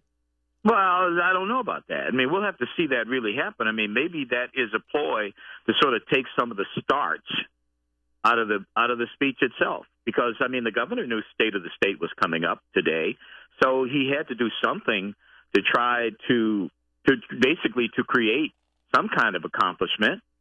So he comes up with this deal. When was it? Late last week when he started, and then by Monday or Tuesday, it was Monday. They started saying, "Well, we've got the broad framework of a deal on pensions," and it's not a very good deal, quite frankly. I mean, it only saves $1 billion a year, and it certainly doesn't address the long-term pension debt. In fact, there are those out there who are saying that we'll be right back. That it won't stop the pension debt from actually going up. No, that's in the short right. term. Yeah, I'm one of those, so I agree. Well, but I mean, it's what you can get done when you have intransigent legislative leaders, I would suggest. And but I mean, it's to me there are opportunities for Governor Ronner to say, look, they have a worldview, I have a worldview. It's very different. I'm trying to find common ground here. We did on pensions. It's not as far as I want to go or the state needs to go, but at least it's a baby step. And the same thing can be said even with respect to public sector unions and contracts. I came to a deal with the Teamsters. We have disagreements, but we came to a deal with them recognizing the state's financial condition, and AFSCME won't. And he can kind of highlight the differences where he has been able to work with people who don't necessarily agree with him. But then there are people that are so dug in, that are so entitled, that they're impenetrable to reason or math. Well, I mean, I think you can say that he's done that on several other fronts where he's come halfway. At least he's taken some of his ideas off the table, as he puts it, in order to make an overture to the other side. I mean, I think that Speaker Madigan and his insistence that some of the governor's ideas violate Democratic Party principles, that where he won't even consider them or even dissecting them, so to speak, that probably is more of a problem for these negotiations even getting started. Charles, because he just won't budge on those so-called Democratic Party principles. I'd love to know what those are. Yeah. Well, let's talk about Mike Madigan, because as a reporter, and you're a seasoned reporter, an excellent reporter, I've loved you for decades now. I love you too. All right, enough. Break it up, you two. And I miss you. And I don't know how to quit you. Now, how difficult is it to get an interview with Mike Madigan? You know, I got one last year. It was the strangest thing. I was the only television reporter in Springfield that day. And Steve Brown, who is Madigan's spokesman, Pitbull. He comes up and says, "Hey, what are you doing here?" I said, "Well," and I said jokingly, "Well, I'm here for my one-on-one with the speaker." And he says, "Sure, come on over and let's talk." So I got in the wizard behind the curtain, and we sat there and we talked about what was going on in Springfield. So I haven't really had that kind of problem. And if I see him in the hall, he'll stop. Yeah, but is He'll he stop. stubborn? I There'll be mean, what's he like? He's efficient. Is that the word? He's a Well, very small. He's a very small guy, like Cullerton, Yeah. like Rahm. What do you call him? What'd you call him, Dan? Shetland people, Cornish people. Shetland people, Cornish people. They are. Well, they're- He's a very small guy. I mean, Mike Madigan might be 145 pounds soaking wet, right? Wow. But he's got all this power that, and when he walks through, you can see the other reps kind of like giving him that bow. Oh, yeah. The other Democrats, and you just he despite his small stature, he emanates power and knowledge. I mean, the guy knows everything about everything that's going on there. Well, that's right. Those two licentious leprechauns, Cullerton and Madigan, who've been there for almost 80 years between the two of them. It's fascinating. They have all this power and so forth. How's that been going for the state? I mean, he's the longest-serving state house speaker in the history of our country. And what's happened to Illinois over the last 30 years, where both sides agree that he is the most powerful politician in the state? When we talk about there's culpability on both sides, of course the governor's always responsible for what happens during his term. But where is the accountability for Mike Madigan in particular and John Cullerton as well? No, I mean, I don't. Well, Madigan in particular. I mean, Cullerton's only been about 8 years now or so. But Madigan, that's a question that really is not asked enough at news conferences when he does have an availability, and he's had frequent availability since last summer. Mike Madigan's been out there. He'll do a news conference every time his chamber comes back, and they came back frequently over the summer to do nothing, but they came back, and he would always have an availability. And a lot of the press down here, the ones that cover the State House all the time, to them, the fact that he's been here 40 years and basically the state's gone into a ditch during that period, they don't ask that anymore because they're so familiar and they think they know the answer, so they don't ask it anymore. They don't ask a lot of questions down here that we in Chicago would ask if we had the same opportunity. But Mike Madigan doesn't do news conferences in Chicago. In fact, when he's back in the district up on the southwest side, we can't find a guy. We never know where he is. Yeah, I remember you doing a piece that he doesn't own a cell phone, correct? Right. Well, that's Chuck Gowdy did that piece. Yeah. It was a great piece. It was a classic. It's a face-to-face business like The Sopranos, right? Right. Yeah. So, Charles, from the legislators you talked to, the policymakers down there, how do you see this once the speech is given and then they go back to trying to hammer something out? Okay, there's going to be a really interesting press conference down here at 3:00. At least I've gotten an advisory. Okay. Ken Duncan, the runaway rep. Right. The guy, the African-American representative who ran off the plantation, so to speak. Wow. To side with the governor on a couple of key issues. In other words, he destroyed Mike Madigan's supermajority. He's the 71st vote that Madigan can't get to override the governor. He's going to have a news conference at 3:00 this afternoon after the speech. Now, keep in mind that Duncan is in a position where he could say, well, look, I'll be the supermajority if you do this. Ooh.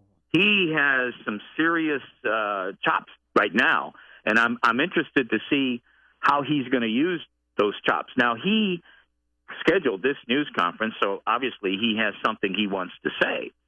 So let's listen. I think that might be a key moment because if he'll be the supermajority on certain issues, then why wouldn't then the speaker be moved to call certain bills on which he could override the governor? Right. Maybe Duncan's going to announce he's coming over to the Republican Party. Whoa! How about that? Now that would be an announcement. I don't think so. That would be a huge announcement. No, he is running. So he is running for re-election in the Democratic primary, and the Speaker, through certain unions, has put up a candidate against Duncan. Right. Right. So we'll see what happens. But I'm very interested in that news conference to find out what he has to say and whether or not he'll, on certain issues, go back and be part of the supermajority. Well, we'll be watching you tonight. What time are your reports? I'll probably be on between. Well, I don't know. That's above my pay grade, but I'm at between 4 and 6. We'll be coming back and forth between the State House and Chicago. All right, Charles Thomas, ABC7 Chicago political reporter. Charles, thanks always for joining us. I'm going to go to my happy place when he's telling this story. About 40 minutes. Stevenson an hour, 3:55 to Lakeshore Drive. It's fine outbound. The Ryan, you get 26 minutes, 95th to downtown. Lakeshore Drive still slow southbound Wilson to Fullerton, northbound from the Stevenson to Jackson. Tri-State southbound heavy, O'Plain to 137, northbound from the Reagan Tollway to the Eisenhower. The other tollways are now good. Northwest Indiana clear. I'm Jim Talamonte, ChicagoRadioDeals.com, Traffic Center.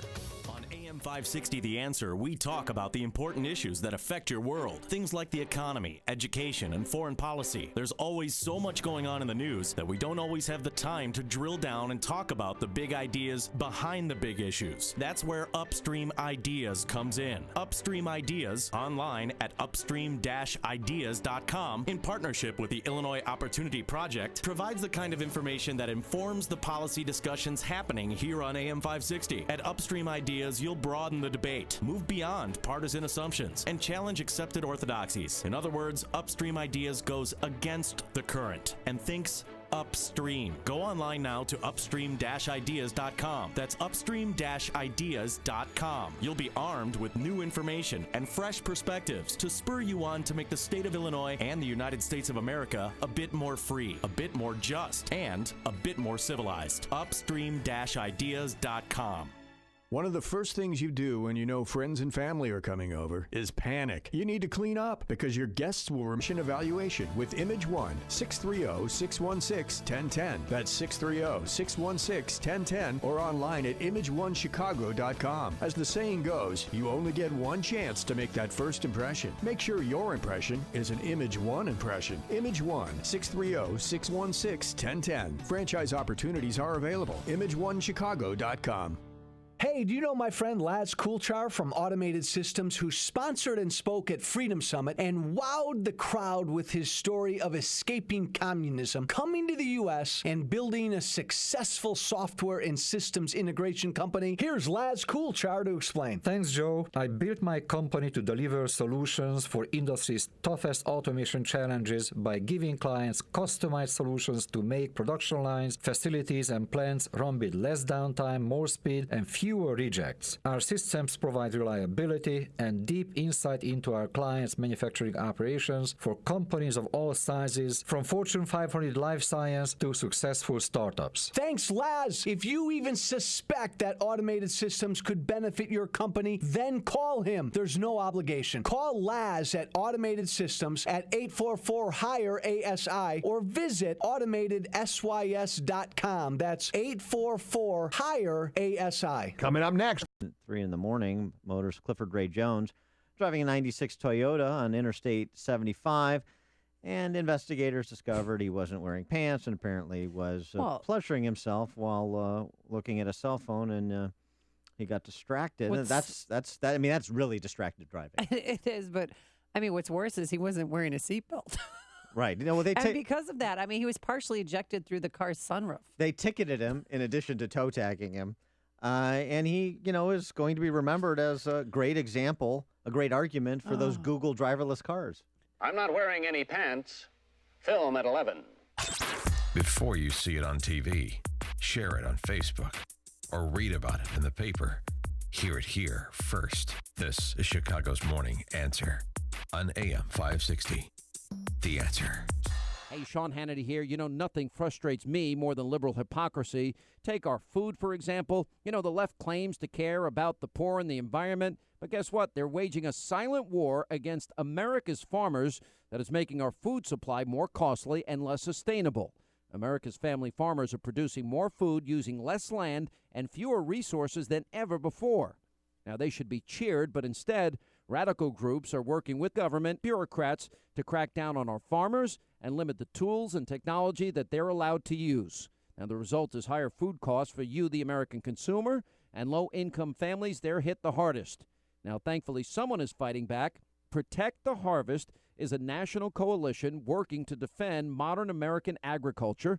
You can check them out at protecttheharvest.com and follow them on Facebook to get the very latest news and see how you can help. Don't let radical activists control your family's food choices. Visit protecttheharvest.com today. The most recent U.S. Supreme Court decision on the Affordable Care Act made one thing certain. We will all have to deal with this ever-changing law at least until 2017. If you're tired of calling an 800 number to help you navigate Obamacare, call expert C. Stephen Tucker from healthinsurancementors.com. He's someone I know and trust. He's a 20-year licensed broker who's been educating you on the Affordable Care Act for the last 5 years. Thanks, Joe. If you have a pre-existing condition, a canceled plan, or your premium increased, now's the time to get covered. 2016 open enrollment begins on November 1st and ends on January 31st. During this 90-day window, you cannot be denied coverage. Depending on your income, you may find a more affordable plan. The new healthcare law is very complicated, and you do need guidance. It costs you nothing to use a broker, so why not tap into my expertise? Thanks, Steve. Hey, how can our listeners get in touch with you? They can visit healthinsurancementors.com or call me directly at 630-674-1551. That's 630-674-1551. I've been taking it, and I'm actually feeling better. I know that I'm not coughing anymore, and I was coughing all the time. I notice my body feels better. I have diabetes. I had my blood work done, and I had really good numbers. I want to thank you for your product and all that. It's been great. I got my kids taking them now. Got my parents taking them. My brothers, my best friends. Got everybody on them. I love the product, and I love Dr. Howard. I trust him. I feel safe. I think his product is superb. I'm going to continue with it. Get started early on your New Year's resolution with our best price of the year. Call now to find out how to get your free month's supply of Balance of Nature. Call 800-2468-751. That's 800-2468-751. Or go online to balanceofnature.com. Use promo code CHICAGO. A lot of comments coming in on that Detroit motorist story. I guess you could say the guy in the car whacked himself from 847. Also, 60 wants to know whether the phone he was using to watch the porno was an Obama phone. I'm not sure. Thanks so much for joining us today. David Stripling, the best technical director there is, and Cesar Perez, our executive producer. Shake and bake. And we'll see you back here tomorrow morning at 5 a.m. Now let's go into the newsroom. Here's Mike Scott. Amy and Dan Governor Rauner to give his second State of the State address later today. Hurricanes hammered the Blackhawks, and WIND Chicago News Time, 9 o'clock. Fox News Radio. I'm Dave Anthony. The protest